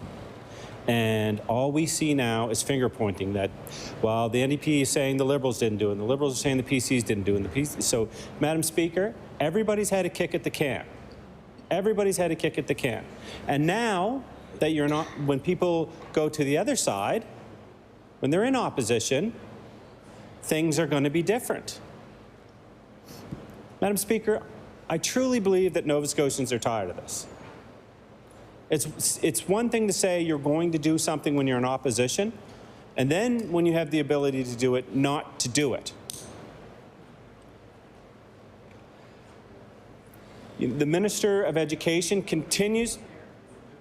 If the member has something to say, the member can stand up. I mean, but Madam Speaker, we know that the breakfast program is extremely successful. We know that we are continually to fund it. It's in every school. I've seen firsthand what it's done for our schools.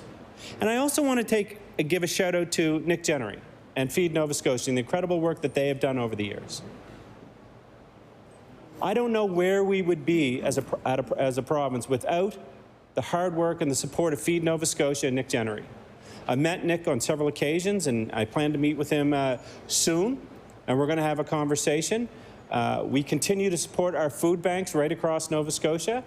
We want to make sure that Nova Scotians have access to healthy food, that they have access to food. And we're going to continue to support the food banks right across Nova Scotia. I do want to talk about some of the programs that was kind of announced, but nobody's really talking about it and looking at it. Especially around the most vulnerable Nova Scotians in this province. People living with disabilities and people who may, for all kinds of different reasons, not be able to work. They just received $300 extra a month, which is almost $4,000 a year, which is the largest increase in any income assistance program in this province's history. And I do want to give a shout out, Madam Speaker, to the former Minister of Community Services and the member for Richmond for all his hard work. I'd like to say that I would love to say that I got all this done in 48 hours, but the truth is, Madam Speaker, the member for Pictou West and the member for Richmond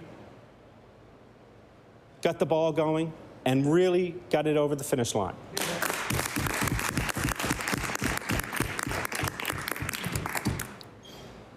I'm excited for tomorrow's budget. I'm excited to see the reaction. I'm excited to see what Nova Scotians are going to say.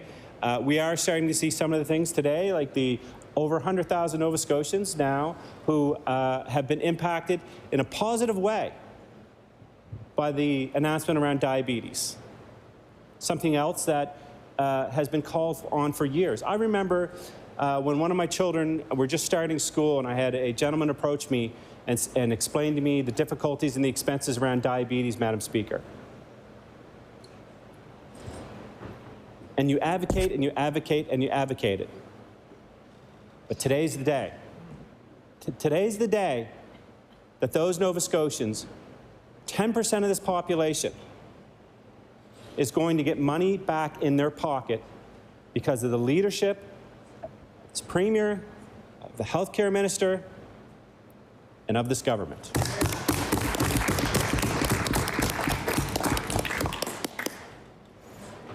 And there's been good work all around. Let's not fool ourselves. No government comes in and, there's been things done on all sides that have been great.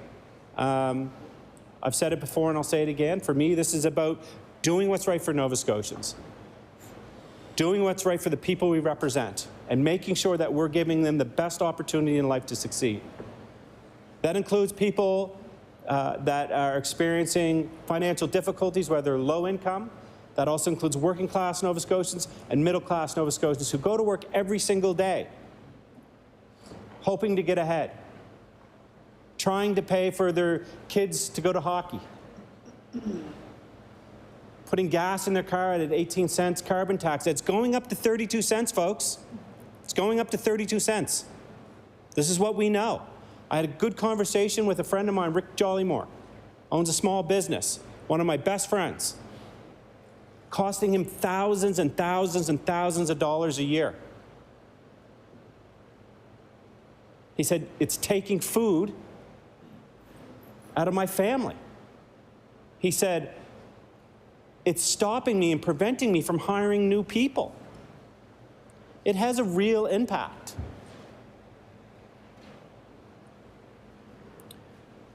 We know that no government can do it alone. We're going to need provincial help to implement some of these programs, for the funding for these programs. It's kind of confusing to me sometimes, and I've been on all sides of the aisle here, and who knows how long I'll be here. Well, you can make the comments all you want, but who knows? We're all only here for a moment. As much as we want to think that we're safe and locked in, we've got to take advantage of this moment and do what's best for Nova Scotians and do what's best for the people we represent. And what I will say is that Thousands and thousands of dollars are coming out of small businesses and large businesses' pockets because of an 18 cents, soon to be 32 cents carbon tax. Where do you think that goes? What do you think? How do you think they recoup that cost? They're going to recoup that cost from the products they sell. You know, I heard some of the ideas last session about taxing. You know, I've heard the turn where the third party is attacking the opposition now. But one of the things that the third party did say is that they want to put a tax on empty lots for developers. So that happens, say. They can empower, that happens. Who's going to pay for that? Do you think it's going to come out of the pockets of the developers? Or do you think it's going to be on the price of the units? We've heard about creating different scales for power rates. Just throwing the idea out there. So if one person gets a discount, the working class and the middle class, are they going to have to pay for it? Absolutely. And what we heard from the third party was that's just a rounding error for those people. Literally the words that was said. That's just a rounding error for the working class and middle class people of Nova Scotia. That's what we heard. In a time of high inflation, in a time of taxes and carbon taxes and everything that's happening, we just need a little sanity here. That's what we need. We need to put people first. Everything you do has to be, you know, people-centered approach. That's what we need. When you make the decisions,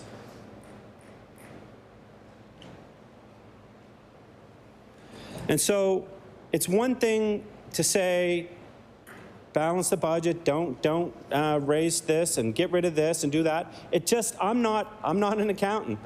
I'm not. But if you're saying to cut taxes and then raise programs, but run a balanced budget and don't run deficits for the children of the future, I just don't know how this all balances out in my head. I'll be frank, I only have grade 10 math. You know, I graduated back in the day when you graduate high school, all you needed was grade 10 math. So maybe I'm missing something here. Maybe they explain this to me tomorrow. But what I'm saying is that you can't go at it alone. And these programs are great programs. We want to make sure that we do the best for everybody, but we need help. We do need help. And so I hope, you know, there is a federal budget coming. I hope we'll see some of that money. I hope we'll see some of that money for these programs that individuals want here in Nova Scotia. Because what I would say to the federal government is that you have a willing partner here in Nova Scotia. You just have to help us with the finances, help us with the money, help us with the implementation. Surely, if you could do it for a breakfast program, you can do it for everything else. So, Madam Speaker, I want to thank everyone for allowing me to stand in my place.